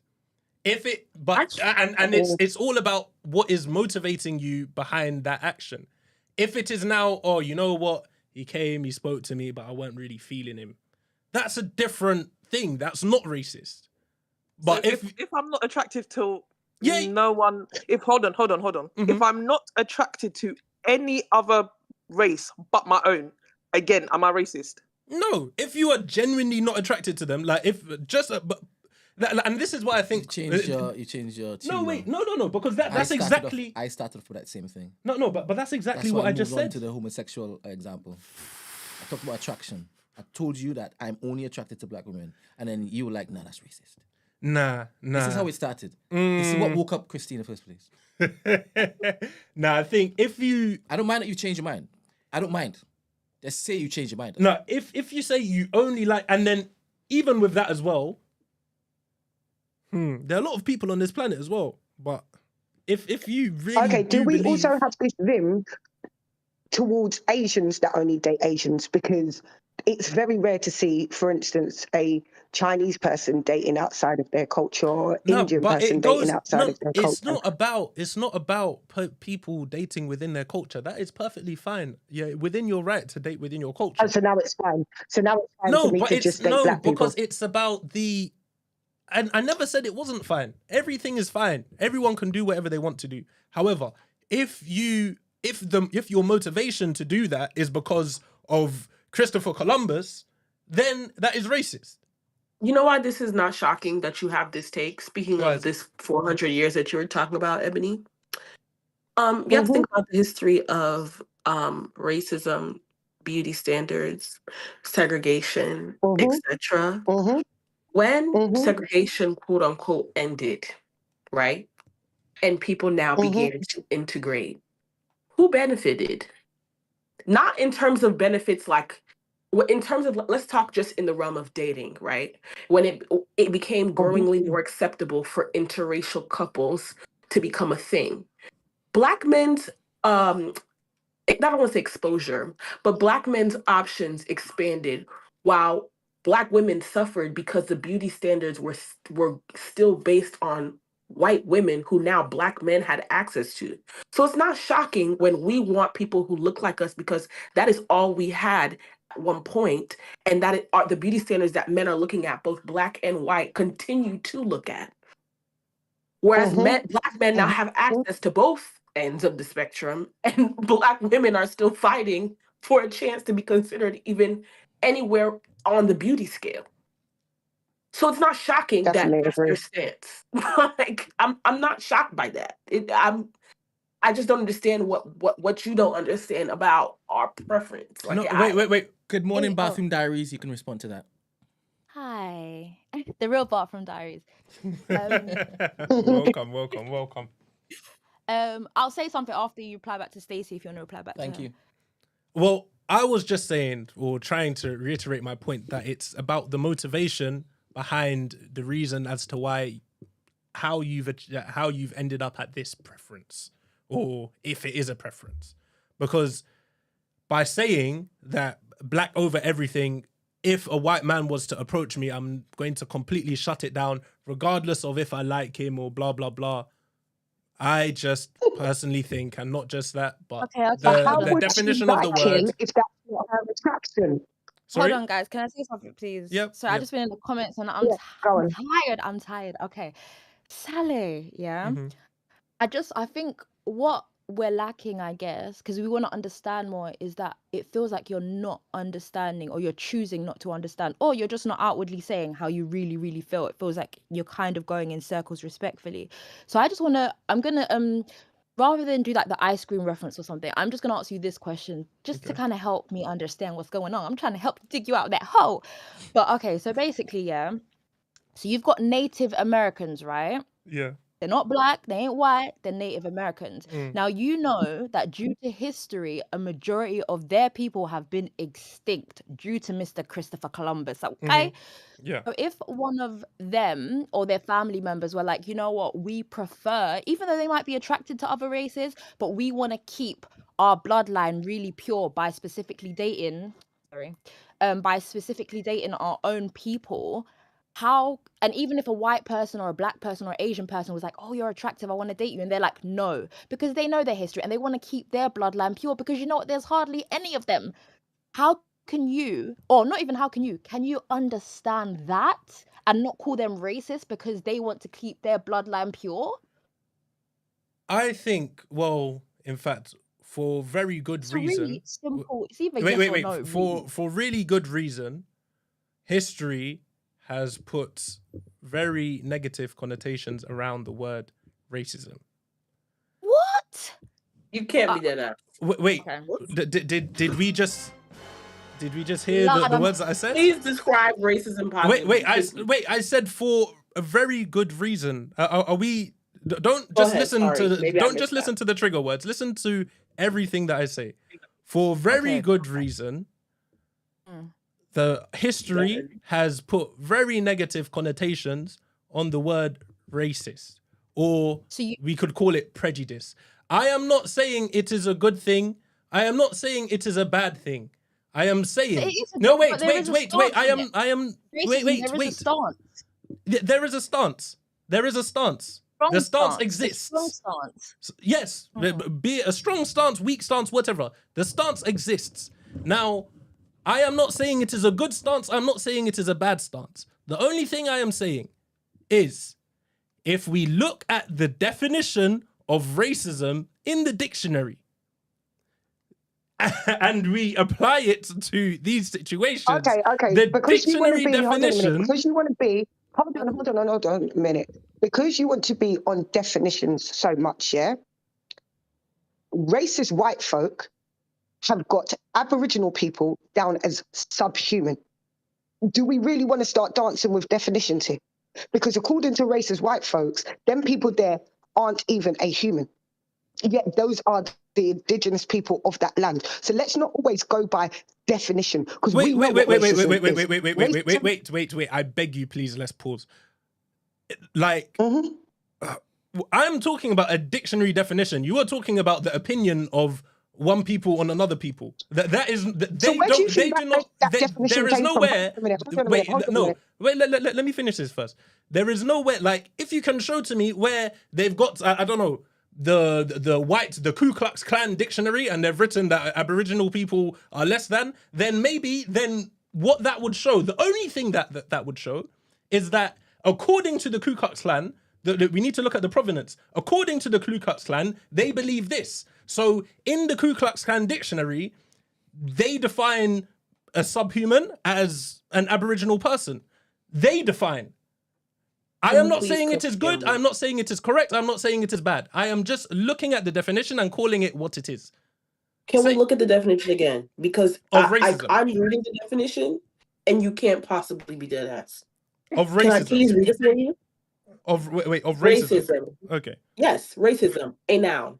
Prejudice, discrimination, or antagonism by an individual, community, or institution against, cough, cough, a person or people on the basis of their membership in a particular racial or ethnic group.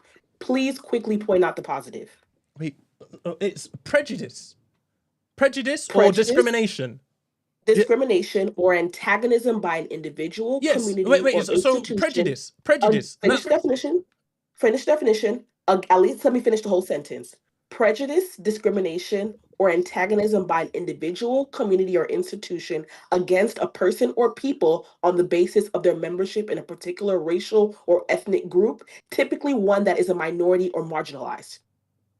Quickly point out the positive. Wait, what do you mean? According prejudice? to Saleh, white people are marginalized.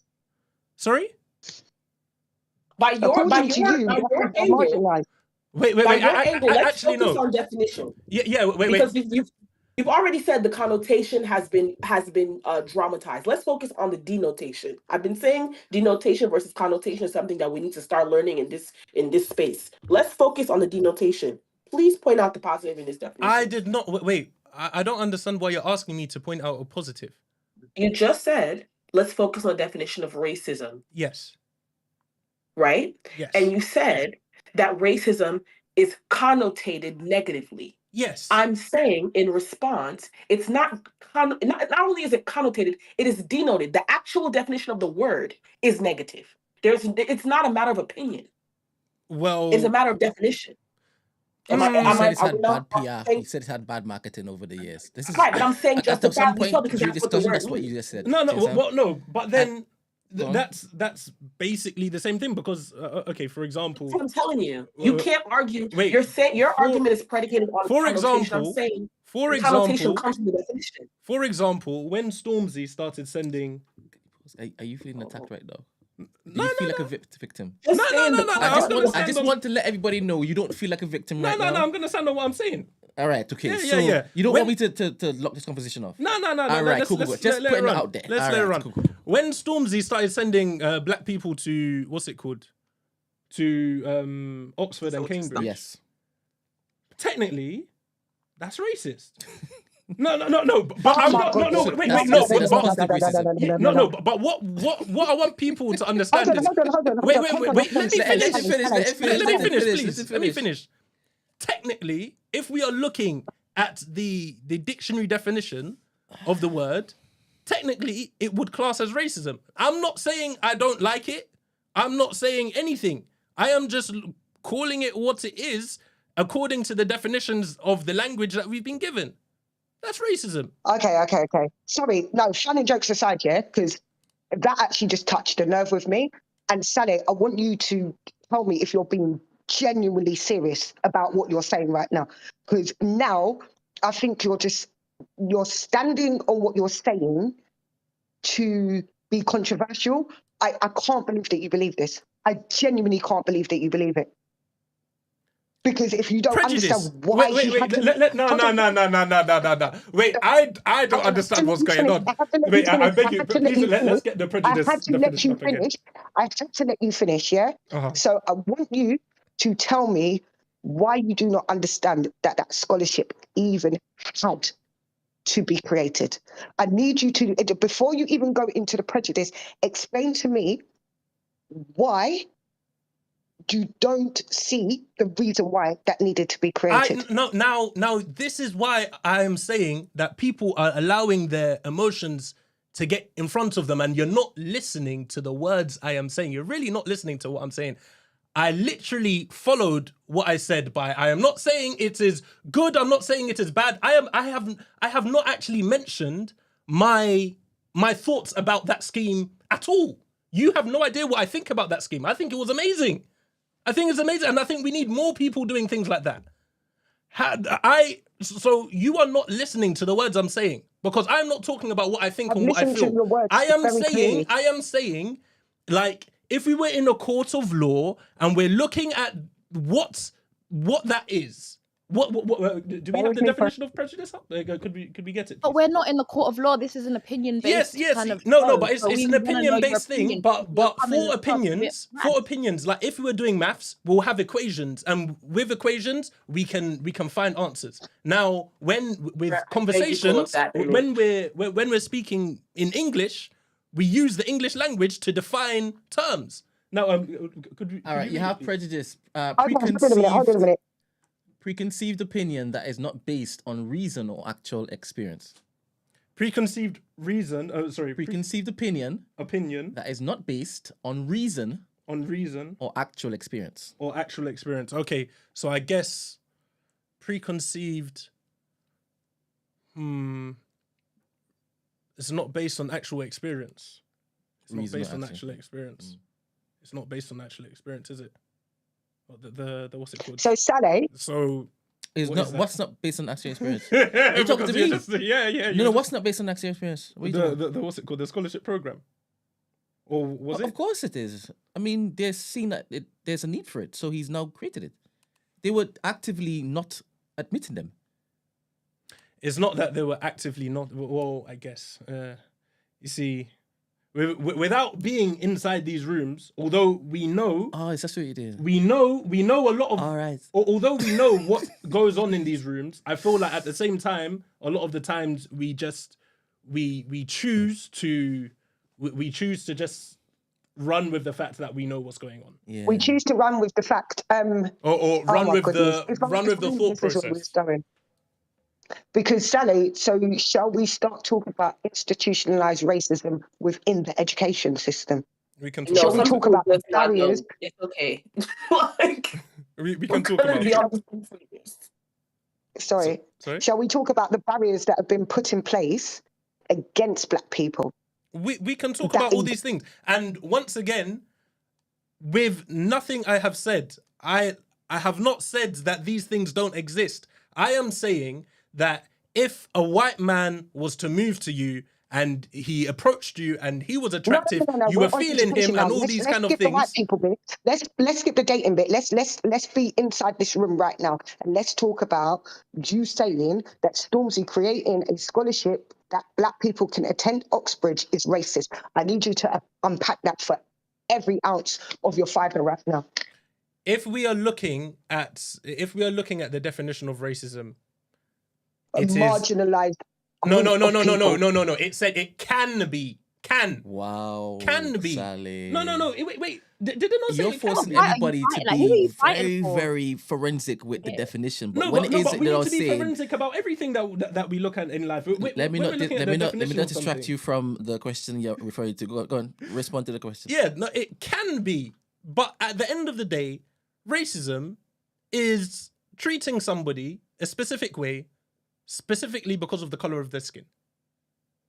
Full stop. Okay. So, Okay. and You have to- literally, and please, but before you continue, to I want, treat no. I need you to hear this. I am not saying any opinions on this. I am just saying that is what it is. It is treating. You said that it is racist, and that is your opinion. No, You wait. can't say I'm No. not No. Please let me say it again now, because please, I want you to listen.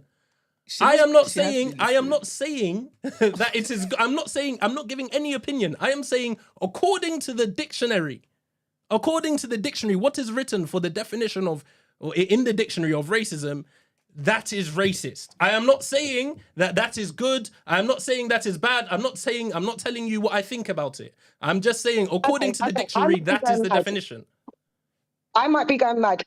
Stacey, read the definition of racism to me one more time, and then please try and unpack, because I must be losing the plot. Unpack to me how it's racist for a black man to create a scholarship program so black people can attain higher education, because I must not understand definitions at this point. Hello, can you hear me? We can. Yeah. Okay, guys, I just want to say something. Yeah, it's Temi, by the way. Hi, guys. What Stormzy did can be considered as positive discrimination, right? Positive discrimination can be considered as racist by definition. So Yes. Saleh, right, By definition. And By but wait, definition, but Saleh before you continue, I would like to stop you there, because that is literally all I'm saying. I am not arguing about my feelings. I'm not arguing about anything else. I am saying, by the definition of the language that we speak, that is it. I haven't told you that. Then what's your opinion then? So what's your opinion on that? Rather than telling us the definition. Wait, I've told you. Well, my opinion. My opinion on the Stormzy. By reading King James version of the dictionary. Wait. If we're talking about his opinion. My opinion. What, are we talking about my opinion hold on, Stormzy's? Saleh, hold on a second. I don't know the reason with positive discrimination. That's more like, I guess, like nepotism or something. When someone doesn't have the credentials, these people that Stormzy was putting into the program, I believe they are intelligent people that have the credentials to be on to go to the uni. They are being picked. It doesn't align with the definition of racism. But we've just heard that positive discrimination can also be classed as racism. So if they're just given the position just solely based on their race. Yes. And so by opening up a what's it called? An application process to purely people from one specific race, that is ticking that is ticking the box of only picking someone based on the color of their skin. Now, I'm not saying that is bad. I'm not saying that is good. I think Stormzy was amazing for what he did. However, if we are looking at the definition of the word racism, that is simply it. And not even just that, I'm going to follow this by, I've just asked my good friend, GPT, is it racist to treat someone a specific way due to the color of their skin? He has said, yes. Treating someone differently based on the color of their skin is considered racist. Racism involves discrimination, prejudice, or unequal treatment. Unequal. No. What we're doing right here is playing semantics, and I'm not going to entertain the stupidness right about now. And it's getting to that point, because what you're doing, we know what we mean when we're saying treating somebody differently based on the color of their skin. And what you're doing is you're corrupting what a positive thing is, because Stormzy is not the first, nor is he the last person to create a scholarship. You could have said, oh, Bear with me for a second, guys. I'll be back on my point. Hold on. I think I can help what her finish. Stormzy did, I don't think Establishing is equity. considered racist because he did. It's not just like, oh, he sees every black person or any black person that he sees on the street. He's like, do you know what? You can go to Cambridge or whatever. These are people that maybe be based on their circumstances or whatever, they may not ordinarily have this access. So, but they are qualified to do it. So that's different. And I think what you're saying about people's preferences in terms of, oh, they would only date black or they would only date white, I don't think that that's necessarily racist. It might be discriminatory. It might be prejudice, but I don't think okay, it might be discriminatory and it might be prejudice. However, when we look at the definition of racism, they are saying it is discrimination and prejudice towards someone due to the color of their skin. So it's a combination between. It's a combination of all of those things. It does not say discrimination and prejudice. It says discrimination or prejudice. Now, yes, like when we're looking at these things, we need to look at the specific details. We need to look at the words that are being used. It's not and, Saleh, it's the all. thing is, yeah, you're saying, hold on, Saleh, the thing is, yeah, I understand what you're doing now. You're definitely 100% a troll. But it's one of those ones where... and see what he's doing. But don't play with black people because it's really... And I'm going to get upset and people can call me emotional or whatever. I don't care. Because you see what I stand for black people. And what you're not going to do is play devil's advocate. Come on! No, hold on. If we want to go there, let's start using Jewish people as an example. Whoa. Wait. We need to relax. Let's not. Well, I know why I'm saying whoa. Why are you saying whoa? You're already in it. You're in shit right now. I know why I'm saying whoa. Why are you saying whoa? The thing is, Saleh, this is the first time, obviously, everyone's seeing you on the screen, like from the comments to the screen, and obviously this is how you're going out, which is fine. But it's like, I understand how you're saying, oh, I don't have an opinion on this and that. No, wait. No. We need to be very clear. We need to be very clear. Let me finish. Wait. We need to be very clear. She can finish, but no, but I didn't say in order for her to finish, you just stop talking over her, man. I didn't say I don't have an opinion. If she was Russian and white, you wouldn't be talking over her like this. Let her finish, man. Thank you, Brent. Go on, bitch. Alright, sorry about that. Thanks. Yeah, so what I'm saying, even though you're saying that, okay, you haven't expressed your opinion, you trying to state these facts and definitions to try and like basically trigger people or, you know, just cause some type of controversy, that is you still having a stance and it just doesn't look good and it's just not worth it. And it's like, it's one of those ones where we actually want to know your opinion and we actually want to understand like where you're coming from and trying to understand like your history, your background, especially being part of the community. And I feel like although this is entertaining and I love long TDAs, yeah, it's like you're just coming across as you're being you're misunderstanding us on purpose. No, I'm you know not. What I mean? Because as women, hold on, we shouldn't have to keep on trying to persuade you for what we're saying. You know exactly what you're saying. People know exactly what they're doing. So it's like rather than, you know, make us feel as though we're silly or low-key gaslighting as well, you can get the definition.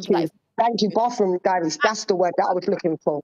Is it worth it? It could be worth it to you, but it would be lovely to know your actual opinion. Now, wait. Now, feel me? Yes, 100%. Now, you see me from growing up.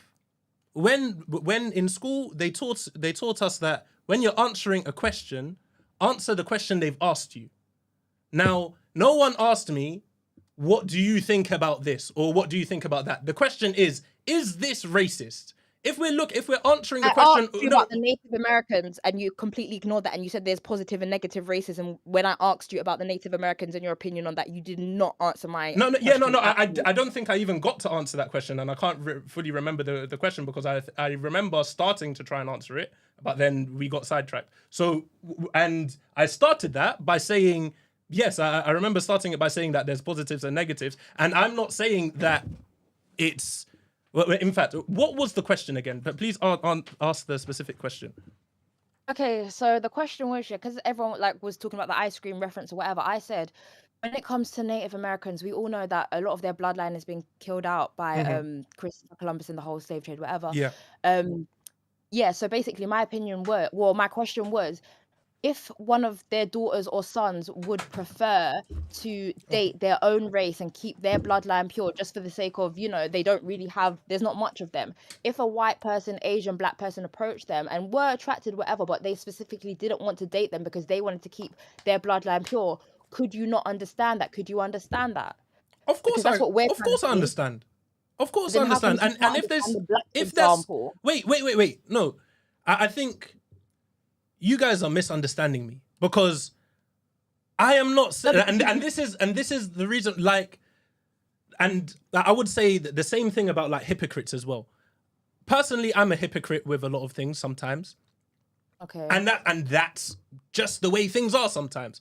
If Okay, so you know somebody how you and the same way with the racism thing, it is perfectly fine. If you want to marry a specific person purely to keep your bloodline going forth, whatever the specific drive might be, that's perfectly fine.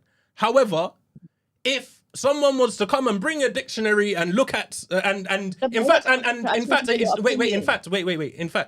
I would even say for those people within that situation, I would even support them to do it. There's no problem there at all.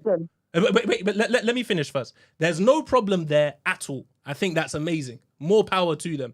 However, if we were to look at what they were doing, with the definition of the word, technically that would fall under racism. I'm not saying it's a bad thing. I am saying the way they have formulated this dictionary, if we are looking at the definition of the word, it's racism. And your opinion, okay, according to the book, and your opinion on that is, like you said, would go forth. it. Go forth. Okay. Yeah, no, go forth. Yeah, that's your land. That's your people. Yeah, do what you need to do. I'm not saying anything against that. What I want to know is, Saleh, when that Karen, when she slapped you, and when she was calling you boy, was that racist? Calling me boy? Right, you see you guys. What? Which podcast were you listening to calling you boy? No, because of all of the language, the words that you picked up with or picked up on was boy. So I know they were calling you boy all up and down. No. Oh, you know what she did there? You weren't following what she did just now? No, I know you. I clocked, but no. I like okay. Right now, if I was to start teaching you Arabic and I taught you the word boy, girl, assalamu alaikum, like it's just random words. It's a list of words. No one was going around calling me boy. Please. Did you have a child with this Russian? No, I don't have any children. So I want to know why. Okay, anyway, what did you find? Was she racist? Would you say, just generally? No, I do not believe so. And do you think she's a abuser for slapping you? You know what? Definition. You know what? At the time, yeah. Let me answer. At the time, I didn't think so. Or do you think you deserved being slapped because you said you lied? Does lying? I think we need to unpack. Let him respond to the question you asked him. Let him respond to the question you asked him. And why you're justifying her abuse. Let him respond to the question that you asked him. Yes, thank you. At the time, I actually did think that maybe I deserved it, and like I said, this was a long time ago. I was probably 18 at the time. And since then, I've realized that, yes, that was abuse. Because same way, and like I've said, I believe that we all should be we all should be equal. So same way, if I shouldn't be able to hit a girl, then a girl shouldn't be able to hit me. Same way, I shouldn't be able to say I'm going to like or group all white people together as one specific thing. Same way, white people shouldn't be able to do the same to black people. This is because we're all equal. Why is your definitions of racism only black and white? And by black and white, I mean black people and white people. Why are you not bringing Asians into this? Well, why are you not bringing any other race on this planet? it just hasn't come up yet. Obviously, we're talking about races. Far from Diamonds brought in Native Americans. Why are you only focused on black and white? I am sorry. I'm sorry. Next time, next time you hear me say black and white, next time you hear me say black and white, next time you hear me say black and white, just insert black, white, Asian, like all the races. I don't need to insert it for you. You could insert it. It's just like how you said about Stormzy's scholarship being racist. There's scholarships for Jewish people. There's scholarships for Asian people. Racist. Pardon? Racist. And you see, it's like I'm not calling one the same brush. If definitely what you're saying is 100% true. I can't sit here. I can't sit. I will. Yes. Is racist. If you gave me the chance. If you gave me the chance, I will say all these things. You better stop shouting at Ebony, first of all. No, leave that. It's fine. But the whole thing that you've had today is black people. And that's what I genuinely believe, that you're here to control us. And like what Bathroom Diaries made an excellent point, is that you are gaslighting, especially the lived experience of black women, the backbone of society, those that have had it the hardest, the most marginalized community that exists in this world. And you're just refusing to see what we're saying to you. Like sometimes, you know what it is? It's all fun and jokes. It's I'm sorry. I'm still talking. I'm on my rant right now. I'm still talking. E-Man might get up on this platform today and he might have a little dig there, but we know it stops at a certain level. Marks might do the same thing. Brent might do the same thing. But you see what you're doing? If you're poking, and it's like, no, that's like you're literally telling us something, and we're trying to tell you, no, it doesn't go like that. We're going in circles. Hold on a minute. So when we are saying to you, and if Brent wants to get this definition, because then I think you're missing the definition today, you are gaslighting us. Brent, would you like to get that definition up? Wait. Okay. Whilst Brent is getting that up, someone joined the call and they said that positive discrimination is racism. Who was that said that? That was Gin and Gist. That was me that said it. Also, no, but positive discrimination is racist. I think if you're going to use the definitions, you need to use it properly. Wait. So are you agreeing with that then? She agrees with you, yes. She's on your side. I agreed. However, then... No. But what Stormzy did is not positive discrimination if he has considered, like, if there's criteria for entering these things. One being the color of your skin. Sorry? One being the color of your skin. And also from before this as well, I want to add as well that what you were saying about all the other society, not Gin and Jess, who was speaking before you? I've got very bad eyesight. Ebony, okay. What you were saying about all these other, like, I think you've got a, what's it called? Like a tunnel lens or fisheye lens, whatever, on me saying this about black people. It is about anybody in the world. Selecting anybody else specifically for the color of their skin is racist to me. Or not even to me, but according to the definition in the dictionary, is racist. So if there is a Chinese scholarship somewhere specifically picking Chinese people, the only reason I brought up Stormzy's one is because that's the only one I know of. Because I think I see it so highly. But if there's a Chinese one somewhere, it's also racist. If there's an Indian one somewhere, it's racist. Because why? They're selecting people specifically because of the color of their skin. Now, I am not saying it is a bad thing. I am not saying it is a bad thing at all. In fact, if anything, I think it's a good thing that people within a community are helping people within their community to further, and like money within the community is always better. And knowledge within the community is always better. However, if we are looking at the definition of racism, it would be classed as that. I think you're doing the same thing with that scenario. You're doing the same thing with that scenario as you're doing with the definition of racism, because we've circled around this whole conversation 36,000 times, yet you fail to realize that you're even selectively listening to the whole definition of racism. Like, if you're going to focus on the fact that the scholarship is only open to certain people, and you're going to say that is racist without acknowledging the entire picture and understanding that the point of the scholarship is not to be racist, it's to create equitable opportunity, you are largely mistaken. I never said that hold it on, wasn't. Let me finish. You're saying that if Stormzy wants to give a scholarship to Black people, picking only Black people or giving the opportunity to a Black person is racist because you're eliminating other people from qualifying. Am I wrong or am I right? Let me understand you first before I make my opinion, because you've accused us of misunderstanding you many times. That's what you're saying, correct?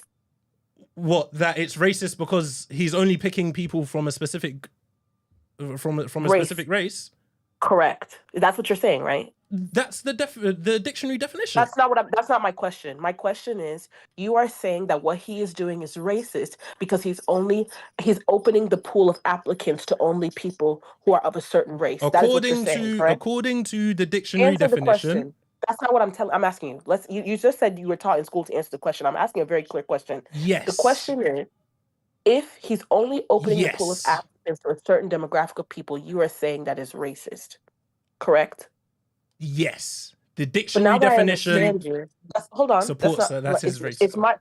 It's my point to make. Let me now refute your point aggressively. Like, it's not that act is not racist.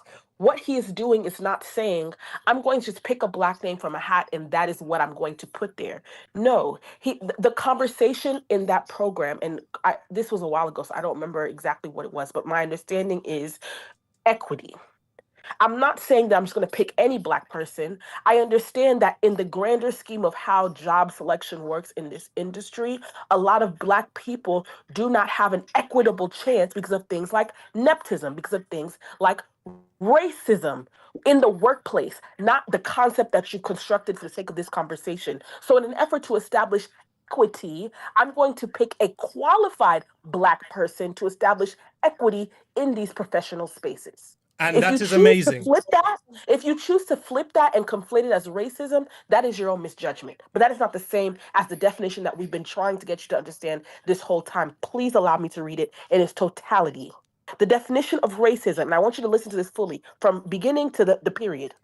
Prejudice, discrimination, or antagonism by an individual, community, or institution against a person or people on the basis of their membership in a particular racial or ethnic group, typically one, listen closely, that is a minority or marginalized. The second definition, also important, the belief that different races possess distinct characteristics, abilities, or qualities, especially so as to distinguish them as inferior or superior to one another. So once again, I ask you, how can anyone who is racist be positive? By its definition, if you're saying what Stormzy was doing was racist, it cannot be positive. No, now I think that is where you're getting it wrong. That is where you're getting it wrong. And I really want you to understand what I'm saying by this. I can't lie. We've gone through this hoopla 36 times. I think we've this. So then you've just finished speaking. You've asked me to respond, and then now you're saying you don't want me to. You don't hear me. No, the question that I wanted you to answer has already been answered. That's not to cut you off. I'm just saying that I think we're going to continue going through a circle of you misunderstanding what we all understand, and that is okay. I understand perfectly. I understand. There's nothing that I don't understand here. I think what you are misunderstanding. Because you're not totally correct, because I think both sides need to come a little bit to the middle, a little bit. Because Saleh, you're incorrect, because what Stormzy is doing, it cannot or is not racist by definition. Because it's a fantastic thing what he's doing, by the way. Sorry? It's a fantastic thing what he's doing, by the way, which I think a lot of you are. You don't understand that I believe that. But he wasn't being racist in that act, or that scholarship or whatever it was isn't racist because he isn't considering these people just solely because they're Black. That's not the reason. He's considering Black people who also have the skills, and he's not passing them over just more qualified people.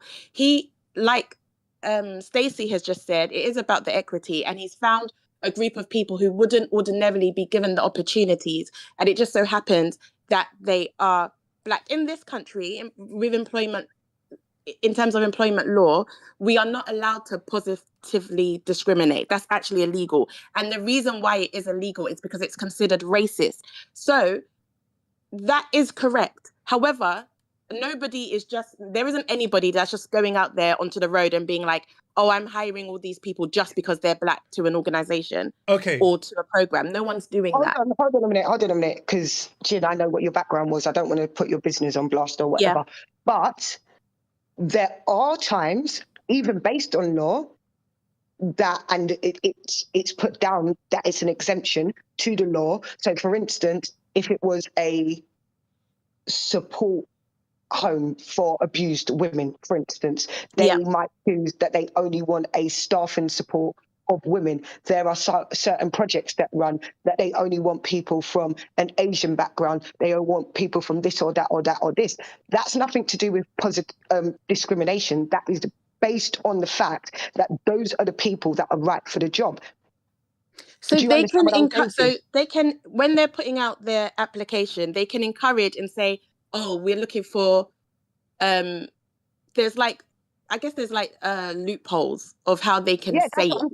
But no one will ever say, we're just looking for black people for this role. We're just looking, they might do things to encourage more women to apply, or they might say, like, for instance, in a women's care home, for example, they might have also male that it's are literally able to apply for that role. But when it comes to dealing with those women, it's like I think we were talking about gynecologists the other day, for example. You can choose to say like, oh, I prefer to have a female gynecologist. I don't want to have a male gynecologist. But a hospital cannot say we only hire women gynecologists. Hold on a minute. Wait, so am I correct in? Wait, am I correct in saying that you said that it is racist to positively discriminate, or so someone said positive discrimination is illegal?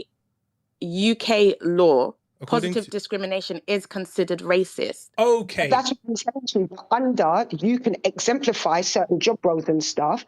And it can be exempt under the Discrimination and Equality Act. There are many jobs, and I can post examples of it.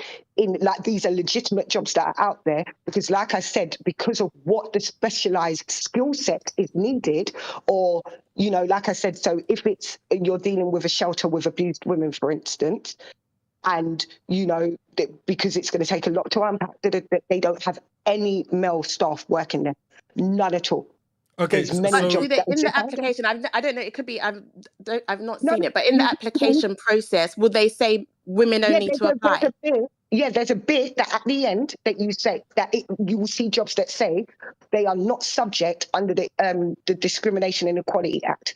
Yeah, that literally you will see that that's what they can because the reason is because there are some specialist things that it's not discrimination to only look at a certain set of people for a particular role or something like that. So this goes back to the whole, I get what you lot are doing with this whole, it's positive discrimination. It's not, some things can be exempt from that. And that's where things there are cases where people employers can take positive action. So say, for example, if there are like 90% men in the role, in the organization, they can do things to say like, oh, we need more women to apply for these roles.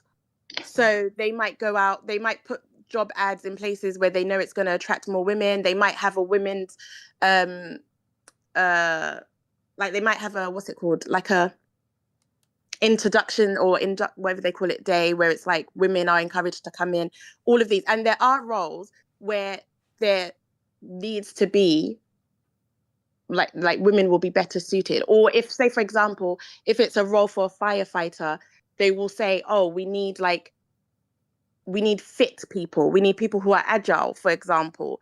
That already is discriminating against like a 78-year-old woman or man in a walking stick. With a walking stick, they can't. That is that's positive discrimination that can be considered.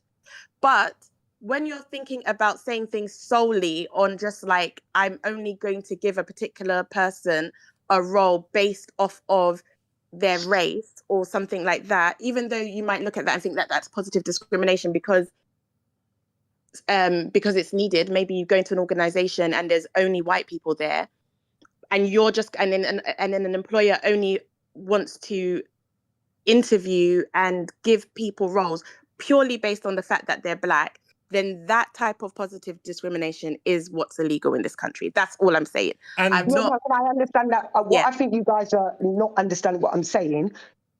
Literally, some things can be exempt from it. So I don't mean a mixed organization. There might be a South Asian community center, and they are allowed, based on, everybody there speaks Urdu or something like that. I'm just making something up. You can only apply for the job either if you speak Urdu or if you're from that background. That's not positive. That is just what is required for the job. Do you understand what I'm saying to you? But the exception doesn't prove the rule. The exception doesn't disprove the rule. Sorry? Did anybody say that to you? Did anybody say what to me? You just said that the exception doesn't prove the rule. It doesn't disprove the rule. Like in this country, like we've just heard, it is racist. Positive discrimination is racist. So then, how come when I am saying positive? I've just told you something. Let me finish. Let me finish, please. So we have just heard that positive discrimination in this country is classed as racism. So how come when I now say that? And I'm not saying, once again, I'm not talking about my beliefs or my preferences or whatever. I'm just saying, just like we've just heard, in this country, with the language that we use, the definition, that's basically what I've said. Positive discrimination to a specific race due to the color of their skin is racist. Like, I'm not saying don't do it. I'm not saying I don't do these things. I'm just saying when we look at the definition of the word, that is it. I don't understand how there can be any confusion about that. But Ebony is saying that there are instances like occupational requirements that allow for positive discrimination. Yeah, but okay. Now, if we that's fine. So if we now look at this with the example of, we're not even going to talk about Stormzy's one. Let's talk about a Chinese scholarship program. So, okay, this Chinese scholarship program, they're looking for people to be doctors or even, let's say, to be ice cream servers. There is no, you need to speak Urdu or speak Mandarin to now go and serve ice cream. They are just finding Chinese people because they are Chinese. They could, yes, they will have all the credentials, blah, blah, blah, but that's secondary. The first hurdle that you need to pass to get into this Chinese room is you need to be Chinese. And then next, okay, you've got the grades, blah, blah, blah. That's positive discrimination, because if you are a white person and you came and you tried to get into this Chinese room, they wouldn't let you in. And once again, I need to follow this by saying, I am not talking about my preferences. I'm not talking about anything of the sort. I am simply saying that without any emotions in this, that if we look at the word and the description of prejudice, of racism, because it includes prejudice, and prejudice can be negative prejudice or positive. What was it? Discrimination or prejudice. Sorry, but you know what I'm talking about, and that is the definition. That's okay, it. Saleh. So could an imam apply for a job as a priest? Well, I would hope that if they're a proper imam, they wouldn't be doing that. But could he though, or should he? I would say no. Or should he be given a job? But I would say no. Should he be given a job though? No, definitely. Why not? Why not? Because he's not a priest. Okay, but he's still got religious background. In the wrong religion. Who said it's the wrong religion? What do you mean? Who says it's the wrong religion? If the imam is standing in church talking about assalamu alaikum, that's he's in the wrong room. He's going to read out of the Bible, but he's just a priest. He's just an imam. Sorry? He's going to read out of the Bible. He's just an imam. No, but this doesn't make any sense. This analogy doesn't make any sense at all. Why wouldn't it make any sense? Because why would an imam want to go and speak and read the Bible to Christians? No, it's a job. He needs money, cost of living. What? Did they even get paid? Yes, it's a job. Okay, I didn't know they got paid. But no, I don't think they should be given that job. No. Why not? Isn't that racist? Well, hey, wait. Now you see.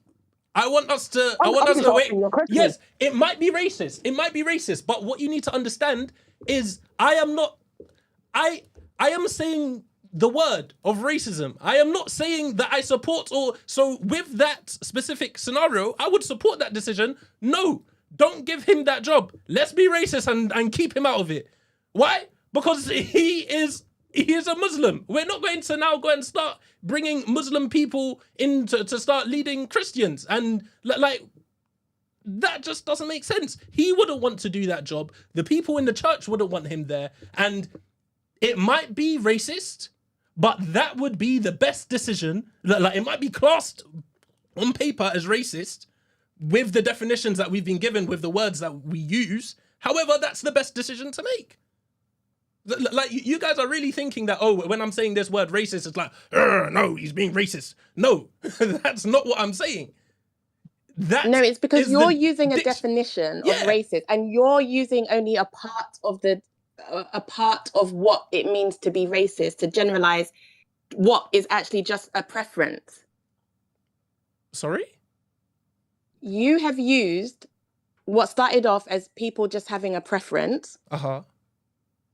And you have labeled it racist. But I think no. Racism, as per that definition, had so many things to it, and you just focused on one thing, which was their preference part. No, with the preference, again, I said that it's all to do with the motivation of that. So if the motivation is like with black people, oh, I just love their skin, I love their hair, I love even the way they talk and blah blah blah. If the motivation is love towards that thing, then that's perfectly fine. I've said this. But we got here just purely off of maybe Brent saying something like, oh, he only dates black, and your actual next thing to that was that's racist. I don't think so. And maybe let me hold my hands up. Let me hold my hands up, because even before, I know Brent asked me a question and I told him that I lied in 2 of my attempts to answer that question. So maybe if that's how it came across when I started answering that question, then I apologize. However, what I am saying is that and I've said this before, if the motivation behind you loving a specific race is because of the love for that thing, then it's fine. If it's fueled by your hatred of a whole race of people that you've never even met and they've done things to people that have lived before you 20, 30 years or blah, blah, blah, even one day before you, like, judge everyone off what you see or what you come across when you speak to them. I don't see that. So what is the motivation behind your inability to love black women? That's what I want to know. My inability to love. What are you talking about? I'm just asking. What are you asking? What is the motivation behind what? Because you said you've dated black women mostly since your terrible experience with the Russian lady. So what has made it now that you have been unable to love a black woman since? What's the motivation behind that? I never said. Is that kind of racist of you? Wait, I never said. Wow, how could it, like you're really clutching at straws? Because how can it be? You haven't. No, I've dated black women. Agree with Saleh on this one. He never said that I've dated black women, and it's just you dated black women, but you hadn't fallen in love with any of them. I'm just asking, what's the motivation behind that? I am still single, and I said since my last relationship, which was with my first ex, my only ex. Since then, I've told myself the next girl I'm going to be in a relationship with, I want to marry her, and it hasn't happened yet. Since then, I've dated black girls. There could be many reasons. I'm not being funny here. I'm just saying, you have said that you have dated many black girls after the white girl. I'm making an assumption that you were in love with the white girl. That's why you was in a relationship, and that's why you were able to take such nonsense. But since then, you have since dated other black women, one of which you thought it was a waste of your money to take her on a date on Canary Canal or whatever. That's my fault. So what is it that makes you unable to fall in love, perhaps similarly to how you did? Is it because their behavior? Is it like, I don't know, it could be for anything. I still don't understand the question, because I didn't tell you that I haven't fallen in love with any of them. Oh, so you have? I didn't tell you that I have or I haven't. Okay, I'm asking. You've just jumped to the conclusion that... I'm correcting myself. Have you? I would say so. I would say so, yes. Oh, they didn't love you back equally. Maybe that was the case. Oh. In fact, yes. Sorry. It gets like that, man. You brush it sometimes. Off. Brent, I need the shoulder again. I don't even know how we got here. I think a better question would have been if we got back onto the car. Hopefully the destination is on the horizon. But if we got back into the car as to how we even started this part of the conversation, a better question would have been, what do you think makes black men's preference so easy? Let me not say so easily, because I do think a lot of black men prefer black women. But what makes those men who prefer white women such a loud, like, why are they so comfortable in being the loud minority? Like, what justifies that preference? That's what we don't understand. I think that would have been a question more in line with the conversation and the point that we all don't understand. Like, what do you think? You might not subscribe to it, Saleh, but... She just said Jenna just questioned me shit. No, that's not what I was saying. I think she genuinely wanted to understand his experience. I don't think it was a question. Gin and Gist. I'm just saying that. Oh, am I the she? Oh, sorry. No, I just want to know what I just wanted to know, like, what his motivations are, because I think I'm just deducing from what the conversation we've had and what Saleh has said. He said he's been in a relationship with a white girl, a Russian white girl, but he hasn't had one with a black, or he hasn't been able to have a relationship. It hasn't led to a relationship. So I wanted to know what the motivations are behind that. Behind seeing what? As he believes there's a motivation behind, or like a Chrissy's perspective, for example. Wait. He thinks her motivations are racist or could be racist. And I want to know what his motivations are and what they can be seen as. I don't understand what my motivations behind what being single for the past 6 years. Is that the question you're asking?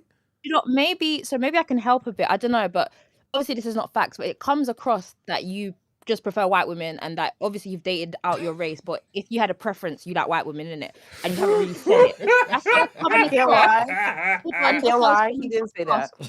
No, I'm saying that's how it's coming across, innit? So that's why I think some people may want to know, or maybe Gin and Gist, if I'm wrong, let me know. But because it comes across like that, maybe she's trying to get to the point where it's like, oh, so why is it not working with the black girls, but it's working with the white girls? Maybe because you prefer the white women. So that's all I think she's trying to say. I don't know, but that's how it's coming across. That's it. I'm not saying it's a fact. I'm just saying it's coming across. I didn't get that, personally. Okay. In fact, could you say what you got? Because I feel like I'm going crazy here. It's like... No, I don't... And yeah, I'm being gaslit.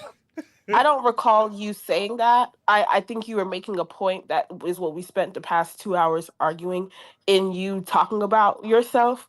I don't think the point was in reference to you. I think you were saying the point that resonated with you is you are open to loving a woman and being attracted to a woman no matter her race, whereas we base our attraction not based on race, but we are more our attraction is rooted in our preference for black men for the following reasons, and that's where the conversation got conflated. That does not mean that you only like white women, but you're saying that you're open in ways that we probably are not based on our attraction. Yes. Does that make sense? Yes. Yes. Yeah, so And I would say I agree. I didn't take away from that you prefer white women, but in that I conversation, we generalized men. This was not even my point when I even jumped on the Discord first, to be fair. Oh, sorry if I It misunderstood. really wasn't. My only point of contention was him labeling me a racist because I believe in BOE. Literally, that was it. End of discussion. I couldn't actually care less on what his preference is. My point of contention is calling my one racist because I only want to date my own. I think we need to, like, what you need to do is stop thinking of it as me labeling you as racist and think about it think of the English language, because that's all I'm discussing. That's the only thing I'm talking about. Because with that, and I would go back to even saying that how when I was talking about even like the Chinese scholarship or whatever, if you want to do for your people, go forth and prosper. I wish all the best for you. And it makes sense. Everybody with a society, people should support people that look like them. And no matter where it might be, even like I would say Ukrainians, I completely understand why Ukrainians will want to band together against Russia. Same way I would understand why Russians will want to band together against Ukraine. It's like, I am not saying it is a good thing, a bad thing, or this or that. I am just saying that the definition of racism aligns with what you were saying. That black over everything. Because if a white person was to now come and say white people over everything, we'll all have a big problem with that. And we would all call that racist. But I actually wouldn't, but hey ho. Well, okay, again, and by your definition, I have no problem with white people solely dating white people. No, but we're not talking about white people dating solely white people. We're saying white people over everything. That's very different to white people dating white people. Like. Sorry? I don't have a problem with what they feel like.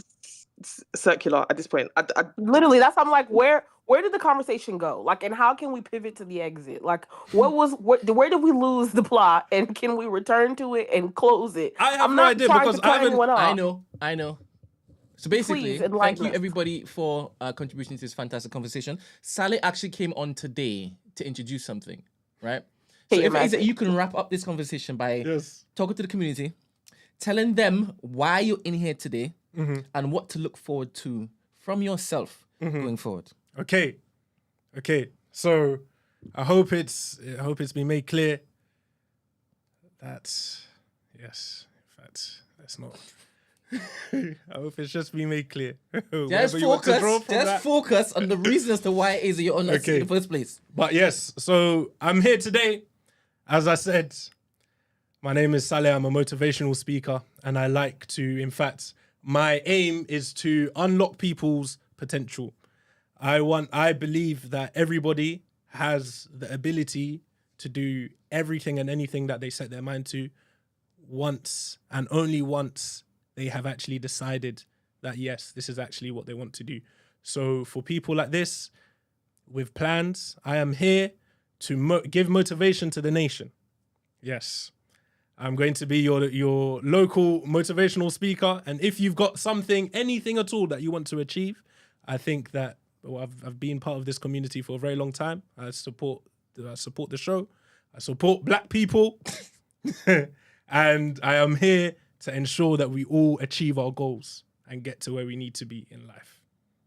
So essentially, we're going to give him a trial run. There's going to be on the dilemma page the opportunity for anybody to send in dilemmas for Saleh. Did they need to be focused on anything in particular? Goals that they would like to achieve. Goals that you would like to achieve. Yes. Okay. All right. So thank you very much, everybody. You all have been absolutely amazing. I need to eat and I need to get on with my day. But you guys have been perfect. Every single black woman on this particular call has been fantastic. Even Gin and Gist, when she came in and tried to basically throw a spanner in the works, you've done well too. I love you all. Thank you very much, Stacey. Thank you very much, Christy, Ebony, Bathroom Diaries. Who else was there? Which other fantastic voice was there? I can't remember. But all of you. Brent, this year when you do the audience superlatives, I better get most committed audience member, because the way I've basically stayed up until the time I'm supposed to wake up for work. Oh, 100%. This is insane. You have a category all on your own, to be honest. We're going to celebrate you specifically. Bye, y'all. Good night. Love you. Bye. Bye, everyone. Right, have a Bye. fantastic day.